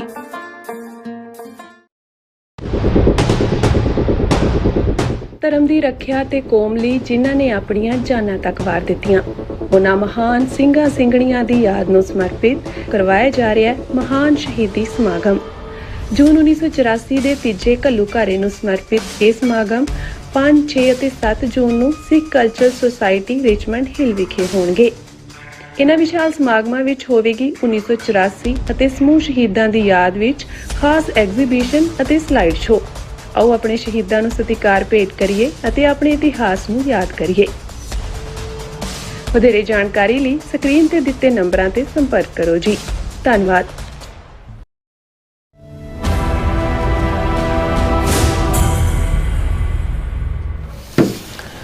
ਦਰਸ਼ਕੋ, ਬ੍ਰੇਕ ਤੋਂ ਬਾਅਦ ਤੁਹਾਡਾ ਸਭ ਦਾ ਭਰਪੂਰ ਸਵਾਗਤ ਹੈ। ਸੋ ਵੀਅਰਸ, ਗੱਲਬਾਤ ਕਰਨ ਜਾ ਰਹੇ ਹਾਂ ਕਿ ਦਸੰਬਰ 2025 ਵਿੱਚ ਯੂਕੇ ਵਿੱਚ ਇੱਕ ਘਟਨਾ ਹੋਈ ਜਿਸ ਵਿੱਚ ਇੱਕ ਸਿੱਖ ਨੌਜਵਾਨ ਵਿਕਰਮ ਡਿਗਵਾ ਨੇ 18 ਸਾਲਾਂ ਇੱਕ ਯੂਨੀਵਰਸਿਟੀ ਵਿਦਿਆਰਥੀ ਹੈਨਰੀ ਨੋਵਾਕ ਦਾ ਜਿਹੜਾ ਚਾਕੂ ਨਾਲ ਕਤਲ ਕਰ ਦਿੱਤਾ ਗਿਆ। ਸੋ ਉਸ ਕੇਸ ਦਾ ਫੈਸਲਾ ਹੁਣ ਸੁਣਾਇਆ ਗਿਆ ਹੈ ਤੇ ਵਿਕਰਮ ਡਿਗਵਾ ਨੂੰ 21 ਸਾਲ ਦੀ ਸਜ਼ਾ ਸੁਣਾਈ ਗਈ ਹੈ।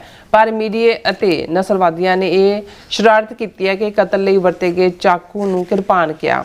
ਇਸ ਦੀ ਵਜ੍ਹਾ ਕਰਕੇ ਵਲਾਇਤ ਦੇ ਨਸਲਵਾਦੀ ਗੋਰਿਆਂ ਵੱਲੋਂ ਸਿੱਖ ਕਿਰਪਾਨ ਤੇ ਪਾਬੰਦੀ ਲਾਉਣ ਦੀ ਮੁਹਿੰਮ ਵਿੱਢੀ ਗਈ। ਸਮੁੱਚੀ ਸਿੱਖ ਕੌਮ ਨੂੰ ਇਸ ਕੇਸ ਨਾਲ ਜੋੜ ਕੇ ਨਫ਼ਰਤ ਦਾ ਮਾਹੌਲ ਜਿਹੜਾ ਉਹ ਸਿਰਜਿਆ ਜਾ ਰਿਹਾ। ਇਹ ਕੇਸ ਇੰਟਰਨੈਸ਼ਨਲ ਜਿਹੜੀ ਇੰਪੋਰਟੈਂਸ ਬਣ ਗਿਆ ਹੈ ਕਿ ਬ੍ਰਿਟੇਨ ਦੇ 2 ਸਿੱਖ ਐਮਪੀਜ਼ ਨੇ ਪਾਰਲੀਮੈਂਟ ਵਿੱਚ ਇਸ ਨਸਲੀ ਨਫ਼ਰਤ ਦੇ ਖਿਲਾਫ ਆਵਾਜ਼ ਚੱਕੀ ਹੈ ਤੇ ਸਿੱਖਾਂ ਲਈ ਕਿਰਪਾਨ ਦੀ ਅਹਿਮੀਅਤ ਨੂੰ ਉਜਾਗਰ ਕੀਤਾ ਹੈ। ਸੋ ਇਸ ਬਾਰੇ ਆਪਾਂ ਗੱਲਬਾਤ ਕਰਨ ਜਾ ਰਹੇ ਹਾਂ। ਨਾਲ ਜਿਹੜੇ ਤੁਹਾਡੇ ਲਾਈਵ ਮੈਸੇਜ ਨੇ ਉਹ ਵੀ ਆਪਾਂ ਸ਼ੇਅਰ ਕਰਨ ਜਾ ਰਹੇ ਹਾਂ। ਸੋ ਅਸੀਂ ਚਾਹਾਂਗੇ ਕਿ ਤੁਸੀਂ ਇਸੇ ਤਰ੍ਹਾਂ ਬੜੇ ਰਹਿਣਾ, ਦੇਖਣ ਸੁਣਨ ਲਈ ਜਾਂ ਲਿਖਣ ਲਈ। ਤੁਹਾਡਾ ਸਭ ਦਾ ਬਹੁਤ ਬਹੁਤ ਧੰਨਵਾਦ। ਜੀ ਡਾਕਟਰ ਸਾਹਿਬ, ਕੀ ਵਿਚਾਰਾਂ ਨੇ? ਦੇਖੋ, ਬਹੁਤ ਵਾਰ ਮੈਂ ਸਮਝਦਾ ਵੀ ਜਿਹੜੀ ਗੁਰੂ ਨੇ ਸਾਨੂੰ ਸਿੱਖੀ ਦੀ ਬਖਸ਼ਿਸ਼ ਕੀਤੀ ਹੈ 5 ਕਕਾਰੀ ਖਾਲਸੇ ਦੇ ਰੂਪ ਦੇ ਵਿੱਚ, ਇਸ ਦੀ ਕੀਮਤ ਅਸੀਂ ਲਗਭਗ 3.25 ਸਦੀਆਂ ਤੋਂ ਉਤਾਰਦੇ ਵੀ ਹਾਂ। ਕਿਉਂਕਿ ਜਦੋਂ ਅਸੀਂ ਸਮੁੱਚੀ ਅਰਦਾਸ ਕਰਦੇ ਹਾਂ ਉਹਦਾ ਇੱਕ ਵੱਡਾ ਹਿੱਸਾ ਸਾਡੀ ਸਿੱਖੀ ਕੇਸਾਂ ਸੁਆਸਾਂ ਨਾਲ ਨਿਭਾਉਣ ਦੀ ਅਕਾਲ ਪੁਰਖ ਦੇ ਅੱਗੇ ਅਰਦਾਸ, ਜਿਹਦੇ ਲਈ ਬੰਦ ਕਟਾਣੇ, ਖੋਪਰੀਆਂ ਲੋਹਾਣਾ, ਚਰਖੀਆਂ ਤੇ ਚੜ੍ਹਨ, ਆਰਿਆਂ ਨਾਲ ਚਰਾਏ ਜਾਣਾ, ਇਹ ਸਾਨੂੰ ਯਾਦ ਦਹਾਨੀ ਕਰਵਾਉਂਦਾ ਹੈ ਕਿ ਇਹ ਜਿਹੜੀਆਂ 5 ਗਿਫਟਸ ਨੇ ਜਿਹੜੀਆਂ ਅਕਾਲ ਪੁਰਖ ਦੀਆਂ ਬਲੈਸਿੰਗਸ ਨੇ, ਗੁਰੂ ਦੀਆਂ ਪਿਆਰ ਨਿਸ਼ਾਨੀਆਂ ਨੇ, ਇਹਨਾਂ ਨੂੰ ਜਿਹੜਾ ਧਾਰਨ ਕਰਕੇ ਇਹਨਾਂ ਦੇ ਨਾਲ ਜ਼ਿੰਦਗੀ ਪਰਯੰਤ ਅਖੀਰਲੇ ਸਾਹ ਤੱਕ ਪ੍ਰੀਤ ਨਿਭਾਣੀ, ਇਹ ਵੀ ਅਸੀਂ ਅਕਾਲ ਪੁਰਖ ਤੋਂ ਬਖਸ਼ਿਸ਼ ਦੇ ਰੂਪ ਦੇ ਵਿੱਚ ਔਰ ਅਰਦਾਸ ਦੇ ਰੂਪ ਦੇ ਵਿੱਚ ਉਸ ਦੀ ਜਿਹੜੀ ਹੈ ਹਿਫਾਜ਼ਤ, ਉਸ ਦੀ ਜਿਹੜੀ ਹੈ ਰੱਖਿਆ ਰਿਆਇਤ ਅਕਾਲ ਪੁਰਖ ਤੋਂ ਮੰਗਦੇ ਹਾਂ। ਇਹਦੇ 'ਚ ਕੋਈ ਸ਼ੱਕ ਨਹੀਂ ਹੈ ਕਿ ਲਗਭਗ 1.5 ਸਦੀਆਂ ਪਹਿਲਾਂ ਜਦੋਂ ਆਪਣੀ ਧਰਤੀ ਪੰਜਾਬ ਤੋਂ ਸਿੱਖ ਨਿਕਲੇ, ਇੱਕ ਸਟਰਗਲ ਸਿੱਖਾਂ ਨੇ 5 ਕਕਾਰੀ ਰੂਪ ਦੇ ਵਿੱਚ ਖਾਲਸੇ ਦੇ ਕਨਸੈਪਟ ਨੂੰ ਕਾਇਮ ਰੱਖਣ ਦੇ ਲਈ ਆਪਣੀ ਧਰਤੀ ਤੇ ਕੀਤੀ। ਉਹ ਭਾਵੇਂ ਟੱਕਰ ਜਿਹੜੀ ਹੈ ਉਹ ਇੱਕ ਤਾਂ ਹਥਿਆਰਬੰਦ ਐਜ਼ ਏ ਬਾਗੀ, ਜਦੋਂ ਸਾਡਾ ਨਾਮੋ ਨਿਸ਼ਾਨ ਮਿਟਾਉਣ ਦੀ ਸਟਰਗਲ ਸੀ ਜਿਹਦਾ ਅਸੀਂ ਜ਼ਿਕਰ ਵੀ ਕੀਤਾ ਹੈ। ਫਿਰ ਜਦੋਂ ਅੰਗਰੇਜ਼ ਆ ਕੇ ਬੈਠ ਗਏ ਤੇ ਇਹਨਾਂ ਦੇ ਨਾਲ ਬਰਾਬਰ ਜਿਹੜੇ ਨੇ ਉਹ ਆਰੀਆ ਸਮਾਜੀ ਆ ਗਏ, ਦਿਆਨੰਦ ਆ ਗਿਆ, ਸ਼ਰਧਾ ਰਾਮ ਫਲੋਰੀ ਆ ਗਿਆ, ਸਨਾਤਨੀਆਂ, ਈਸਾਈ ਮਿਸ਼ਨਰੀ ਆ ਗਏ ਔਰ ਦੇਵ ਸਮਾਜ ਵਾਲੇ ਆ ਗਏ। ਕਿੰਨਿਆਂ ਉਹ ਸਾਰਾ ਜਿਹੜਾ ਉਹਨਾਂ ਨੇ ਜਿਹੜਾ ਉਹ ਰੋਲ ਘਚੋਲ ਪਾਉਣ ਦੀ ਕੋਸ਼ਿਸ਼ ਕੀਤੀ। ਅੰਗਰੇਜ਼ਾਂ ਨੇ ਇੱਕ ਸਟੇਜ ਦੇ ਉੱਤੇ, ਜਦੋਂ ਜਿਹੜੇ ਲੋਕ ਇਤਿਹਾਸ ਨੂੰ ਪੜ੍ਹਨਾ ਚਾਹੁੰਦੇ ਨੇ, ਇੱਕ ਕਿਰਪਾਨ ਦਾ ਮੋਰਚਾ ਵੀ ਲੱਗਿਆ, ਕਿਰਪਾਨ ਤੇ ਪਾਬੰਦੀ ਲਾਈ ਔਰ ਉਹ ਮੋਰਚਾ ਔਰ ਬਾਬਾ ਖੜਕ ਸਿੰਘ ਜਿਹੜਾ ਕਿਰਪਾਨਾਂ ਬਣਾਉਣ ਦਾ ਜਿਨ੍ਹਾਂ ਦਾ ਕਾਰਖਾਨਾ ਵੀ ਸੀ, ਉਹ ਕਿਰਪਾਨਾਂ ਵੀ ਜ਼ਬਤ ਕਰ ਲਈਆਂ ਸੀ। ਸਿੱਖਾਂ ਨੇ ਮੋਰਚਾ ਲਾਇਆ ਔਰ ਜਿਹੜੇ ਉਹ ਮੋਰਚੇ ਦਾ ਜਥਾ ਲੀਡ ਕੀਤਾ ਸੀ ਉਹਨੂੰ ਕਿਰਪਾਨ ਬਹਾਦਰ ਦਾ ਟਾਈਟਲ ਦਿੱਤਾ ਗਿਆ ਸੀ। ਫਿਰ ਅੰਗਰੇਜ਼ਾਂ ਨੇ ਜਿਹੜਾ ਇਹ ਉਸ ਨੂੰ ਨਾ ਸਿਰਫ ਖੁੱਲ੍ਹ ਦਿੱਤੀ, ਈਵਨ ਹੁਣ ਅਸੀਂ ਖੁਦ ਹੀ ਅਕਾਲੀਆਂ ਨੇ 47 ਤੋਂ ਬਾਅਦ 6 ਇੰਚ ਤੇ 9 ਇੰਚ ਤੇ ਇੰਨਾ ਬਲੇਡ ਤੇ ਇਹ ਉਹ ਮੰਨਿਆ।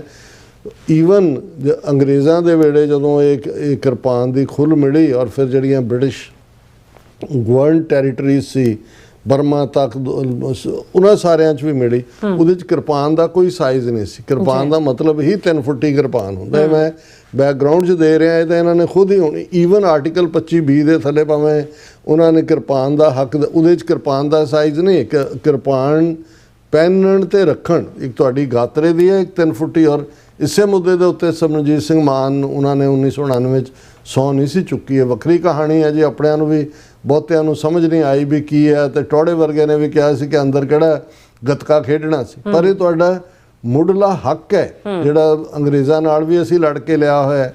ਔਰ ਬਾਹਰਲੇ ਮੁਲਕਾਂ 'ਚ ਤਾਂ ਸਾਡੀ ਲੜਾਈ ਪਹਿਲਾਂ ਦਸਤਾਰ ਤੋਂ ਹੋਈ ਕਿ ਜੀ ਕਿ ਜੌਬ ਦੇ ਵੀ ਦਸਤਾਰ, ਕਿਤੇ ਕੜਾ ਪਹਿਨਣ ਤੋਂ ਦੂਜਾ, ਔਰ ਕਿਰਪਾਨ ਧਾਰਨ ਦਾ ਹੱਕ ਜਿਹੜਾ 5 ਕਕਾਰੀ ਰੂਪ ਦੇ ਵਿੱਚ, ਕਿਉਂਕਿ ਬ੍ਰਿਟਿਸ਼ ਉਹਨਾਂ ਨੇ ਸਿੱਖ ਰੈਜੀਮੈਂਟਸ ਨੂੰ ਵਰਤਿਆ 2 ਵਰਲਡ ਵਾਰ 'ਚ। ਉਹਨਾਂ ਨੂੰ ਪਤਾ ਵੀ ਸਿੱਖਾਂ ਨੇ ਤਾਂ ਪੱਗ ਦੇ ਉੱਤੇ ਹੈਲਮਟ ਨਹੀਂ ਪਾਈ ਹੈ, ਕਿਰਪਾਨ ਤਾਂ ਉਹਨਾਂ ਨੇ ਕੀ ਗਿਵਨ ਕਰਨੀ ਸੀ, ਹਿੱਸਾ ਸਿੱਖ ਰੈਜੀਮੈਂਟ ਦੇ ਜਾਂ ਦੂਜਾ। ਇਸ ਲਈ ਹੌਲੀ ਜਿਹੜੀ ਹੈ ਇਹਦੇ ਬਾਵਜੂਦ ਕਿ ਇੱਕ ਰੇਸਿਸਟ ਸੁਸਾਇਟੀ, ਸਕੂਲਾਂ ਦੇ ਵਿੱਚ ਡਿਸਕ੍ਰਿਮੀਨੇਸ਼ਨ ਜਿਹੜੇ ਕੇਸ ਸਿੱਖਾਂ ਨੇ ਇੰਗਲੈਂਡ ਦੇ ਵਿੱਚ ਹੌਲੀ ਕਰਕੇ ਜਿੱਤੇ, ਮੁੱਢਲੇ ਤੌਰ ਦੇ ਉੱਤੇ 5 ਕਕਾਰੀ ਰੂਪ ਵਿੱਚ ਜਿਹੜੀ ਖਾਲਸੇ ਦੀ ਪ੍ਰਵਾਨਗੀ ਹੈ। ਔਰ ਅੱਜ ਬ੍ਰਿਟਿਸ਼ ਪਾਰਲੀਮੈਂਟ ਦੇ ਵਿੱਚ ਅੰਮ੍ਰਿਤਧਾਰੀ ਕਿਰਪਾਨਧਾਰੀ ਸਿੱਖ MP ਜਿਹੜੇ ਨੇ ਉਹ ਬੈਠੇ ਹੋਏ ਨੇ।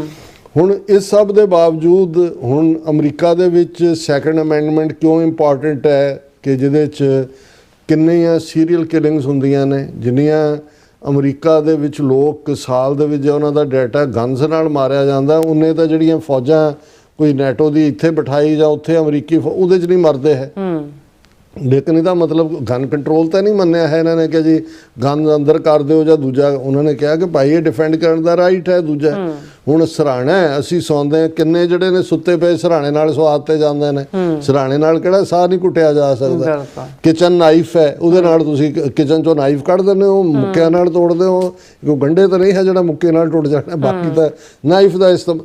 ਲੇਕਿਨ ਜਦੋਂ ਜਿਹੜੀ ਸੁਸਾਇਟੀ ਦੇ ਵਿੱਚ ਇੱਕ ਨਫ਼ਰਤ ਪ੍ਰੈਵਲੈਂਟ ਹੁੰਦੀ ਹੈ, ਉਹ ਉਹਨਾਂ ਮੌਕਿਆਂ ਦੀ ਭਾਲ 'ਚ ਹੁੰਦੇ ਨੇ ਵੀ ਉਸ ਨੂੰ ਕਿਸੇ ਨਾ ਕਿਸੇ ਤਰੀਕੇ ਦੇ ਨਾਲ ਜਿਹੜਾ ਉਸ ਨਫ਼ਰਤ ਦੇ ਵਿੱਚ ਬਦਲਣ ਔਰ ਉਹਨੂੰ ਇੱਕ ਮੁਹਿੰਮ ਚਲਾਉਣ, ਉਹ ਮੌਕੇ ਦੀ ਤਲਾਸ਼ ਕਰਦੇ ਨੇ।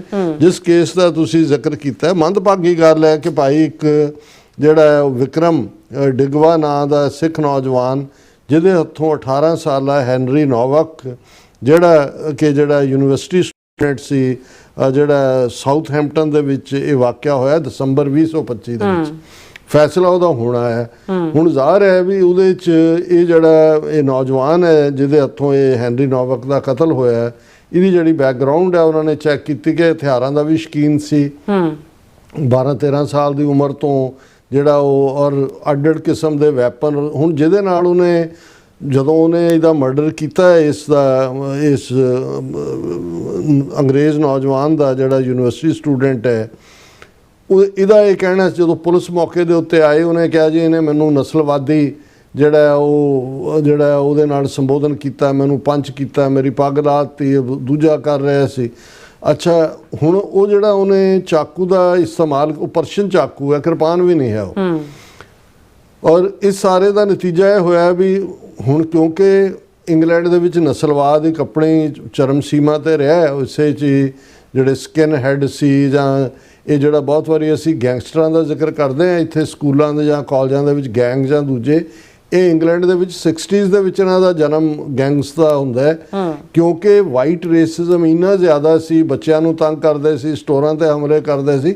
ਇੱਕ ਸਟੇਜ 'ਤੇ ਮੈਨੂੰ ਯਾਦ ਹੈ ਜਲੰਧਰ ਹੁੰਦਿਆਂ ਵੀ ਜਿਹੜਾ 70s ਦੇ ਵਿੱਚ ਕਿੰਨੇ ਲੋਕ ਇੰਗਲੈਂਡ ਤੋਂ ਆ ਕੇ ਪੰਜਾਬ 'ਚ ਪ੍ਰਾਪਰਟੀ ਲੈਣ ਲੱਗ ਗਏ ਸੀ ਕਿ ਭਾਈ ਮੁਲਕ ਛੱਡਣਾ ਪੈਣਾ। ਉਹਨਾਂ ਜ਼ਮਾਨਿਆਂ 'ਚ ਹੀ ਸਕੂਲਾਂ ਦੀ ਡਿਸਕ੍ਰਿਮੀਨੇਸ਼ਨ ਨੂੰ ਫਿਰ ਆਪਣੇ ਬੱਚੇ ਇਕੱਠੇ ਹੋ ਕੇ ਉਹਨਾਂ ਨੇ ਗੈਂਗ ਬਣਾਈਆਂ ਜਿਹੜੇ ਸਟੋਰਾਂ 'ਤੇ ਗੋਰੇ ਹਮਲੇ। ਪੁਲਿਸ ਦੇ ਵਿੱਚ ਵੀ ਉਸ ਕਿਸਮ ਦਾ ਨਸਲਵਾਦ ਸੀ, ਉਹ ਵੀ ਗੋਰਿਆਂ ਦੀ ਹਮਾਇਤ ਕਰਦੇ ਸੀ। ਸੋ ਆਪਣੇ ਹੱਕਾਂ ਲਈ ਯੂਕੇ ਦੇ ਵਿੱਚ ਖਲੋਣਾ ਪਿਆ। ਨਤੀਜੇ ਦੇ ਤੌਰ ਦੇ ਉੱਤੇ ਫਿਰ ਬਹੁਤ ਸਾਰੇ ਕਾਨੂੰਨ ਬਣੇ ਜਿਹੜੇ ਐਂਟੀ। ਹੁਣ ਇਹ ਜਿਹੜਾ ਕਿਲਰ ਨੌਜਵਾਨ ਹੈ, ਇਹ ਇਸਤੇਮਾਲ ਇਹਨੇ ਝਗੜਾ ਕਿਉਂ ਹੋਇਆ, ਕੁਛ ਤਾਂ ਹੋਏਗਾ, ਲੇਕਿਨ ਇੱਕ ਵੇਵ ਜਦੋਂ ਬਣ ਜਾਂਦੀ ਹੈ ਉਦੋਂ ਇਹ ਹੋਇਆ ਕਿ ਜੀ ਉਹਨੇ ਕਿਉਂਕਿ ਕਿਹਾ ਕਿ ਜੀ ਮੇਰੇ ਤੇ ਇਹਨੇ ਨਸਲਵਾਦੀ ਮੈਨੂੰ ਚਾਰਜ ਕੀਤਾ, ਹਮਲਾ ਕੀਤਾ। ਜਦੋਂ ਪੁਲਿਸ ਆਈ, ਆਲਰੇਡੀ ਜਿਹੜਾ ਗੋਰਾ ਹੈ ਉਹ ਕਾਫੀ ਜ਼ਖਮੀ ਸੀ, ਉਹਦੇ ਪੈਰਾਂ 'ਤੇ ਵੀ ਜਾਂ ਦੂਜੇ ਵੀ ਚਾਕੂ ਜਾਂ ਦੂਜੇ ਸੀ, ਉਹਦੇ ਹਾਰਟ ਦੇ ਵਿੱਚ ਉਹ ਪੰਚ ਕੀਤਾ ਹੋਇਆ ਸੀ ਕਿਤੇ। ਔਰ ਉਹਨੂੰ ਕਿਉਂਕਿ ਉਹਨੇ ਜਿਹੜਾ ਸਿੱਖ ਹੈ ਨੌਜਵਾਨ, ਉਹਨੇ ਰੇਸਿਜ਼ਮ ਦਾ ਚਾਰਜ ਲਾਇਆ, ਤੇ ਜਿਹੜੇ ਵੀ ਉਹਨਾਂ ਦੇ ਲਾਅ ਦੇ ਥੱਲੇ ਰੇਸਿਸ, ਉਹਨਾਂ ਨੇ ਹੱਥਕੜੀਆਂ ਲਾ ਲਈਆਂ। ਉਹ ਅੱਗੋਂ ਕਹਿ ਰਿਹਾ, ਜਿਹਦੀ ਵੀਡੀਓ ਰਿਕਾਰਡ ਹੋਈ, ਕਿ ਭਾਈ ਮੈਂ ਤਾਂ ਮਰ ਰਿਹਾ ਹਾਂ ਔਰ ਮੈਨੂੰ ਇਹ ਹੱਥਕੜੀ ਨਾ ਲਾਓ। ਹੁਣ ਇਹਦੇ 'ਚ ਦੋ ਚੀਜ਼ਾਂ ਐਡ ਹੋ ਗਈਆਂ, ਔਰ ਇਸ ਵੇਲੇ ਜਿਹੜਾ ਇੱਕ ਮਾਹੌਲ ਦੁਨੀਆ ਦੇ ਵਿੱਚ ਅਸੀਂ ਦੇਖ ਰਹੇ ਹਾਂ ਜਿਹੜਾ ਰੇਸਿਜ਼ਮ ਦਾ ਹੈ, ਵਾਈਟ ਮੈਨਸ ਦੀ ਸੁਪਰਾਮੇਸੀ ਦਾ, ਆਸਟ੍ਰੇਲੀਆ ਦੇ ਹਵਾਲੇ ਨਾਲ ਵੀ ਸਾਡੇ ਵੀਰ ਦੱਸ ਰਹੇ ਸੀ ਕਿ ਜਿਹੜਾ ਉਹਨਾਂ ਦਾ ਸ਼ਾਇਦ ਫਸਟ ਨੇਸ਼ਨ ਨਹੀਂ ਕੋਈ ਹੋਰ, ਉਹ ਲੇਡੀ ਹੈ, ਉਹ ਸਾਊਥ ਜਿਹੜਾ ਉਸ ਆਸਟ੍ਰੇਲੀਆ ਦੇ ਇੱਕ ਪ੍ਰੋਵਿੰਸ ਦੇ ਵਿੱਚ, ਸ਼ਾਇਦ WA ਦੇ ਵਿੱਚ, ਉਹ ਜਿੱਤ ਰਹੀ ਹੈ। ਹਾਲਾਂ ਉਹਨਾਂ ਦੀ ਕਦੇ ਉਹ ਬੁਰਕਾ ਪਾ ਕੇ ਆ ਜਾਂਦੇ ਸੀ ਪਾਰਲੀਮੈਂਟ ਦੇ ਵਿੱਚ, ਕਦੇ ਦੂਜਾ ਨੇਸ਼ਨ ਫਸਟ ਸ਼ਾਇਦ ਉਹਦੀ ਪਾਰਟੀ ਹੈ। ਹੁਣ ਇੱਥੇ ਵੀ ਅਸੀਂ ਦੇਖ ਰਹੇ ਹਾਂ ਵੀ ਇਹਦੇ ਬਾਵਜੂਦ ਕਿ ਨੀਤੀਆਂ ਕੀ ਨੇ, ਲੇਕਿਨ ਜਿਹੜੇ ਰੇਸਿਜ਼ਮ ਦਾ ਪ੍ਰਭਾਵ ਹੈ ਉਹ ਵੱਧ ਰਿਹਾ ਹੈ। ਹੁਣ ਯੂਕੇ ਦੇ ਵਿੱਚ ਰਿਫਾਰਮ ਪਾਰਟੀ, ਕੋਈ ਹੋਰ ਪਾਰਟੀ, ਰੇਸਿਸ ਨੇ ਇਸ ਘਟਨਾ ਦੇ ਹਵਾਲੇ ਦੇ ਨਾਲ ਇੱਕ ਕੈਂਪੇਨ ਸ਼ੁਰੂ ਕਰ ਦਿੱਤੀ ਕਿ ਜੀ ਇਹ ਕਿਰਪਾਨ ਤੇ ਪਾਬੰਦੀ ਲਾਓ। ਔਰ ਈਵਨ ਪਾਰਲੀਮੈਂਟ 'ਚ ਵੀ ਜਿਹੜੇ ਉਹਨਾਂ ਦੇ ਇੱਕ ਦੋ ਇਸ ਕਿਸਮ ਦੇ MP ਨੇ, ਉਹਨਾਂ ਨੇ ਆਵਾਜ਼ ਚੁੱਕੀ। ਔਰ ਨਾਲ ਦੀ ਨਾਲ ਇੱਕ ਨਫ਼ਰਤ ਜਿਵੇਂ ਤੁਸੀਂ ਫੈਲਾਉਂਦੇ ਹੋ ਕਿ ਹੁਣ ਅਜੇ ਕੁਝ ਹਫ਼ਤੇ ਪਹਿਲਾਂ ਵਾਕਿਆਤ ਹੋ ਕੇ ਹਟੇ ਕਿ ਭਾਈ ਦੋ ਗੋਰਿਆਂ ਨੇ ਇੱਕ ਸਿੱਖ ਬੀਬੀ ਜਿਹੜੀ ਹੈ ਉਹਦੇ ਨਾਲ ਜਿਹੜਾ ਉਹ ਜਬਰ ਜਨਾਹ ਕੀਤਾ, ਇੱਕ ਹੋਰ ਹਿੰਦੂ ਬੀਬੀ ਦੇ ਨਾਲ ਕੀਤਾ, ਔਰ ਪਿਓਰਲੀ ਰੇਸਿਸ ਦੇ ਵਿਚਾਰੀਆਂ ਉਹ ਦਫ਼ਤਰ ਜਾ ਰਹੀਆਂ ਸੀ ਕੰਮ, ਇੱਕ ਦੇ ਤਾਂ ਘਰ 'ਚ ਵੜ ਕੇ ਕੀਤਾ। ਹੁਣ ਕੋਈ ਸਿੱਖਾਂ ਨੇ ਕੈਂਪੇਨ ਤਾਂ ਨਹੀਂ ਕੀਤੀ ਵੀ ਸਾਰੇ ਗੋਰੇ ਨਸਲਵਾਦੀ ਹੋ ਗਏ ਜਾਂ ਸਾਰੇ ਦੂਜੇ ਨੇ। ਸੋ ਕ੍ਰਾਈਮ ਜਿਹੜਾ ਹੈ ਉਹ ਕਿਤੇ ਵੀ, ਕਿਸੇ ਦੀ ਮੈਂਟਲ ਸਿਕਨੈਸ ਹੈ, ਕਿਸੇ ਦਾ ਟੈਂਪਰ ਪ੍ਰੋਬਲਮਸ ਨੇ, ਕੁਝ ਵੀ ਹੋ ਸਕਦਾ। ਔਰ ਉਹਦੇ ਲਈ ਜੋ ਸਾਹਮਣੇ ਆਇਆ, ਕਿਸੇ ਹੱਥ 'ਚ ਡੰਡਾ ਆਇਆ, ਕਿਸੇ ਦਾ ਕੋਈ ਉਹ ਇਸਤੇਮਾਲ, ਤੁਸੀਂ ਉਹਦੇ 'ਤੇ ਥੋੜ੍ਹੀ ਪਾਬੰਦੀ ਲਾਉਂਦੇ ਹੋ। ਔਰ ਫਿਰ ਜਿਵੇਂ ਜਿਹੜਾ ਸਰਕਾਰੀ ਸਾਈਡ ਸੀ ਉਹਨੇ ਉਹਨੂੰ ਬਾਰ-ਬਾਰ ਕਿਰਪਾਨ ਕਿਹਾ, ਇਹ ਤਾਂ ਸਿੱਖ ਫੈਡਰੇਸ਼ਨ UK ਨੇ ਔਰ ਸਿੱਖ ਜਥੇਬੰਦੀਆਂ ਨੇ ਬਾਅਦ ਦੇਖਿਆ ਵੀ ਉਹ ਤਾਂ ਜਿਹਦੇ ਨਾਲ ਉਹਨੇ ਉਹ ਮਰਡਰ ਕੀਤਾ ਹੈ ਉਹਦਾ ਕਿਰਪਾਨ ਵੀ ਨਹੀਂ ਹੈ, ਉਹ ਤਾਂ ਪਰਸ਼ੀਅਨ ਨਾਈਫ ਹੈ ਉਹ। ਹੁਣ ਉਸ ਸਾਰੇ ਦੇ ਥੱਲੇ ਉਹਨਾਂ ਨੂੰ ਕਨਫਰੰਟ ਕੀਤਾ। ਜਦੋਂ ਤੱਕ ਮੀਡੀਆ ਨੇ BBC ਜਾਂ ਦੂਜਿਆਂ ਨਾਲ ਸਿੱਖ ਫੈਡਰੇਸ਼ਨ ਦਾ ਜਿਹੜਾ ਹੈ ਉਹ ਉਹਨਾਂ ਦੇ ਇੰਟਰਵਿਊ ਜਾਂ ਦੂਜੇ ਵੀ ਆਏ, ਉਹਦੇ 'ਚ ਉਹਨਾਂ ਨੇ ਕਿਹਾ ਕਿ ਬਈ ਇਹ ਜਿਹੜਾ ਕਰਾਊਨ ਪ੍ਰੋਸੀਕਿਊਸ਼ਨ ਸਰਵਿਸ ਸੀ ਜਿਹੜਾ ਟਰਾਇਲ 'ਚ ਗਿਆ, ਉਹਨੇ ਮੈਸਿਵ ਬਲੰਡਰ ਕੀਤਾ, adding to the huge mistakes, ਕਿ ਬਈ ਉਹਨੇ ਇਸ ਨੂੰ ਜਿਹੜਾ ਦਿਗਵੇ ਨੇ ਵੈਪਨ ਯੂਜ਼ ਕੀਤਾ ਜਿਹੜਾ ਕਿ ਕਿਰਪਾਨ ਨਹੀਂ ਸੀ ਔਰ ਉਹ 5 ਕਕਾਰਾਂ ਦੇ ਉਸ ਕੈਟਾਗਰੀ 'ਚ ਨਹੀਂ ਆਉਂਦਾ, ਉਹਨੂੰ ਜਿਹੜਾ ਕਿਰਪਾਨ ਕਹਿ ਕੇ ਐਡਰੈਸ ਕੀਤਾ। ਜਿਹੜਾ ਮਰਡਰ ਵੈਪਨ ਹੈ ਉਹ ਪਰਸ਼ੀਅਨ ਓਰੀਜਨ ਦਾ ਹੈ ਔਰ ਉਹਦਾ ਅੱਡ ਨਾਂ ਹੈ। ਇਹ ਸਿੱਖ ਜਿਹੜੀ ਹੈ ਕਿਰਪਾਨ ਨਹੀਂ ਹੈ। ਜਿਵੇਂ ਕਿ ਰਿਫਾਰਮ ਪਾਰਟੀ ਜਾਂ ਦੂਜੇ ਜਿਹੜੇ ਨੇ ਉਹ ਇਹਨੂੰ ਕੇ ਦੇ ਨਾਲ ਸ਼ੁਰੂ ਕਰਕੇ ਕਿਰਪਾਨ ਕਰ ਰਹੇ ਨੇ। ਫਿਰ ਉਹਨਾਂ ਨੇ ਕਿਹਾ ਕਿ ਭਾਈ ਇਹ ਜਿਹੜਾ ਉਹਨਾਂ ਨੇ ਜਦੋਂ ਰਿਪੀਟਡਲੀ ਅਸੀਂ ਉਹਨਾਂ ਨੂੰ ਜਿਹੜਾ ਕਰਾਊਨ ਪ੍ਰੋਸੀਕਿਊਟਰ ਸੀ ਕਿਹਾ ਕਿ ਭਾਈ ਰਿਲੀਜ਼ ਕਰੋ ਉਹਦੀ ਕਾਪੀ ਜਿਹੜੀ ਉਸ ਦੀ ਫੋਟੋ ਜਿਹੜਾ ਵੈਪਨ ਹੈ ਉਹਨੂੰ ਡਿਨਾਈ ਕੀਤਾ, refusing to release a photograph of the weapon used to murder Henry. ਔਰ ਉਹਦੇ 'ਚ ਹੁਣ ਉਹਨਾਂ ਨੇ Hampshire police has however today confirmed it was not the sacred Sikh kirpan, ਜਿਹਨੂੰ ਕਹਿ ਕੇ ਕਿਰਪਾਨ ਤੇ ਪਾਬੰਦੀ ਦੀ ਗੱਲ ਕਰ, ਉਹ ਇੱਕ ਮਰਡਰਰ ਨੇ ਇੱਕ ਕ੍ਰਾਈਮ ਕੀਤਾ ਹੈ ਜਿਹਦੀ ਸਜ਼ਾ ਮਿਲਣੀ ਚਾਹੀਦੀ ਹੈ। 21 ਸਾਲ ਦੀ ਉਹਨੂੰ ਸਜ਼ਾ ਦਿੱਤੀ, ਉਹ ਵੀ ਹੁਣ ਡਿਬੇਟ ਹੋ ਰਹੀ ਹੈ ਵੀ ਘੱਟ ਦਿੱਤੀ ਹੈ, ਇਹਨੂੰ ਬਾਹਰ ਹੀ ਨਾ ਆਣ ਦਿਓ। ਉਹਦੀ ਮਾਂ ਨੂੰ ਵੀ ਪਨਿਸ਼ ਕੀਤਾ ਕਿਉਂਕਿ ਉਹਦੀ ਮਾਂ ਨੇ ਮੌਕੇ ਤੇ ਆ ਕੇ ਹਥਿਆਰ ਵਗੈਰਾ ਪਾਸੇ ਕੀਤੇ, ਫਿਰ ਘਰ ਵੀ ਉਹਨਾਂ ਦੇ ਜਿਹੜੇ ਕੁਝ ਹਥਿਆਰ ਮਿਲੇ ਜਿਹੜੇ ਕਿ ਸ਼ਾਇਦ ਪ੍ਰੋਹਿਬਿਟਡ ਹੋਣਗੇ। ਔਰ ਇਸ ਉੱਤੇ ਜਿਹੜਾ ਉਹਨਾਂ ਨੇ ਇਸ ਪੀਰੀਅਡ ਦੇ ਵਿੱਚ ਜਦੋਂ ਕਿਰਪਾਨ ਹੋਇਆ, ਕਮੈਂਟੇਟਰ ਨਿਕਲ ਆਏ, ਰਾਈਟ ਵਿੰਗਰ ਨਿਕਲ ਆਏ, ਹਿੰਦੂ ਤਵੀਆਂ ਨੇ ਆਪਣਾ ਜਿਹੜਾ ਉਹ ਕੰਮ ਕੀਤਾ ਹੋਣਾ ਕਿਉਂਕਿ ਉਹਨਾਂ ਨੂੰ ਵੀ ਸਿੱਖਾਂ ਦੀ ਵੱਖਰੀ ਹੋਣ ਦੀ ਤਕਲੀਫ ਹੈ। ਔਰ ਇਸ ਸਾਰੇ ਦੇ ਚਲਦੇ ਆ ਪਾਰਲੀਮੈਂਟ ਦੇ ਵਿੱਚ ਵੀ ਇਸ ਦੇ ਉੱਤੇ ਇੰਟੈਂਸ ਡਿਬੇਟ ਹੋਈ ਹੈ। ਔਰ ਅਸੀਂ ਸਮਝਦੇ ਹਾਂ ਵੀ ਜਦੋਂ ਅਸੀਂ ਇਹ ਕਹਿੰਦੇ ਹਾਂ ਕਿ ਭਾਈ ਸਾਡੀ ਪੋਲੀਟੀਕਲ ਪ੍ਰੈਜੈਂਟੇਸ਼ਨ ਬੜੀ ਇੰਪੋਰਟੈਂਟ ਹੈ, ਪੋਲੀਟੀਕਲ ਪ੍ਰੈਜ਼ੈਂਸ ਹੋਣਾ ਸਿਸਟਮ ਦੇ ਵਿੱਚ ਹੋਣਾ। ਔਰ ਇਸ ਦੇ ਵਿੱਚ ਅੱਜ ਜਿਹੜੇ 2 ਸਿੱਖ MP ਨੇ ਉਹਨਾਂ ਨੇ ਬੜੀ ਜ਼ੋਰਦਾਰ ਜਿਹੜੀ ਹੈ ਉਹ ਪਾਰਲੀਮੈਂਟ ਦੇ ਵਿੱਚ ਇਸ ਮੁੱਦੇ ਦੇ ਉੱਤੇ ਗੱਲਬਾਤ ਕੀਤੀ। ਉਹਨਾਂ ਦੇ ਵਿੱਚ ਇੱਕ ਜ਼ਾਹਰ ਹੈ ਕਿ ਤਨਮਨਜੀਤ ਸਿੰਘ ਢੇਸੀ ਨੇ, ਜਿਨ੍ਹਾਂ ਦੀ ਅਸੀਂ ਇਸ ਸੈਗਮੈਂਟ ਦੇ ਐਂਡ ਵੇਲੇ ਜਿਹੜਾ ਉਹ ਉਹਨਾਂ ਦੀ ਮਿੰਟ ਡੇਢ ਮਿੰਟ ਦੀ ਜਿਹੜੀ ਸਪੀਚ ਹੈ ਉਹ ਵੀ ਸੁਣਾਵਾਂਗੇ ਜਿਹੜੀ ਕਿ ਅਸੀਂ ਡਾਊਨਲੋਡ ਕੀਤੀ ਹੈ। ਔਰ ਇਹ ਸਾਰੇ ਦੇ ਚੱਲਦੇ ਆ ਹੁਣ ਹੋਇਆ ਇਹ ਵੀ ਇਹ ਇੰਨਾ ਕੁ ਹਾਈਪ ਇਸ ਮਰਡਰ ਨੂੰ ਮਿਲੀ ਕਿ ਈਵਨ ਐਲਨ ਮਸਕ ਜਿਹੜਾ ਹੈ ਉਹਨੇ ਵੀ ਆਪਣੇ ਜਿਹੜਾ ਉਸ ਟਵਿੱਟਰ ਦੇ ਉੱਤੇ ਉਹਨਾਂ ਨੇ ਜਿਹੜਾ ਕਿਰਪਾਨ ਰੱਖਣ ਸੰਬੰਧੀ ਜਿਹੜਾ UK ਦਾ ਕਾਨੂੰਨ ਹੈ ਉਸ ਨੂੰ ਕ੍ਰਿਟਿਸਾਈਜ਼ ਕੀਤਾ ਵੀ ਤੂੰ ਸਾਰੀ ਦੁਨੀਆ ਭਰ ਨੂੰ ਲੁੱਟ ਕੇ ਖਾ ਗਿਆ ਹੈ, ਜਿਸ ਕਿਸਮ ਦਾ ਖਤਰਨਾਕ ਜੋ ਕੁਝ ਤੁਸੀਂ ਕ੍ਰੀਏਟ ਕਰ ਰਹੇ ਹੋ। ਇੱਕ ਧਾਰਮਿਕ ਚਿੰਨ੍ਹ ਕੱਲ੍ਹ ਨੂੰ ਜਿਹੜਾ ਹੈ ਉਹ ਜਦੋਂ ਧਾਰਮਿਕ ਫੇਥ ਦੀ ਗੱਲ ਹੁੰਦੀ ਹੈ ਤੁਸੀਂ ਆਲ ਦਾ ਵੇ ਦੂਜੇ ਐਂਡ ਤੱਕ ਜਾਂਦੇ ਹੋ। ਸਾਊਥ ਅਫਰੀਕਾ ਦਾ ਹੈ ਐਲਨ ਮਸਕ ਹੈ, ਉੱਥੇ ਰੌਲਾ ਪਵਾਤਾ ਕਿ ਜੀ ਦੇਖੋ ਉੱਥੇ ਡਿਸਕ੍ਰਿਮੀਨੇਸ਼ਨ ਹੋ ਰਹੀ ਹੈ, ਟਰੰਪ ਤੋਂ ਕਹਾਤਾ ਜੀ ਜਿਹੜਾ ਵੀ ਗੋਰਾ ਸਾਊਥ ਅਫਰੀਕਾ 'ਚੋਂ ਆਏਗਾ ਉਹਨੂੰ ਇੱਥੇ ਅਸਾਈਲਮ ਦਿੱਤੀ ਜਾਏਗੀ। ਸੋ ਇਸ ਦੇ ਉੱਤੇ ਜਿਹੜਾ ਖਾਸ ਤੌਰ 'ਤੇ ਜਿਹੜਾ ਬ੍ਰਿਟਿਸ਼ ਸਿੱਖ MPs ਡਿਫੈਂਡ kirpan as UK parliament debates murder. ਔਰ ਇਸ ਦੇ ਵਿੱਚ ਜਿਹੜੀ ਡਿਬੇਟ ਹੋਈ ਹੈ ਉਹਦੇ 'ਚ ਉਹਨਾਂ ਨੇ ਖੁੱਲ੍ਹ ਕੇ, ਔਰ ਚੰਗੀ ਗੱਲ ਇਹ ਹੈ ਕਿ ਵੀ ਜਿਹੜੀ UK ਦੀ ਹੋਮ ਸੈਕਟਰੀ ਹੈ ਸ਼ਬਾਨਾ ਮਹਿਮੂਦ, ਉਹਨਾਂ ਨੇ ਵੀ ਕਾਫੀ ਪੋਜ਼ਿਟਿਵ ਲਾਈਨ ਲਈ ਹੈ। ਉਹਨਾਂ ਨੇ ਕਿਹਾ ਕਿ ਵੀ ਇਹ ਜਿਹੜਾ ਕ੍ਰਾਈਮ ਹੈ ਹੀਨਸ ਕ੍ਰਾਈਮ ਹੈ, ਲੇਕਿਨ ਤੁਸੀਂ ਸਮੁੱਚੀ ਸਿੱਖ ਕਮਿਊਨਿਟੀ ਨੂੰ ਇਸ ਦੇ ਲਈ ਬਲੇਮ ਨਾ ਕਰੋ। ਕੋਈ ਕਲੈਕਟਿਵ ਪਨਿਸ਼ਮੈਂਟ ਦੇਣ ਦਾ ਕੋਈ ਇਹ ਸਾਡਾ ਜਿਹੜਾ ਕਾਨੂੰਨ ਨਹੀਂ ਹੈ। ਔਰ ਹਾਲਾਂਕਿ ਹੈਨਰੀ ਨੋਵਕ ਜਿਹੜਾ ਵਿਚਾਰਾ ਮਾਰਿਆ ਗਿਆ 18, ਉਹਦੇ ਨਾਲ ਸਭ ਨੇ ਹਮਦਰਦੀ ਜ਼ਾਹਰ ਕੀਤੀ ਹੈ। ਸਿੱਖ ਗੁਰਦੁਆਰਿਆਂ ਨੇ ਫੈਮਿਲੀ ਦੇ ਨਾਲ ਯਕਜਹਿਤੀ ਦਾ ਇਜ਼ਹਾਰ ਕੀਤਾ, ਗੁਰਦੁਆਰਿਆਂ 'ਚ ਉਹਦੇ ਲਈ ਅਰਦਾਸ ਕੀਤੀ। ਇਟਸ ਏ ਵੈਰੀ ਸੈਡ, ਕੋਈ ਵੀ ਨੌਜਵਾਨ ਜਿਹੜਾ ਉਹ ਮਾਰਿਆ ਗਿਆ ਔਰ ਇਹਨਾਂ ਹਾਲਾਤਾਂ ਦੇ ਵਿੱਚ। ਔਰ ਇਹ ਸਾਰੇ ਦੇ ਵਿੱਚ ਜਿਹੜੀਆਂ ਡਿਬੇਟ ਹੈ ਇਸ ਦੇ ਵਿੱਚ ਜਿਹੜਾ ਕੋਟ ਕੀਤਾ ਜਾ ਰਿਹਾ ਕਿ ਭਾਈ ਓਫੈਂਸਿਵ ਵੈਪਨਸ ਐਕਟ 2019 ਜਿਹਦੇ 'ਚ ਕਿ ਕਲੈਰੀਫਾਈ ਔਰ strengthening existing legal protections in relation to long kirpan. ਔਰ ਇਸ ਦੇ ਉੱਤੇ ਜਿਹੜਾ ਤਨਮਨਜੀਤ ਸਿੰਘ ਢੇਸੀ ਨੇ ਆਪਣੀ ਪ੍ਰੈਜੈਂਟੇਸ਼ਨ ਔਰ ਦੂਸਰੇ ਜਿਹੜੇ MP ਨੇ ਗੁਰਿੰਦਰ ਸਿੰਘ ਜੋਸਨ, ਇਹ ਵੀ ਸਿੱਖੀ ਸਰੂਪ ਅੰਮ੍ਰਿਤਧਾਰੀ MP ਹੈ, ਉਹਨਾਂ ਨੇ ਕਿਹਾ ਕਿ ਬਈ ਇਹ ਜਿਹੜਾ ਖਾਸ ਤੌਰ ਦੇ ਉੱਤੇ reform party what's very galling is that likes of reform restore the and far right decided to politicize people's pain, attacking the Sikh community for wearing the kirpan and wanting it banned even though the kirpan was not used in the violent attack, said Tesi।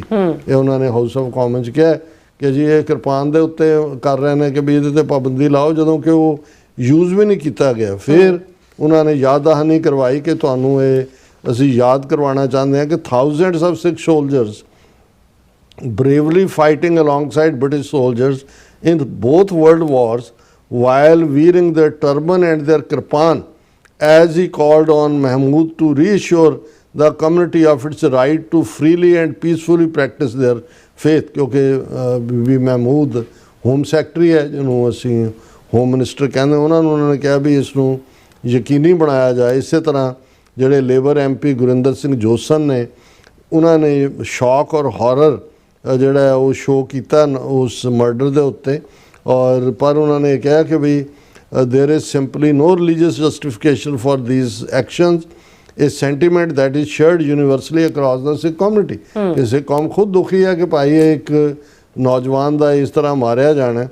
This case has raised many aspects of concern to my constituents, Sikhs and non-Sikhs, including issues of safety, knife crime and issues of freedom to practice one's faith। ਹੁਣ ਪਿਛਲੇ period ਦੇ ਵਿੱਚ UK ਹੋਏ, even Australia ਜਾਂ ਮੈਨੂੰ ਲੱਗਦਾ ਹੈ ਹੋਰ ਵੀ ਮੁਲਕਾਂ ਦੇ ਵਿੱਚ, ਜਰਮਨੀ, ਫਰਾਂਸ, ਨਾਈਫ ਅਟੈਕ ਕਾਫੀ ਹੋਏ ਨੇ।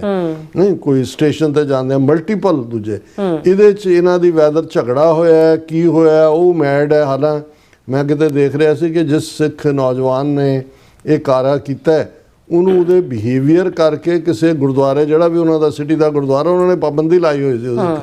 ਸੋ ਮਤਲਬ ਇਹ ਹੈ ਕਿ ਇਹ ਵਾਇਲੈਂਟ ਬਿਹੇਵੀਅਰ ਦਾ ਹੋਏਗਾ, ਹਥਿਆਰ ਉਹਦੇ ਕੋਲ ਸੀ, ਹੋ ਸਕਦਾ ਕੋਈ ਨਾ ਕੋਈ ਚਿੜ ਚੜਾਉਣ ਵਾਲੀ ਗੱਲ ਹੋਈ ਹੋਏ, ਲੇਕਿਨ ਇਹ ਕ੍ਰਾਈਮ ਹੈ। ਹੁਣ ਜਿਹੜਾ ਸਾਨੂੰ ਕਿਰਪਾਨ ਰੱਖਣ ਦਾ ਹੱਕ ਵੀ ਹੈ, ਜਦੋਂ ਤੱਕ ਕਿਰਪਾਨ ਜਿਹੜੀ ਹੈ ਉਹ ਮਿਆਨ ਦੇ ਵਿੱਚ ਹੈ, ਉਹਨੂੰ ਲੌਕ ਲੱਗਾ ਹੋਇਆ, ਲੌਕ ਦਾ ਮਤਲਬ ਬਟਨ ਹੈ, ਉਹਦੇ ਉੱਤੇ ਵੀ ਲੂਪੀ ਲੱਗੀ ਹੁੰਦੀ ਹੈ, ਉਦੋਂ ਤੱਕ ਉਹ ਸਾਡਾ ਹੱਕ ਹੈ। ਜਦੋਂ ਕੋਈ ਵੀ ਉਹਦਾ ਇਸਤੇਮਾਲ ਐਜ਼ ਏ ਵੈਪਨ ਵੀ ਕਰੇਗਾ ਕਿਰਪਾਨ ਦਾ, ਉਹ ਕ੍ਰਾਈਮ ਹੈ, ਉਹ ਹੱਕ ਹੈ। ਫਿਰ ਜਿਹੜਾ ਵੀ ਮੁਲਕ ਦਾ ਲਾਅ ਹੈ ਉਹਦੇ ਥੱਲੇ ਉਹਨੂੰ ਪਨਿਸ਼ ਕੀਤਾ ਜਾਏ।